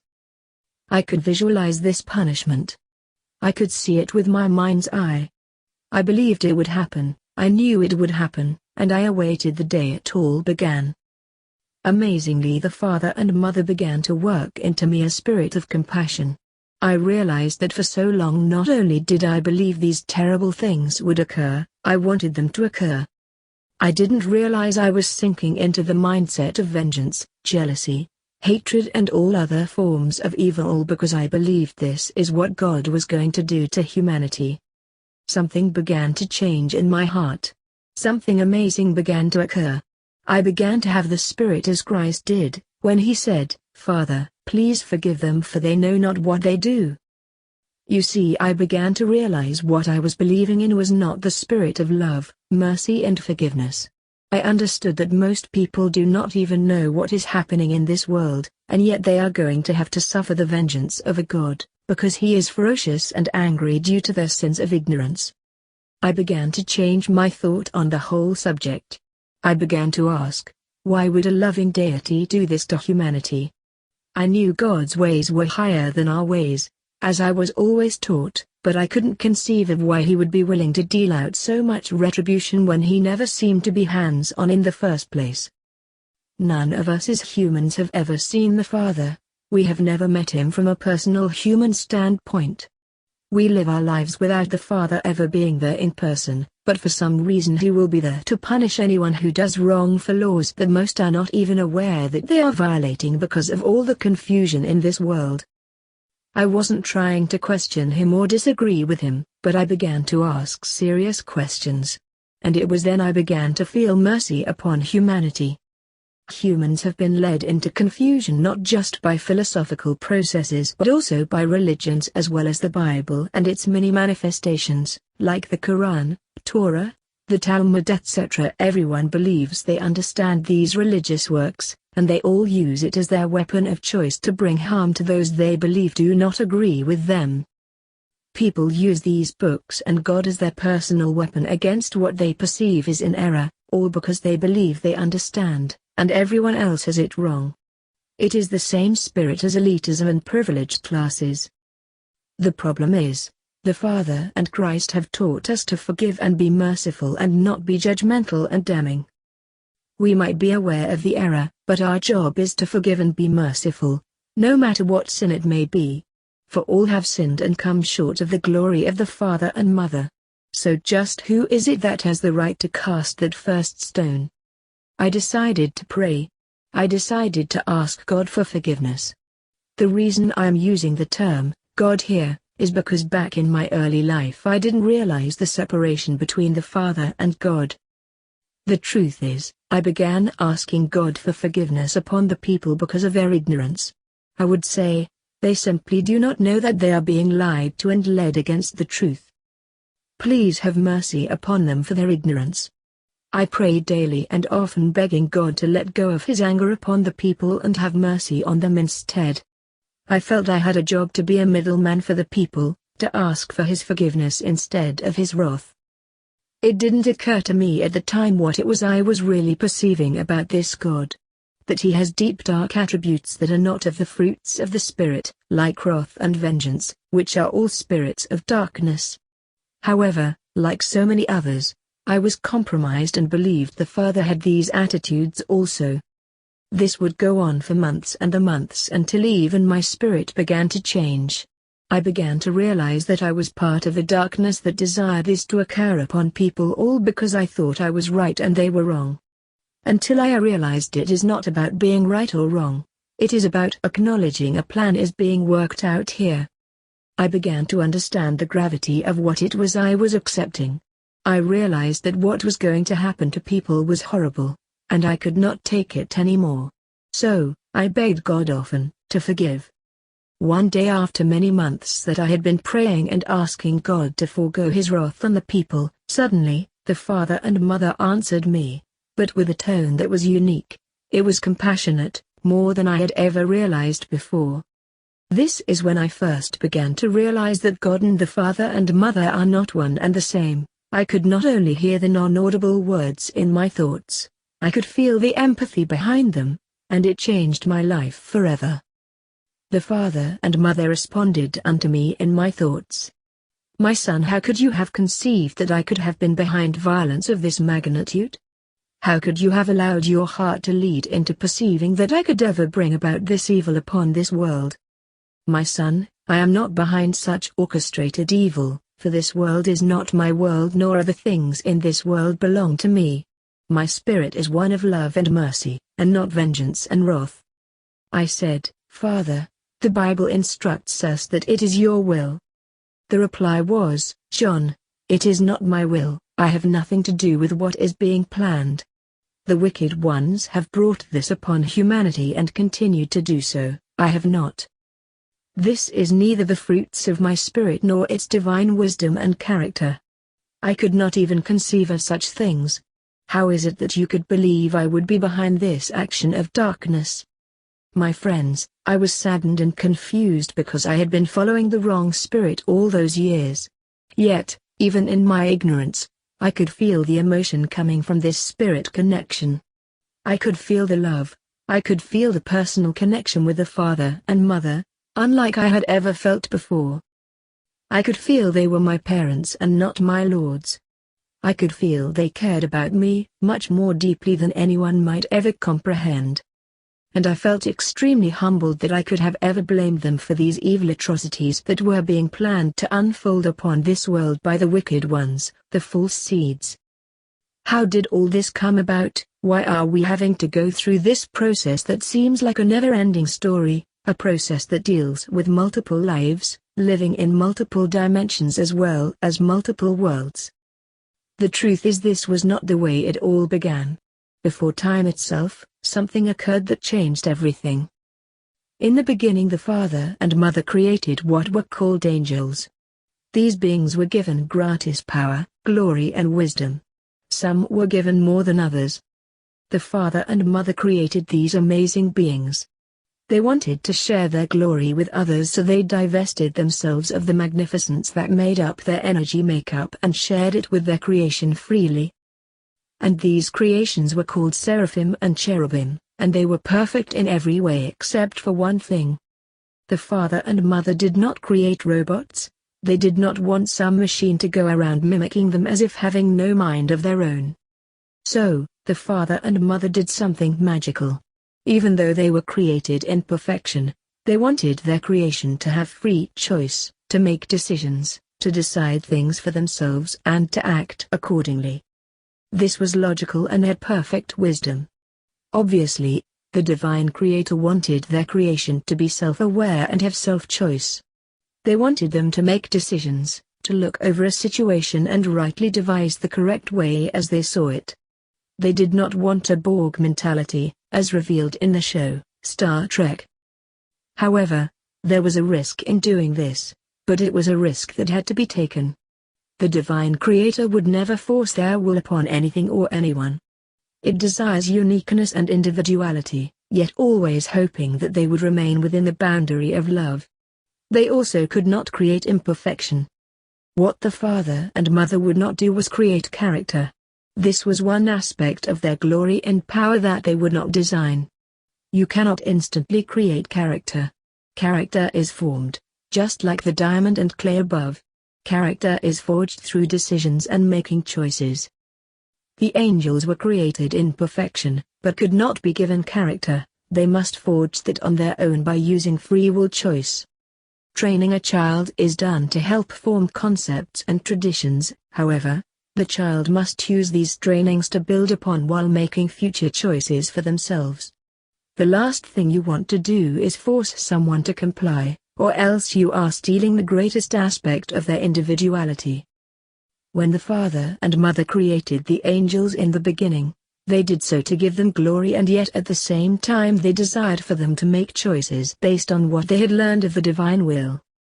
The fact was, they took a chance. Giving this kind of individualized power of choice and freedom also brought with it the possibility of complete and utter rejection. What if the angels decided they had another way, that they wanted to do things differently, that they did not like the direction that the father and mother were hoping for them? This was a possibility from the very beginning. Even though they were created in perfection, and had wondrous abilities and glories and even wisdom. When offering anyone free choice, there exists the potential of skullduggery. Solomon had more wisdom than anyone else, as the Bible proclaims, but he used his wisdom often for nefarious deeds and evil works. The name Solomon means sun god. He represented Lucifer as the light bearer, both having great wisdom. More on this later. In the father and mother's kingdom there was never any sin, or law breaking. In fact, there were never any laws beyond the law of love, because everyone acted in the supreme interest of all others within that realm. Yet something went awry. One of the angels took another direction and moved directly opposite of the Creator's will. One of the angels chose to rebel against the perfection and decided to go against protocols that had up until this time always been adhered to. One of the angels did not agree with the process that the divine creator had set in motion. Something happened, something went terribly wrong. It was a shock heard in all dimensions. The sad thing was, this wasn't any angel, and this angel wasn't the bottom of the totem pole. This angel was the greatest creation the father and mother could have ever designed, with absolute perfection, glory and beauty. And even more than that, this angel had the sum total of all wisdom. If any of the angels were to reject the former way, this one would have been the last one on anyone's mind to fail. The problem is this angel did not believe in the concept of all for one and one for all, sort of in vogue likened unto the musketeers. This angel did not believe in the concept that all were equal, and that all served one another.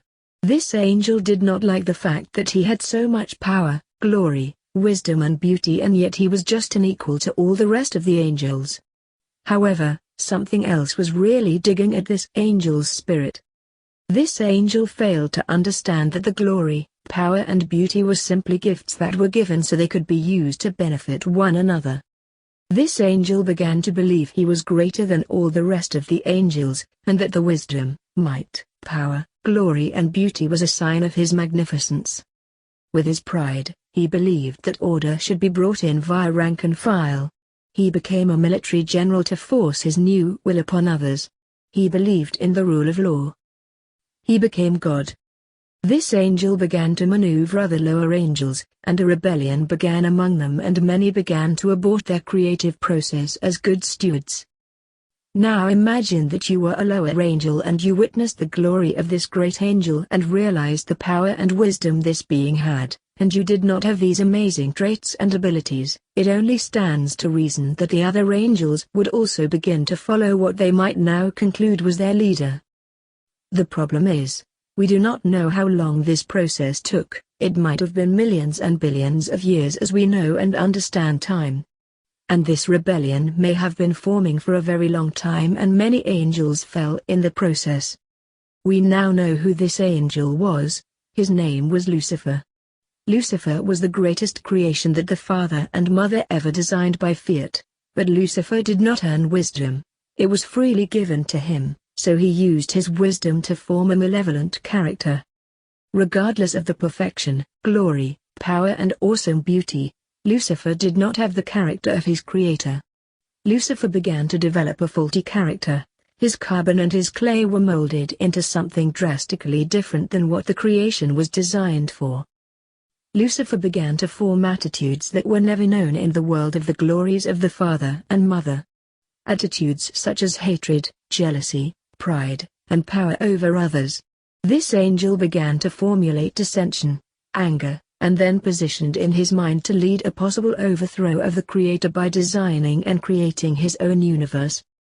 Lucifer formed an army. He led and sucked into his authority and power many other angels that the Creator had made. This was a megalithic coup d'état. Think about that. Many other angels sided with Lucifer, and decided to go on a war march to overthrow the powers and glories of the father and mother to take within their order an evil ruling nature of total control. Now think very long and hard about this. We are not talking about a general that lacked knowledge and was ignorant. This general was fashioned with the totality of all known wisdom. This being would have been considered the wisest of all angels anywhere. Who could know or even suggest to this powerful angel that he didn't know what he was doing? That very accusation would have been an insult to the father and mother. Because of this wisdom, he mastered the ability to control anyone in the most nefarious ways. He figured out that he could lure other unsuspecting angels by speaking good words but having wrong intentions. He decided to create a new law based on both good and evil. And then he created the military construct of rank, power and authority as a god ruling over others.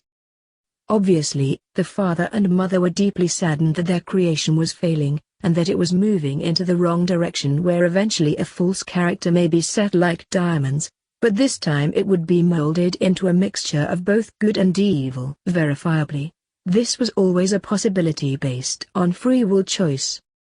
As more and more angels began to fall for the trick and began to be lured in by this heinous deception, many were becoming the epitome of a spirit gone dark. And some were completely changing into what would later be called demonic beings. These beings took on forms of what we have now realized are monsters and aliens. The strangest thing was and always has been, none of this took the father and mother by surprise. They knew from the very beginning what the potential was when giving absolute free choice to their creation, but there was no alternative. It had to be done this way to fulfill the plan. They did not want robots. They wanted free-willed thinkers but always remaining within the dynamic boundary of service to others instead of service to self. And this was always the key. The divine parents did not rule their creation. They gave them equal opportunity to serve others as themselves.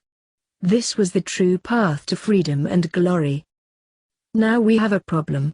The father and mother called upon the other angels that have remained in the service to others mode, and told them, we must force a limit upon this action. Even though they gave them free right to choose, it did not mean they had free right to force others to change. However, this was done to establish even a greater plan. The ironic thing in all of this is the very fact Lucifer was given free will was also the very thing he wanted to change in others. It was then realized, hey, if one can rebel against the Creator, one can also rebel against the leader of the rebellion. And Lucifer didn't want any part of that. He was very jealous. Lucifer began to set up a military machine to force others to comply. He demanded allegiance to him, that he was the only God and no one else was before him. Of course, The angels always knew of the father and mother. No longer was free will choice an option. You are given an order and you must comply. Obedience and worship became the law of the land in a military ritual, and then Lucifer created his own domain. He had rage in his heart. He became very angry and extremely filled with wrath. He was upset how any angel could turn against him as he had the full sum of wisdom. He became very resentful, and this was the beginning of his first sin, which created the first murder, whether light was sacrificed by darkness, or reality was sacrificed by a virtual reality or artificial spirit of evil blending with good. More on this below. Why was Lucifer jealous? Why would Lucifer become so filled with wrath, anger and animosity? What was happening in the heavens that were making him feel that he was losing something? The truth is, Lucifer was told the plan. He found out what was being devised. It was a shout that rang through all the heavens. It was literally the shot heard around the multi-dimensional universes. Lucifer discovered that everything that he was and all that he became, and all his wisdom, power and glory would never match or even become close to those that the father and mother were setting up in the plan. Lucifer learned that he was the creation of love, but neither Lucifer nor any of the angels that were ever created were the very children of the father and mother. The angels were servants in the household of the father and mother. They were like sons and daughters and were loved as such, but they were never born of the father and mother as their offspring. This takes the metamorphosis and change. This did not mean the father and mother did not love their creation. It did not mean that these angels were some failed creation or scapegoats to fulfill another plan. By this time, the father and mother had created many types of beings, such as we would call animals and spirit natures. Yet only the children were part of the actual family. The rest were part of a creation to support, beautify and become companions to the family. Everything having great importance, but only the children would become sons and daughters of the Creator. Even as such, what we call animals in all their various forms were the creation of the father and mother. We witness animals also existing in our realm of death. Many of them are group souls seeking for an attachment to their beloved caretakers.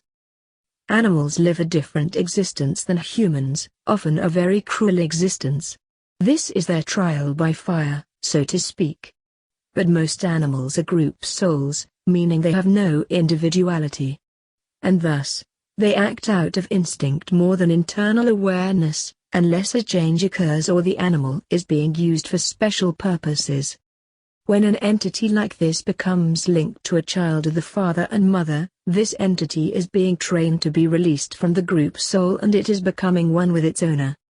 If the relationship is one of love and caring, these animals will then attach themselves to the owner's soul forever. These animals will serve the owner in the kingdom as friends and companions for all eternity and will retain their own soul separated from the group soul. From the beginning, all animals and other creatures belong in a group soul. Yes, they are spirit natures, and indeed return to the heavens where they were sent from, and yes, they all have souls in degrees, but the soul is connected to a group soul with other creatures that are alike in their specific DNA kingdom. These are lower spirits that the father and mother also created along with the angels. Some of these creatures are angels in disguise while living in this world, who have chosen to come and assist humanity using these various forms. Understand, everything in this world that was tied to spirit eternity began as a creation of the father and mother, which has morphed into something else while going through this process. Everything here originated from the father and mother in spirit, all the way down to the plant kingdom and mineral kingdom, except for the programmed ones. More on this later. Everything we have here is a spirit nature inside matter. Some good, some evil, but mostly mixed due to the compromise. Everything is after a divine plan or pattern, or what is called pater or father, and it is all placed within matter, or mater or mother to become revitalized to be born again. Yet nevertheless, all creatures in their variety of species come from a group soul, and some are given the opportunity to create a tie with a child or an earthly family of the father and mother. These amazing souls are also our brothers and sisters in type. They are striving to become part of the spiritual family as companions. So be good to your beloved friends, whether they walk on 4 legs or fly, these are amazing souls. As Gandhi said, the morality of a nation is often realized by how it treats its animals. Beware. Remember, Lucifer was given all that could possibly be given to anyone. Lucifer was always created to be a servant to the household of the father and mother so that they could watch and take care of the offspring of the divine parents. The angels were simply guardians, messengers, protectors and defenders of the family. They were extremely important, and would always have a powerful role in the kingdom. The funny thing was, Lucifer was not upset that he was not an actual child. He was angered when it was discovered he had to serve these children, that these children were the true princes and princesses in the kingdom, and the angels were their servants. Now it is time that you begin to understand the origin of the tree of life versus the tree of the knowledge of good and evil. The tree of life is the family tree where the offspring of the Creator are the direct descendants of their kingdom. However, Lucifer, who by this time was relegated to the adversary, where he is often noted as Satan the devil, he began to operate and rule within another kingdom, another family tree. Lucifer was the head of a family tree of followers, and his followers all became a mixture of Lucifer of the light and Satan of the dark, but all are of his family tree. The name God and Devil were born out of this collection of good and evil. My friends, this is the true meaning of the 2 trees. One of them was the family tree of the father and mother of service to others, and the other was the family tree of the fallen angel Lucifer and his followers of the mixture of good and evil. The angels that fell and were deceived by Lucifer became his children, not real children but conformed children. Notice how Christ revealed this order to be in error and not to follow these ways. Christ was revealing that the true children were always to remain in service to one another and even to others outside their clan. It was because this is the true nature of the father and mother, serving one another. However, the ways of darkness led by Lucifer, Satan changed service into a dirty word, and via jealousy he demanded worship and bondage. Luke 23:24 And there was also a strife among the disciples, which of them should be accounted the greatest. And he said unto them, The kings of the unbelievers exercise lordship over them, and they that exercise authority upon them are called benefactors. But ye shall not be so, for he that is greatest among you, let him be as the younger, and he that is chief, as he that doth serve. For what is greater, he that sits at meat, or he that serves? Is not he that sits at meat? But I am among you as he that serves. Ye are they which have continued with me in my temptations, the process of death and life. And I appoint unto you, children of the father and mother, a kingdom, as is the rightful inheritance, as my Father hath appointed unto me, that ye may eat and drink at my table in my kingdom. Equals, a family sitting at the same table. The other tree operated under the illusion of good and evil. They would take parts of what they learned from the Creator and mix it with deadly poison of error. And this became the deadly cocktail of confusion that was used to sway and overthrow angelic powers. This is the true spirit of Antichrist. Now it is time for the plan to be revealed. From the very beginning the father and mother knew that their creation called the angels might choose to go into a different deadlier direction, and that they might choose to follow something that was not part of the Creator's kingdom. This was always known as a possibility. In fact, everything was figured into this potential. This was all planned. Therefore, there was the possibility that if you give the angels free choice that eventually one or more of them will rebel. It was decided to take that chance and give them free will choice, but the father and mother was not going to make it easy. They did not want the angels to rebel, it was not in their desire, and so they gave them a choice. Yet with this choice they gave the top angel full wisdom, power, glory and beauty. I mean, talk about having it all. Lucifer was given keys to the kingdom, but as a servant, not a child. This was the option. You can serve the family in the tree of life, or you can serve another way. This is your choice. The 2 trees are set before you this day. Do you understand? The two trees option was given to Lucifer in the beginning of time. The Creator knew that if Lucifer or any of the angels would rebel, it would design a unique and different mode of operation for the true children. Lucifer, represented by one of his followers called God, as Jehovah YHVH, decided to give humanity that same choice he and all the angels had, but he made it so the humans could not resist the tree of the knowledge of good and evil, which he later proclaimed was his identification marker, as he and his followers claimed to be the gods of knowing both good and evil. This God left the two humans of Adam and Eve with another who also was directly connected to Lucifer. This other became known as the serpent, representing the polarity spirit as the adversary. The serpent was the one setting up a trap to play the role of evil or devil in the good and evil game. If God did not want the children to take of the wrong tree, why leave it within their midst and then allow another fallen angel to trick them into taking it? This is exactly what happened to the fallen angels. The only difference was, they knew exactly what was happening and why, because they were given the full knowledge of the truth of the kingdom. However, through manipulation, they were tricked by Lucifer to follow another way. Remember, angels who were given supreme authority, power, glory, knowledge and even wisdom, and yet they could not withstand the tricks of Lucifer. So how was mere man who was not given this supreme intellect because they were created neutral? How were they going to withstand this demonic power of deception?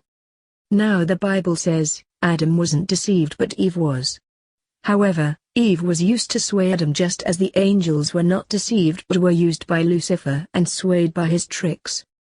Yet has it ever occurred to you that the message was always framed right before us but we never noticed it before? Could it be that Christ or the spirit of the first begotten entered Adam first? I want you to think about that. Christ in the man Jesus told us to follow him, that we would have to embark on a mission of death and then through many lives we would build fruits to become one with the Father and Mother again. Christ said he was the way, and to follow him. He did not say he did it all for us. He wanted us to follow him. Do what he did, become like he became and be led back to the Father and Mother. Wouldn't it make sense that Christ fulfilled this same pattern also the same way, via many lives, in that the process would be fulfilled through him? The Bible revealed that Christ was tempted in all points as we are. How is this possible via only one life, one time and one body? Wouldn't Christ, to have become the teacher, master, guide, and elder sibling have experienced what we also experienced to have been tempted in all points? Why does it say, as in Adam all die and as in Christ all shall be made alive? Why position these two together? Are they one and the same? Does this show the process? We all begin as Adam in type, and then we move through cycles to become like Christ. The question is, was Christ in Adam as the forerunner of humanity that would seed many children? Well, doesn't the metaphor and analogy of Adam and Eve reveal they are the father and mother of all children upon this world as being the first two humans? Whether Adam and Eve were the first two humans, the design via the story was set for us to believe they are the father and mother of all humanity. So, the principle of thought is there. Because somewhere back in time it had to begin with two originators, male and female. If all seeds came out of Christ as the first begotten, wouldn't it make sense that the parallel would reveal Christ was indeed Adam, and all of Adam's seed also came from the first two humans, as the father and mother? Understand the mystery. Those who are written in the book of life are those of the family tree of life who are seeded by the Father through Christ. The crucifixion was not, I repeat, was not the death of Christ. That was only a symbol of what had already happened long ago, which predated this world. His death came about by willingly sacrificing his life to come to this world from before the world was ever created. In fact, all of us were slain from before the foundations of this world by coming here. And we have been here ever since. And Christ through Adam and Eve showed us the way back as he also returned to glory that we must follow the same way and path. Therefore, the message is, Adam was never deceived, he willfully sacrificed everything to become the forerunner of all the seeds to develop fruits via the process of death that Lucifer created. Christ of the light was the first sacrifice of Lucifer, who became darkness, and Lucifer, Satan, was the first murderer, and this was represented in the Cain and Abel story as well. Then Adam, now belonging under death via the process of multiple lives, existed in different bodies, different plants, until he lived as Jesus, who then became the embodiment of the resurrection of death back until life, or darkness returning unto the light. This set the way back unto our very origins, and one by one we have been following this process all along, as the seeds being buried into the earth through the death process that Lucifer created by his rebellion, so that we could overcome this process and then move back into life. Therefore, we now understand the truth. As in Christ, Adam, all die. As in Christ, Jesus, all shall be made alive. Well, of course, my friends, that was the plan. Adam and Eve were not supposed to remain steadfast. They were supposed to follow the deception so they could then be relegated under the rule of Lucifer/God/Jehovah as slaves and bondmen and women, as was Lucifer's plan all along. This would take them through the process of death, which in a strange twist of fate was the father and mother's plan all along, after Lucifer rebelled. It is imperative that you now understand. The true children of the father and mother were created out of their very essence as neutral. None of them were given the full sum of wisdom, or full power or full glory. They were spirits that were completely neutral in the beginning and then had to go through the process. This was done on purpose, so the children could learn through a process of life and death, thereby never truly rejecting their father and mother. The angel's job was to protect these children, guide them along and nurture them in their quest for divine character. The true children were babes in Christ. They would frolic, dance with joy, love the creation, and yet still be nothing more than children on the path to becoming. We existed on many worlds, lived in many dimensions, all the while we were subjected to the environment around us to learn and grow and use our freedom of choice. We were called children of perfection, but after the fall into death we had to learn to become perfect in character, and this could take 1,000 or more lifetimes of building fruit and casting away error.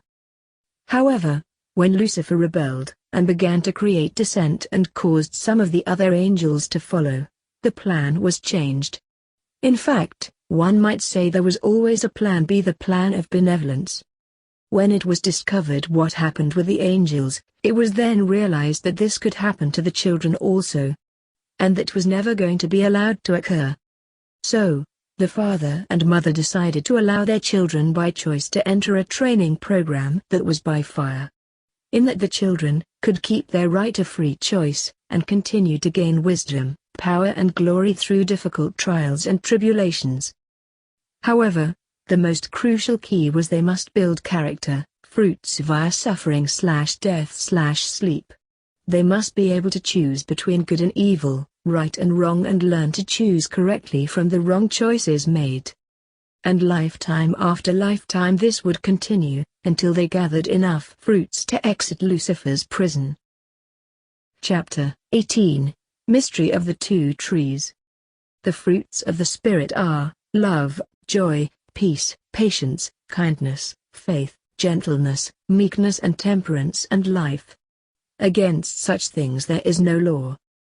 Repeatedly I have spoken of the fruits of the Spirit of the Father and Mother as the key to everything. However, I woke up very early this morning realizing a central truth that is paramount. For some reason, I never realized one key point before, that the fruits of the Spirit are all self-contained and self-controlled. What do I mean by this?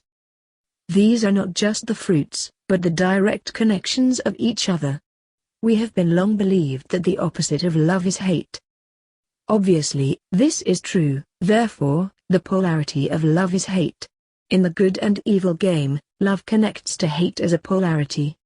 However, what I am realizing is that the father and mother do not connect love to hate. Love creates its own connector as hate creates its own connector. For love to equate hate as a connector, it would mean love and hate are connected as equals. This is not possible. This is what Lucifer wants us to believe. Lucifer desires for us to believe that good and evil work together as one team. Therefore when we see evil, we are to believe it has merit because it is all part of the good and evil logic. Love can never produce hatred no more than hatred can produce love. Polar opposites are the negative and positive ends linked together. This is the tree of the knowledge of good and evil, that is positive equals negative. This is the mind of Lucifer.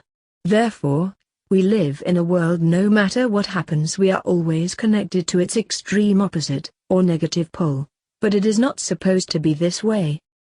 Lucifer, God, is connected to Satan, devil. Supposedly two opposite spirits, yet connected. Light and dark, good and evil, and God and devil. Everything in this cosmos works based on opposites. However, the Father's world is not based on opposites. Each side always brings a similar alike state, both being compatible. Love doesn't produce hate, it produces joy, thus the second fruit of the Spirit. Love equals joy. When one is joyful it leads to peace, peace of mind, peace in spirit, overall peace and tranquility. When one is in peace from the act of love and joy, they then become long-suffering. They are patient. They are merciful and forgiving. Thus, leading to the next connector fruits, peace and patience. Love equals joy equals peace equals patience. When one is forgiving, merciful, patient, and long-suffering, it leads into kindness. They are more open to be kind, and charitable, and easily entreated. A spirit of kindness is revealed when one is hospitable. They serve one another, they do things to reassure and give hope. Thus, it leads to the next fruit of a spirit of goodness.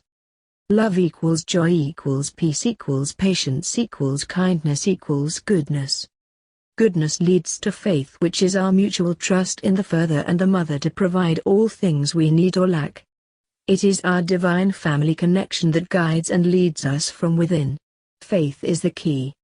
When we are fully guarded and protected both in the flesh and in spirit of mind, it then brings us into a mind of gentleness.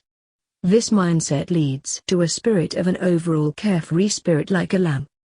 Gentleness is a peaceful spirit. It is calming, caring, but most of all it does not have a care in the world.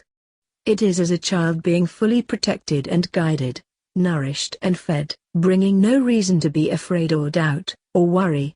And all this leads into our spirit creating fulfillment, which guides one to establish the attribute of all fruits. Love equals joy equals peace equals patience equals kindness equals goodness equals faith equals gentleness. When one is gentle they reveal a spirit of meekness. They are free of ego, haughtiness and jealousy. They have nothing to prove and they are not resentful or filled with pride. Thus, leading to temperance. When a person is temperate they are not led into temptation to do wrong. They have self-restraint. They do the will of the Father and Mother and can break free from death and finally enter life eternal.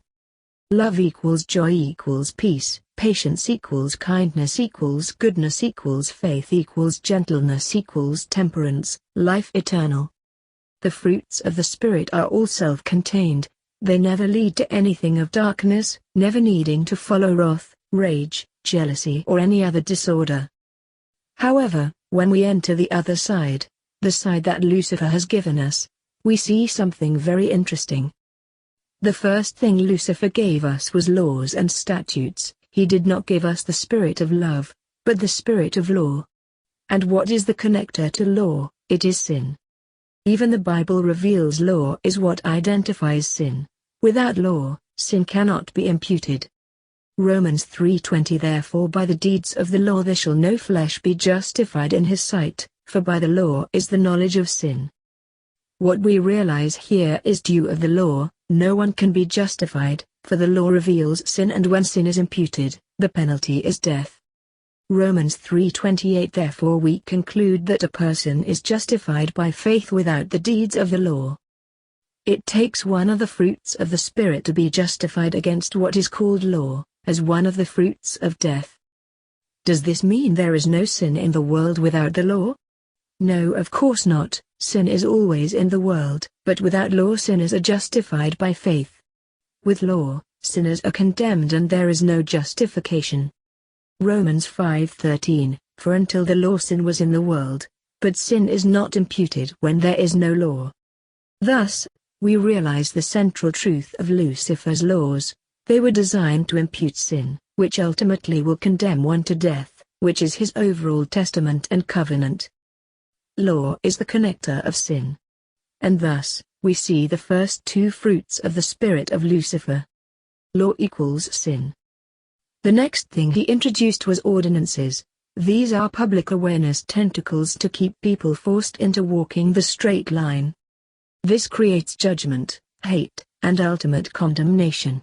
The ordinances were created to resist sin, but in truth it leads to another type of sin, another failure in spirit. It leads to judgment and condemnation. So now we have law equals sin equals ordinances equals judgment. When judgment occurs, we find the next traits of the connector point, which is wrath. Wrath is the direct result of judgment. Wrath is anger, it is hatred.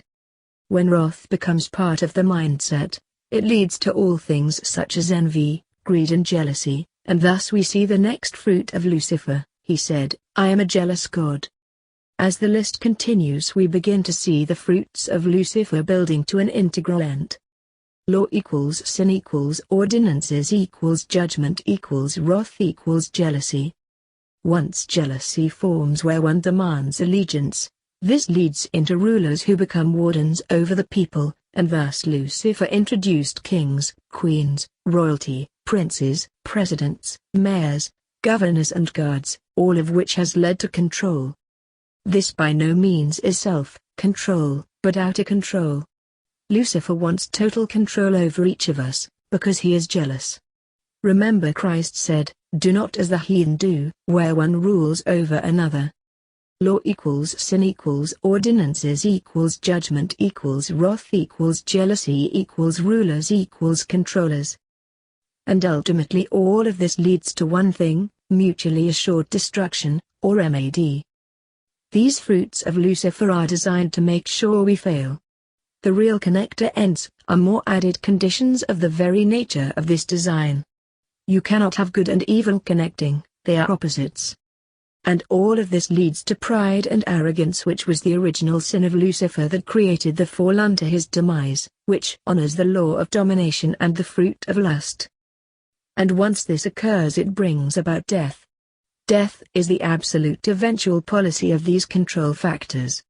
We are even told in prophetic warning that death is the result of these attributes. Death is the prophetic foretelling of law. Thus, we now know the fruits of the spirit of Lucifer. Fruits of Lucifer, the tree of good and evil. Law equals sin equals ordinances equals judgment equals wrath equals jealousy equals rulers equals controllers equals pride equals death. Versus fruits of the Father and Mother, the tree of life. Love equals joy equals peace equals patience equals kindness equals goodness equals faith equals gentleness equals temperance equals life. Against such there is no law, no sin, no ordinances, no judgment, no wrath, no jealousy, no rulers, no controllers and no arrogance, which leads to death. So, which one should we be following and adhering to, the fruits of Lucifer under law, which leads to death? Or the fruits of the Spirit of the Father and Mother under love, which leads to everlasting life eternal? Chapter 19, The Garden of Eden. In the beginning a garden was created and then seeded to allow for a variety of plants to produce fruits. The readers of this book now know what this garden is, and who the seeds were. And we also know that the seeds are extremely different in their spiritual DNA/RNA. Some may ask me at this point, how can I possibly know this? Well, the answer is simple. The key to these codes were implanted within me just like they are within you. All the true children know this in various degrees, but few have gone within to access the keys to the code because we all became compromised by a false spirit. The father and mother decided to allow the fallen angels, due to their fall, to be the instruments of friction that would produce fruits leading to absolute solidified character in their children. The true Garden of Eden was never on this planet, nor in this realm or dimension. The true garden was in the heavens where the children began, and it represents the place in the spirit mother's womb of gestation.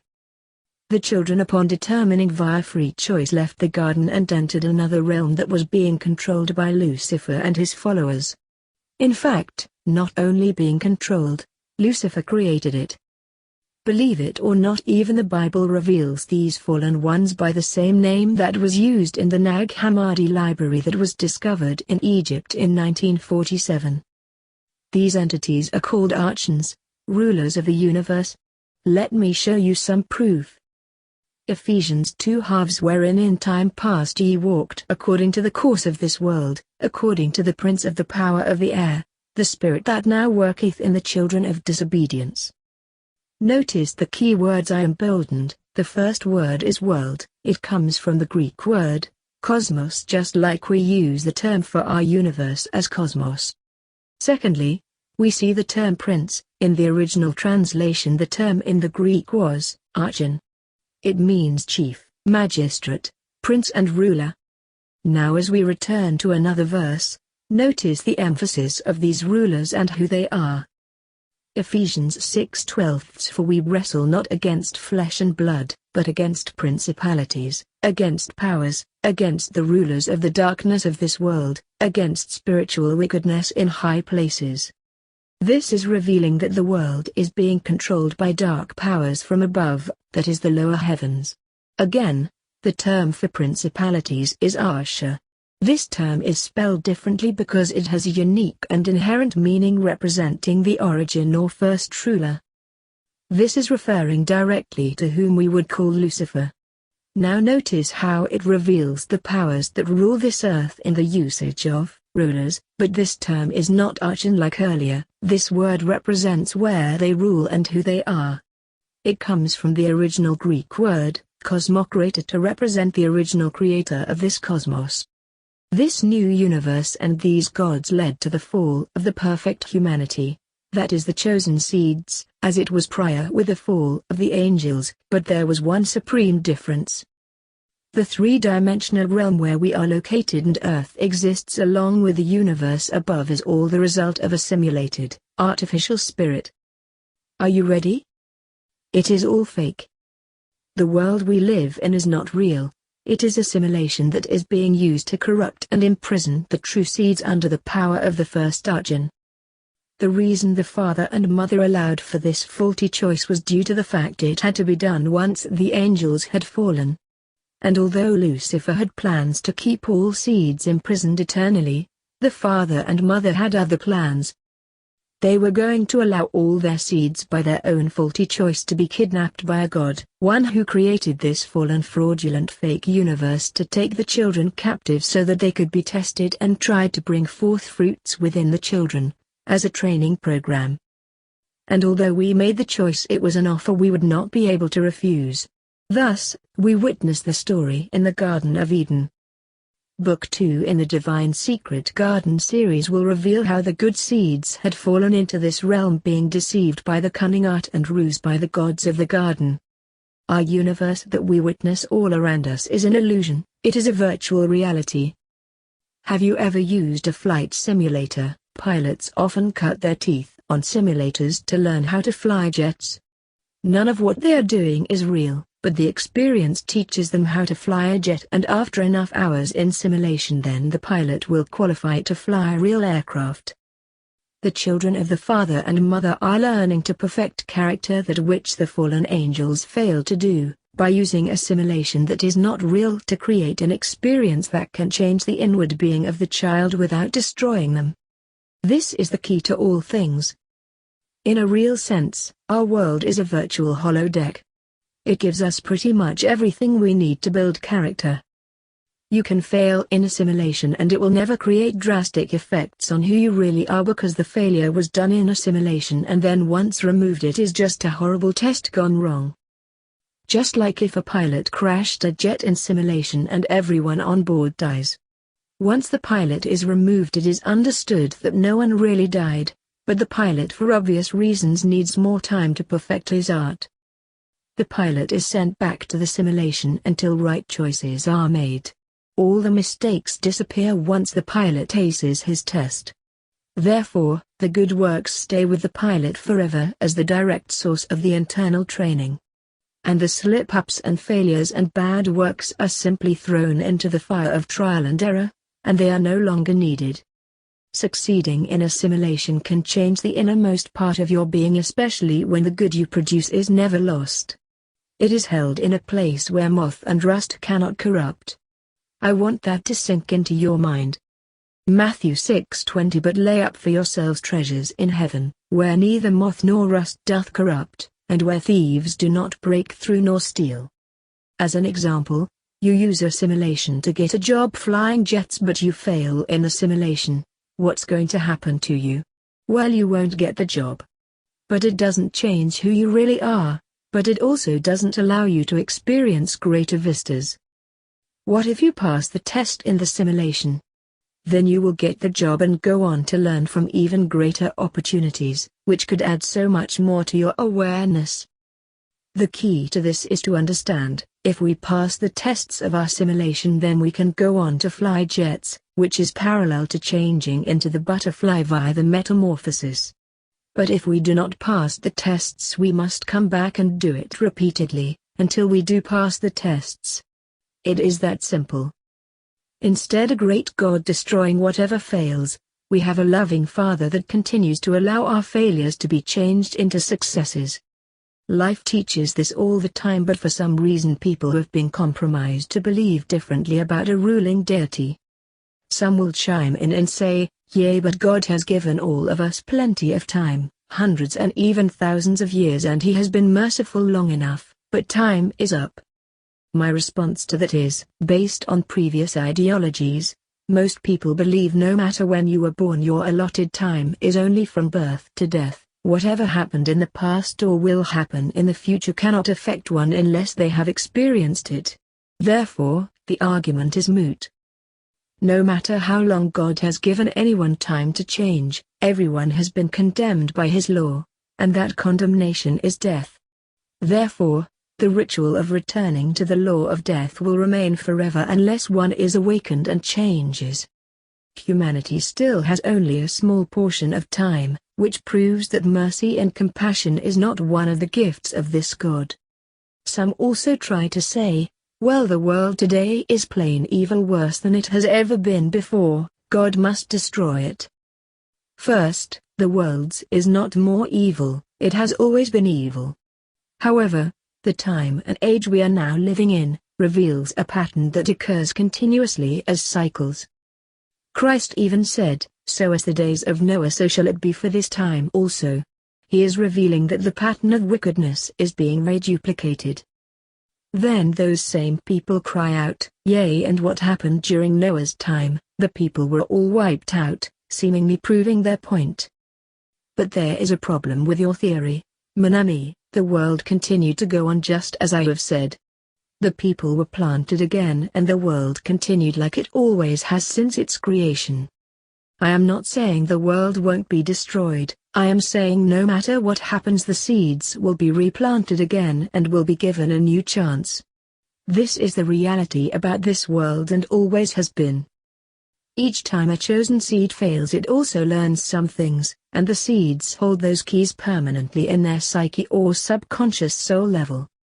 Each time we take the test, we build on that which we have gained, which are past fruits. The fruits born never leave us, only the failure leaves us. As we build on those fruits, eventually we will pass the test and failure will never again be an option. In the beginning, humanity as the children of the father and mother were seeded in the real Garden of Eden. However, Lucifer tricked humanity into chasing after the tree of the knowledge of good and evil. As soon as they bought into it, humanity was sent out of the spiritual garden and into the simulated world, so that their wrong choice did not become solidified as a faulty character. And they were made to wear fig leaves, which is a metaphor for the human body covering the soul while sleeping, but being aware. Humanity was given avatars to play with called the human body, and they were sent here without recollection, memory or knowledge of who they are or ever were. Purposefully, they were sent into a virtual artificial reality that Lucifer created. This way the father and mother were never compromised by evil to use evil to train their children.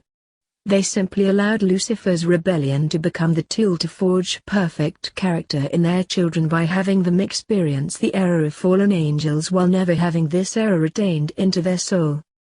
It is a win-win reality, even though it is dismal at best when you recognize the depth of darkness that is in this entire universe. The physical Garden of Eden and the events that were portrayed were simply a metaphor and allegory of what happened before the world had been created. An allegory defined is a work in which the characters and events are to be understood as representing other things and symbolically expressing a deeper, often spiritual or moral story. Once the spirit child came here, it was decided to allow Lucifer and his followers to become custodians and gatekeepers of their creation and keep the true seeds imprisoned in their own minds until the day the soul can awaken. We learned from the ancient epoch that the angels were forced into this realm by what we have been told was their war in heaven. More on this in my new book called The Legacy of the Gods. They were sent to the artificial three-dimensional worlds that Lucifer and his minions created. This is where we get the slogan, "You make your bed, you should have to lie in it." Lucifer created his own abode separated from the father and mother. His angels, who are often seen as the rulers as well as aliens, are roaming all around as watchers and controllers. The fact is there was more than one war in the heavens. This will all be explained in The Legacy of the Gods. Therefore, Lucifer created a universe in another dimension separated from the father and mother, so he could rule without interference. The second war was when Lucifer conquered his own worlds. This was due to inherent in rebellion of his own followers. This was the war between the gods as well as the good seeds that were stuck in the middle. Here we get the analogy brought to us by the Star Wars stories. This was a lower war in this galactic realm. And this war Lucifer won and took back the planets in our solar system to re-establish his authority. Lucifer still had access to the higher realms, and it was decided that had to stop, that now he was to be separated from all other true angels, and sent to the fake worlds he created. After the Father's children were seeded into this virtual world via the deception and fall, Lucifer had no other choice than to seed his children, or his followers here also. Some took on the form of humans, others took on forms of aliens from other worlds, greys, reptilians etc. from their origins. Yes, aliens are real. However, the alien beings mostly remain in the dark. It was too obvious that they were unique and not of this world. Some have asked, were all aliens evil or of the dark?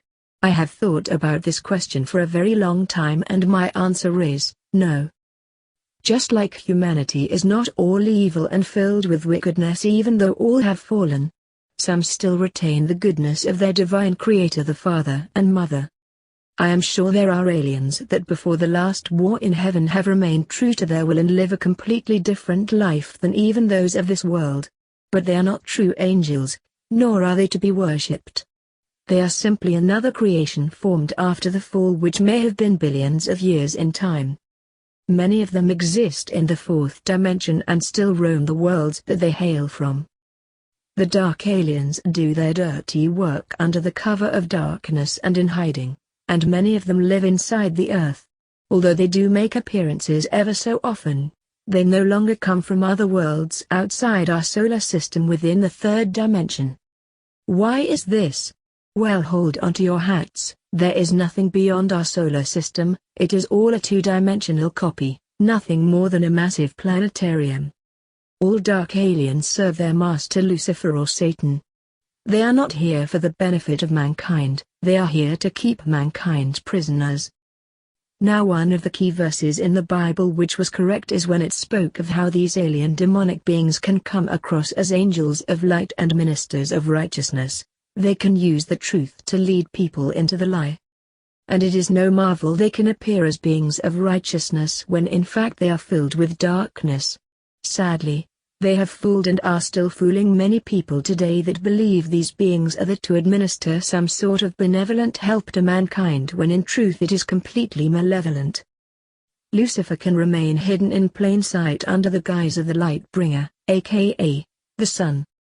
It is my belief that the fallen angel Lucifer lives within the sun in the fourth dimension, as the god of this fallen projection. He along with 12 solar gods of his supreme followers also live there as his servants to worship and obey him day and night. There may even be 12 for the day and 12 for the night, as is represented by the constellations around the sun. They then rule over 30 lords positioned on the moon. These are the lunar gods, and these have great powers over the earth, representing the original 30-day months. This is the reason the sun has the encoded number 666. Our physical sun is in fact Lucifer's creation to set up a virtual reality, or the artificial spirit as Christ called it. The sun is not a real star. The sun is in fact the symbol of the Antichrist. Lucifer is a copy of Christ, but a false Christ, a simulated Christ. Thus, the Antichrist is the number of man, or 3 sixes, 666, which is referring to the false Christ or the sun, whereas the true Christ is the spiritual sun, but it is within the children of the Father, not externally. So, everything external in the realm of death is a fake, fraud, a simulation. Our sun, our earth, even our human bodies are nothing but an elaborate holographic hoax put together by the magic of matter using atoms. Notice how the false Christ intruded inside the Bible to get others to follow and obey him. He wants us to believe Lucifer is the Christ. Revelation 22:16 I Jesus have sent mine angel to testify unto you these things in the churches. I am the root and the offspring of David, and the bright and morning star. Lucifer's name literally means bright and morning star, and he is posing as Jesus here. Stars represent angels. Jesus was never an angel. Our sun is really a holographic projector that is creating the illusion of stars, moons and planets. Our sun is the false sun or false Christ giving a false light. What we are witnessing when we look out into space is a holographic illusion based on what Lucifer recalled when he was part of the Father's realm. This recreation or copy is the illusion of night and day, light and dark, good and evil. Whereas the true Christ is spiritual sunshine all the time, never any darkness. Our universe is a copy, albeit a bad copy, of what the Creator designed in the light. But the copy, as in all things, is decaying because it is not real or eternal, it is in fact death. Our stars that we see with our eyes, although copies of the real thing in the night sky, are nothing but a huge holographic planetarium that is completely fake.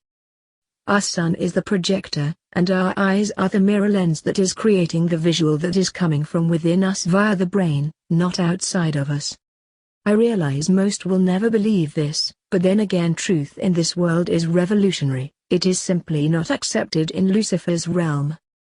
The body avatar is a biological machine akin to a computer, to spawn the deception of reality when it is artificial.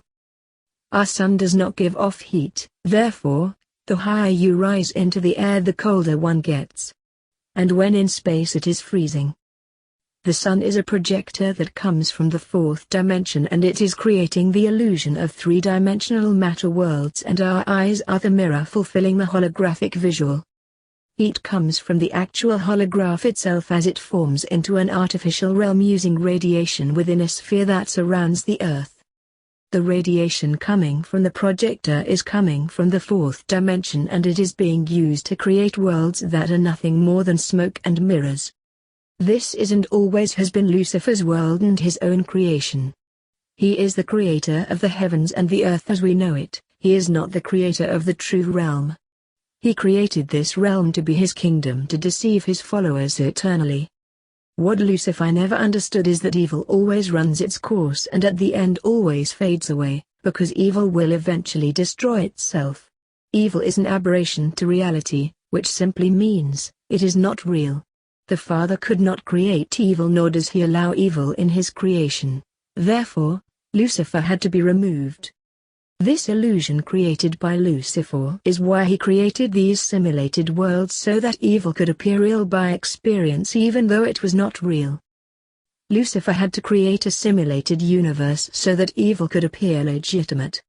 In the beginning, Lucifer's children were forced to live in the realm Lucifer created, and they have never had access back to eternity ever again. They have never had access back to the tree of life.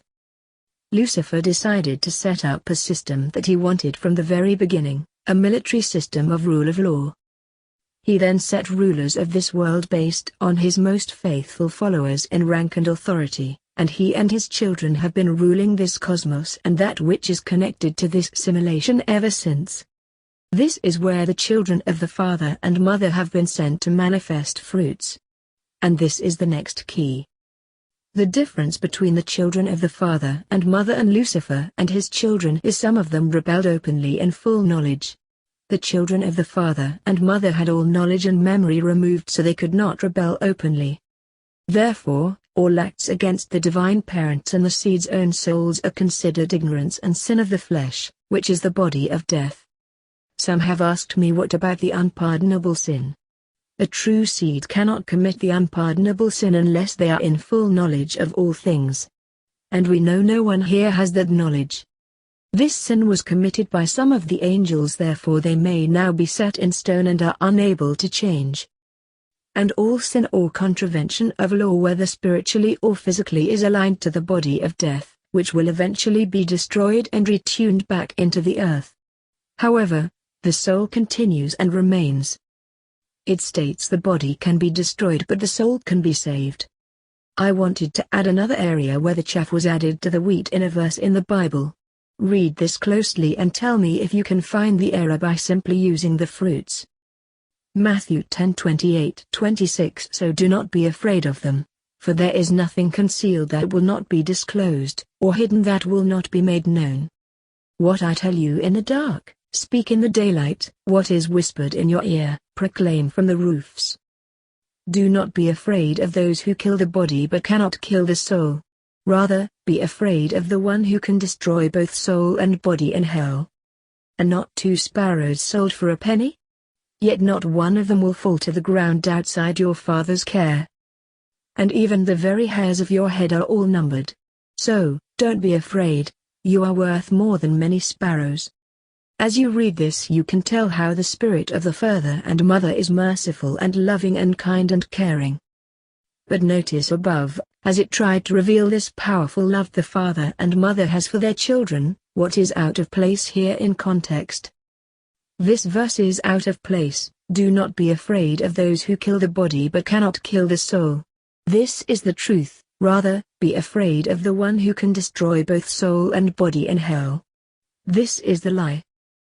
Do you recognize it? Here this whole subject is about the mercy of the father and mother, and yet notice how this verse is inserted that shows another spirit here joining in. We are being told not to fear the father and mother due to their great love they have for us. And then without thought or reason this portion of the verse is added to where it speaks of fear of the father as well as fear of going to hell and losing your soul. Lucifer is always adding his confusion to thought to scramble the truth and make us unsure about anything. But when you use the fruits of the Spirit you can walk right through these traps. So, in true context this verse most likely read, do not be afraid of those who kill the body but cannot kill the soul. Rather, have faith and trust in the one who can restore both body and soul at any time. Now doesn't this fit more perfect in the context of this chapter? The fruits we build lifetime after lifetime are set eternally, but the acts and deeds of unrighteousness are blotted out and returned to the soil of death, as in all cycles, so they can never be imprinted on the soul. How do we know this? Because when you are born again here, you have no recollection of any past deeds or acts that you have committed prior. You are always starting renewed so that you have every ample opportunity to create character by every choice made. We were sent into the waters of forgetfulness. These waters are the human body that has its own mechanism of artificial life. It has its own senses, brain, and even artificial awareness, so that one can begin all over again to create fruits and not be slowed down by past negative results. What I am trying to relay is there is no possibility of ultimate failure. As in Adam, all die, as in Christ all shall be made alive. Not part, not some, not a few, but all true seeds. Yet, everyone in their own order. Each one develops at their own pace and order, there is not one set time for everyone, all develop based on their own skills and choices. Each lifetime is a virtual simulation to test and train the participants. It is being accomplished to allow the dark forces of Lucifer, along with his polar opposite Satan, to act as a forging tool to make us aware of the evil that is not part of the father and mother's realm. And being that it is just a simulation, nothing we do can ever become part of our real character and design if it is evil, only if it is good. The evil is stored in the body, the good is stored in the soul spirit. The good is all that can be restored back to eternal life, the evil is always blotted out with the demise of the body. This is what Lucifer does not nor has ever understood. He truly believes he is in a battle to overthrow the father and mother by stealing their children and winning their souls, and yet the only children he will ever overthrow his own followers. Remember, Lucifer rebelled knowing full well in the full sum of wisdom what he was doing. The children of the father and mother do not even have a modicum of knowledge of who they are or when they rebelled, which created their fall in the first place. All that humanity knows and understands is what is derived from this simulation of death unless they are awakened. Sin is mostly weakness of the flesh, which is the body of death. I will describe this even more for the advanced learner in Book 4 of this series. The human body is not now nor has ever been the children of the father and mother. It is a machine and cannot be called upon to serve any eternal operation. My friends, this belief that we are being judged and will possibly lose our eternal life and we can be removed from the family was all created by Lucifer, Satan. This was his wish all along, this was his idea from the very beginning, not knowing he was being used to create perfection. He thought he would be able to destroy us. His ultimate wisdom backfired because he never understood true character. The reason the angels could fail was because the parents wanted to produce self-aware beings that had absolute free choice. However, along the way or through the process they wanted their children to partake of this angelic fall to teach them, and in time use wisdom to build character so that they will know eternally never to repeat this error and become perfected. The angels became the advance units to decide if it was even possible to fall away, given free choice, because if it was, then the father and mother would use this to foster change in their children and yet always allowing them free choice in the process, but never allowing them to fail. The problem was that all the scriptures that dealt with judging, and condemnation and being thrown away and tossed into the fire were all misunderstood. It was the fallen angels that were judged and being judged, not the true children.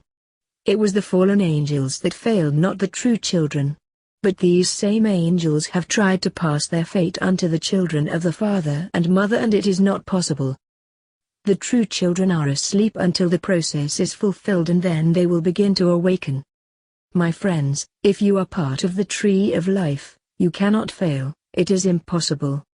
If you are the child of good and evil, you already failed long before you were sentenced to this earth, because you rebelled in full awareness of what you were doing, all because of jealousy, pride and anger, and now are awaiting their judgment. Now only speculation may reveal that even some of the fallen angels will be able to be restored after the plan to manifest the children has been completed. For the father and mother are ever merciful. We are now coming to the harvest of the cycle of cycles. Many will be taken into the barn and never have to taste death again. Others will be toiled back under and continue until they have produced the fruits necessary. The only difference is the harvest only occurs at the very end of days. However, one can break free at any time. It is just harder due to environmental settings and lack of knowledge. This is the time to become free. If one does not become free of this world, they must start again at the beginning of the planting season. It is high time now, that if at all possible to awaken, because the seeds of the fallen ones are proving by their fruits what plant they really reign from. and they are beginning to come out of the woodwork everywhere, proving their fruits are invalid.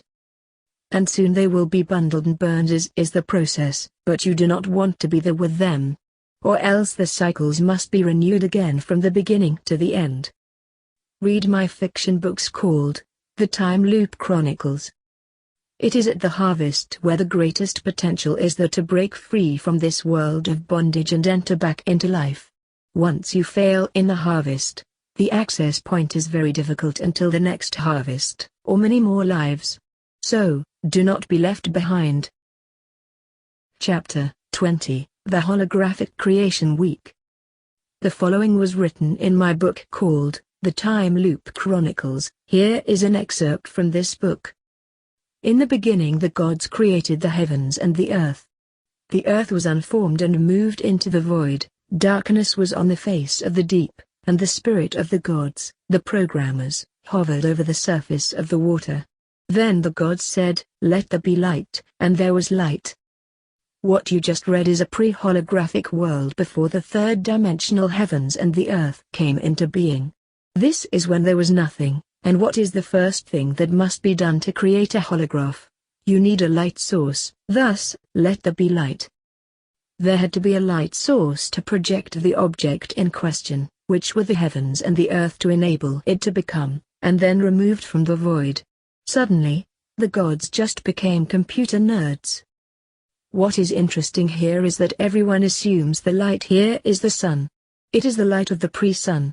It is the light of the projector before the sun could even be witnessed. Let me explain. The source of light comes out of the invisible world or fourth dimension, or from the invisible world before material creation, that is third dimension. This was the initial light that had to be used to project a third-dimensional realm. There had to be a source coming from another dimension to create the initial step for this holograph.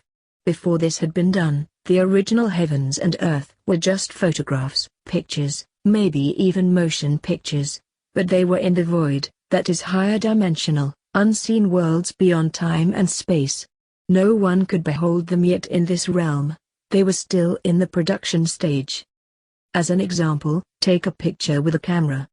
The picture that was taken is right now in the void because it cannot be seen, it is inside the camera. Once you remove the film, you can then produce the picture that was in the void. It is obvious our universe is a copy of something that exists in pure energy form.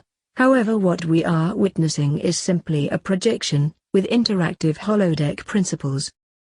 Now stay with me. A source of inner light had to be created to begin the projection sequence. Then the idea of space was designed so that the heavens and earth could be projected onto it, like a green screen that many movie makers use. Thus the second and third day was all about the firmament of the heavens and the waters. Water makes a great reflection tool, thus, water was the tool for reflection, but it was not actually water per se. It was an energy wave form which appeared like rippling flowing water. Basically, what this was is energy waves being projected on the green screen called space-time, which then became the firmament of the heavens. Now what exactly is a firmament? A firmament in its basic definition is a large surface that is positioned as an expanse of what we may call space. Something was being set up as a flat or round reflection surface at 360 in all directions to reflect a light source image. In this case, it is likened unto being inside a ball, and all the insides of the ball are the firmament of the heavens. We may call it in type a movie screen. Set designers for movies create images and place them on a green screen so they can project anything upon it, giving it the appearance of a three-dimensional realm without ever seeing the actual green screen. Now that there is a foundation for the projection, called a firmament, including a let there be light source from within, to project on this massive green screen canvas that is space, as the waters of the firmament, where these projected objects are placed upon. Then the next 2 days they had to create a source for the reflection on the green screen canvas to project our Earth and all the planets and external bodies in the solar system as holographic frames. This is where the projection of Earth first began, and the dome was created called the atmosphere, and the seeds of all plants were planted and grew. This is your picture moving into the production stage before the projection. Yet none of this could be viewed yet from the projection source. It was just the planning stage for the green screen. How do we know this? Because without the sun nothing can grow. No plants would yield any measure of growth. The earth would still be barren. Why? Because it needs the projection source to make appear what is not yet there. So, all growth and yield of seed prior to them appearing were all pre-green screen productions, meaning they were the source that was being used to project from, but they had not yet been projected. It was not until the fourth day they could reveal the sun, moon and stars as holographic projections. But notice, why put the sun, moon and stars together? What about the many orbital bodies in our solar system? How does the moon rank above great planets like Jupiter? As we have already learned, the moon is being used for a special purpose to control the functions of Earth. Therefore, it gets the same notoriety or billing as does the sun. There is a duality in these first verses when it spoke of Earth having been created and then it went into the void. What happened was, before the wars in our local universe took place, Earth was somewhere else in the holographic realm. But due to the wars and violence it was knocked out of its orbit as we have learned, and then it was restored. The holograph had to be changed to recreate Earth in another place. Thus, it went back into the void, meaning it went back into the production stage. Earth didn't move into another part of the solar system, it was simply removed from projection and replaced via the new projection, where it is now. This is understood when it said, Earth became without form and moved into the void. This is a second occurrence. The words, became without form, reveals it was already created and then something tragic happened. And then it was recreated, and this is where we are being brought up to the point in time when all things were restored. And then the fifth day the sea and land and bird creatures can now come into view because the holograph is now working. Before the actual sun was placed into the sky, all there was is a green screen canvas called the firmament. Thus, all creation does not come externally, it is coming from internal awareness that is being projected from within the biological computerized brain. Hold on for a second, if the light is internal, then how can the sun be the projector? The internal light, as it is turned on, will also project itself as the source externally. Humans would need to be built into the system as avatar programs as the mirrors, so they can finalize the result of the light from within them, which when projected they would see it as the sun externally. But it is the sunlight shining internally that is now being seen externally via the projection through the eyes. So, on the sixth day a computer program was made to benefit from all this creation. It was called the human. Now the mirror within the eyes were now set where these things could be experienced, so it would appear that it was external. The mirror itself or the eyes must not look at the projection source, that is sun. If both the source and the projection meet, the mirror is damaged, and poof, it all vanishes. This means don't stare at the sun. And the seventh day revealed it all. Saturnalia or Sabbath day was the worship of the moon as Diabolus, or also known as Satan. And the moon was always called the god, sin from the past. And what really is sin? Simulation interactive network. The artificial reality. Everything in the solar system is a three-dimensional holographic projection made visible by the eyes. Beyond the solar system, it becomes a two-dimensional screen like a movie screen.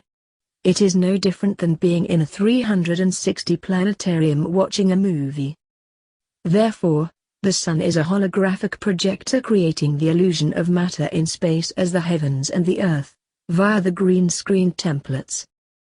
The human body is part of the program as also being a holograph, so it can interact within this strange holodeck. Everything that is within our solar system is a holographic portrayal of what the fallen angels want us to see and believe, the ones that created this whole operation. If you attempt to travel through the entire solar system, you would come to its edge and simply hit a corridor or wall, and would be unable to move forward. You would in fact hit the void, where the three-dimensional projection ends and the two-dimensional begins. You would run into the green screen.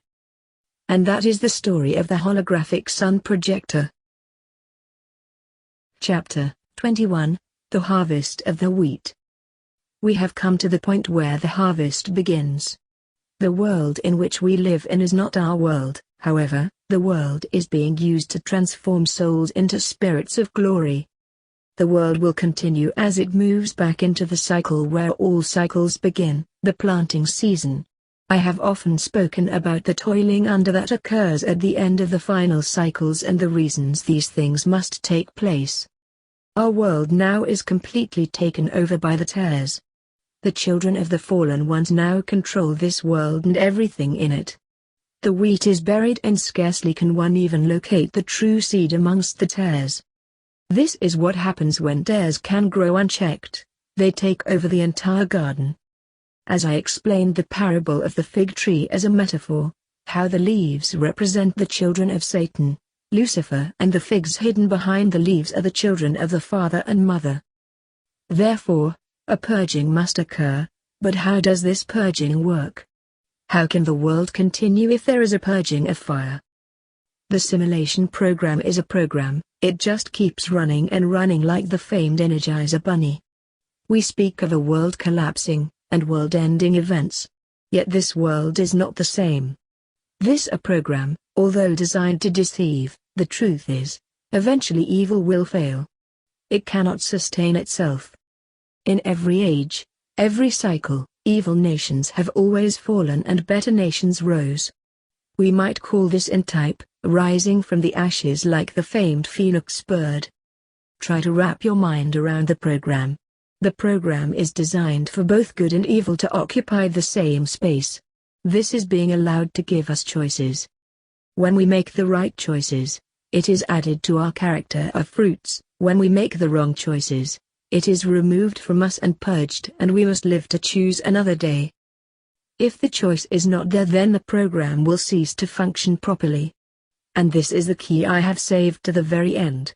The father and mother did not create the program or this world, but they had a hand as to how this program was going to operate. There are certain laws the evil ones must follow, and these laws are immutable.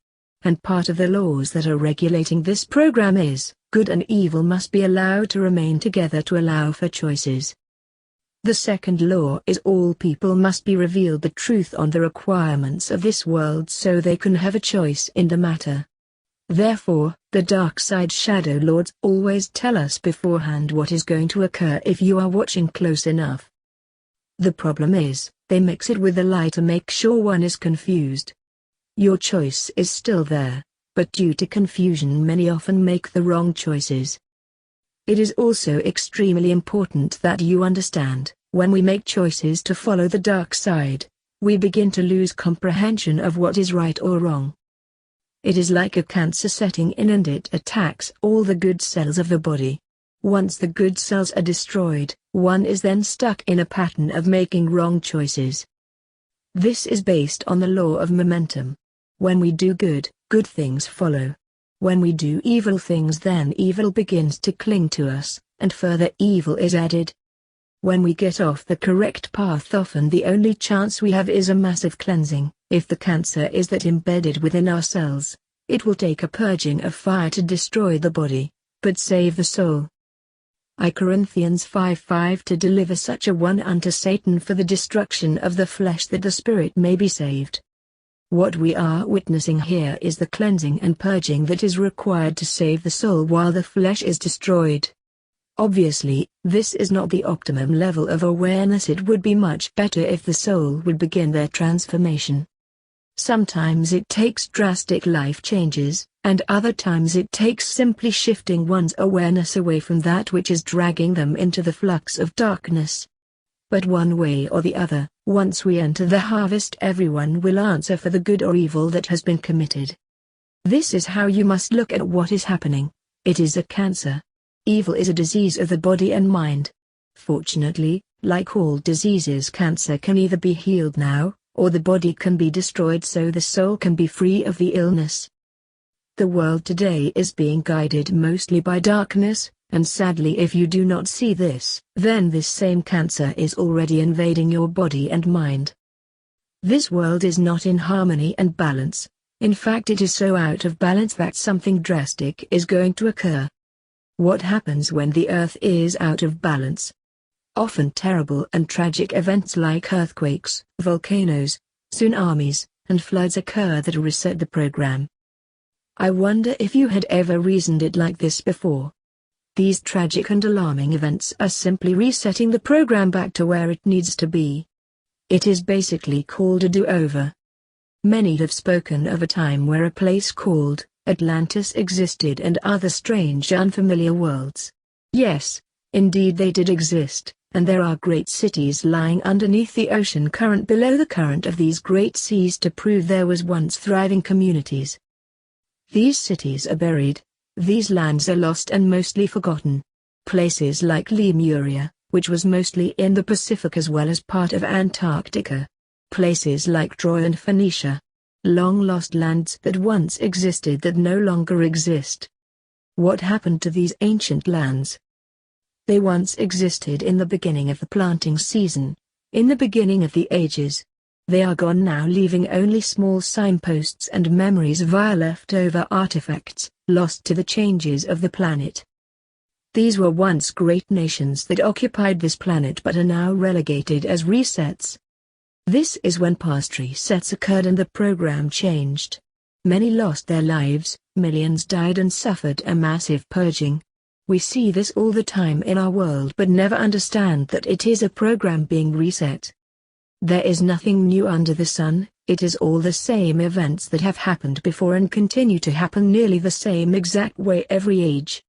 Most do not understand that the program is like a record of events. Once it comes to the end of the ages, then it is stopped, rewound, and starts all over again. Ice ages, horrible weather events, like cyclones, tornadoes, hurricanes, tsunamis, were all reset events. Even massive diseases like plagues are used to reset the program when it is totally out of balance. Now granted, most of the time they are localized so we do not see it all at one time. Many ignore the seriousness and the truth of it all. However, there are times when these events occur in such a massive way, the planet literally shifts on its axis and the poles reverse. While most people are in a state of denial, actively succumbing to the evil of this world, they do not even realize that our magnetic poles are already changing. We are entering the reset followed by the mass purging. I remember when Mount St. Helens erupted back many years past. This area in Washington state is one of the most pristine areas filled with beauty beyond any normal description. In one terrible moment in time, the land surrounding this awesome beauty was turned to toast. Everything died. People, trees and even the land was purged. It is a most common event. It happens all over the world at any time and in any place. Now most people who lived in these areas of purging would conceive of this as being the end, the finale. The utter and total hell description likened unto prophetic events portrayed in the Bible. And yet not that many years later, that area has come back and become one of the most beautiful terrains on the planet again. It didn't end in its fiery hell. It wasn't the end at all, but just a new beginning. Because the program is designed to reset and rebuild in intervals. My friends, the earth is not going to end as we might perceive, as being the end of all things, but the earth program is going to be reset. The world will continue for as long as it takes for the children of the wheat to change. The heavens and the earth will not completely pass, until all souls are re-established back with their father and mother. Yet everything does enter a reset. This is the meaning of what Christ taught long ago in Matthew 5:18. For verily I say unto you, till heaven and earth pass, not one jot or one tittle shall in no wise pass from the law, till all be fulfilled. And what is the law? It is the law of death created by this fallen cosmos. The program will continue till all is fulfilled. And what is the fulfillment? As in Adam, all die, as in Christ all shall be made alive. The problem with the time we are now living in, is that there is more darkness than light, more evil than good, and when this ensues the system is out of balance. And just like the planet along with its weather system and nature itself, a purging will occur via the resetting of the program. However, this reset is dramatically different than what we have been told about from ancient lore. A very long time ago the world was covered in a flood, a global flood where most everyone perished. This occurs when one age enters the next. Lucifer decided after he deluged this earth underwater, he promised he would never allow this to happen again. The world would never again be destroyed by water, and he then left a sign accordingly, called the rainbow. He wasn't doing anyone any favors. What angered him was his program was taking too long and much control was being lost. Each age lasts for about 2,160 years, for a grand total of 25,920 years. Each time the world would leave Pisces and then enter Aquarius, it was flooded and then restarted. He decided not to allow this to happen in this way again. He then brought in a game changer. The decision was made to end the program and begin again not in what we call the future, but what we call the past. The world, instead of moving forward to start all over again via Aquarius, it instead went backwards, returning to Pisces again. This author believes our world is not moving in a 25,920-year loop anymore, that it changed to a little over 1,000 years. We are being looped in a perpetual kingdom set up by Lucifer that lasts for about 1,000 years and then starts over again. This is my theory and it does have some substantiated facts to support it, but this book is not for that lesson now. Even Solomon understood the time loop. Notice, Ecclesiastes 1:9-11 The thing that hath been, it is that which shall be, and that which is done is that which shall be done, and there is no new thing under the sun. Is there anything whereof it may be said, see, this is new? It already happened in the olden days, which was before us. There is no remembrance of former things, neither shall there be any remembrance of things that are to come with those that shall come after. Solomon was telling us that we are stuck inside a program that reveals everything in the past and future is a repeat of the same basic things. Even when people try to say, wait, this is new, look at our technology, and look at the difference of people today, he said, sorry, it all happened before. It says no one will remember the past. This is because all memory was removed from us. We do not recall we existed even back in the olden times. He also goes on to say, no one will remember the future. Once again, the memories are removed, but it is proof that we have also lived in the future and we simply do not remember, except for tiny fragments and bits and pieces of memory, which return called déjà vu. What you need to understand is the harvest time is the greatest feast of all. It is the time when more of the wheat, the true children, will be changed back into their glory, being established by the many fruits they built during their many lives.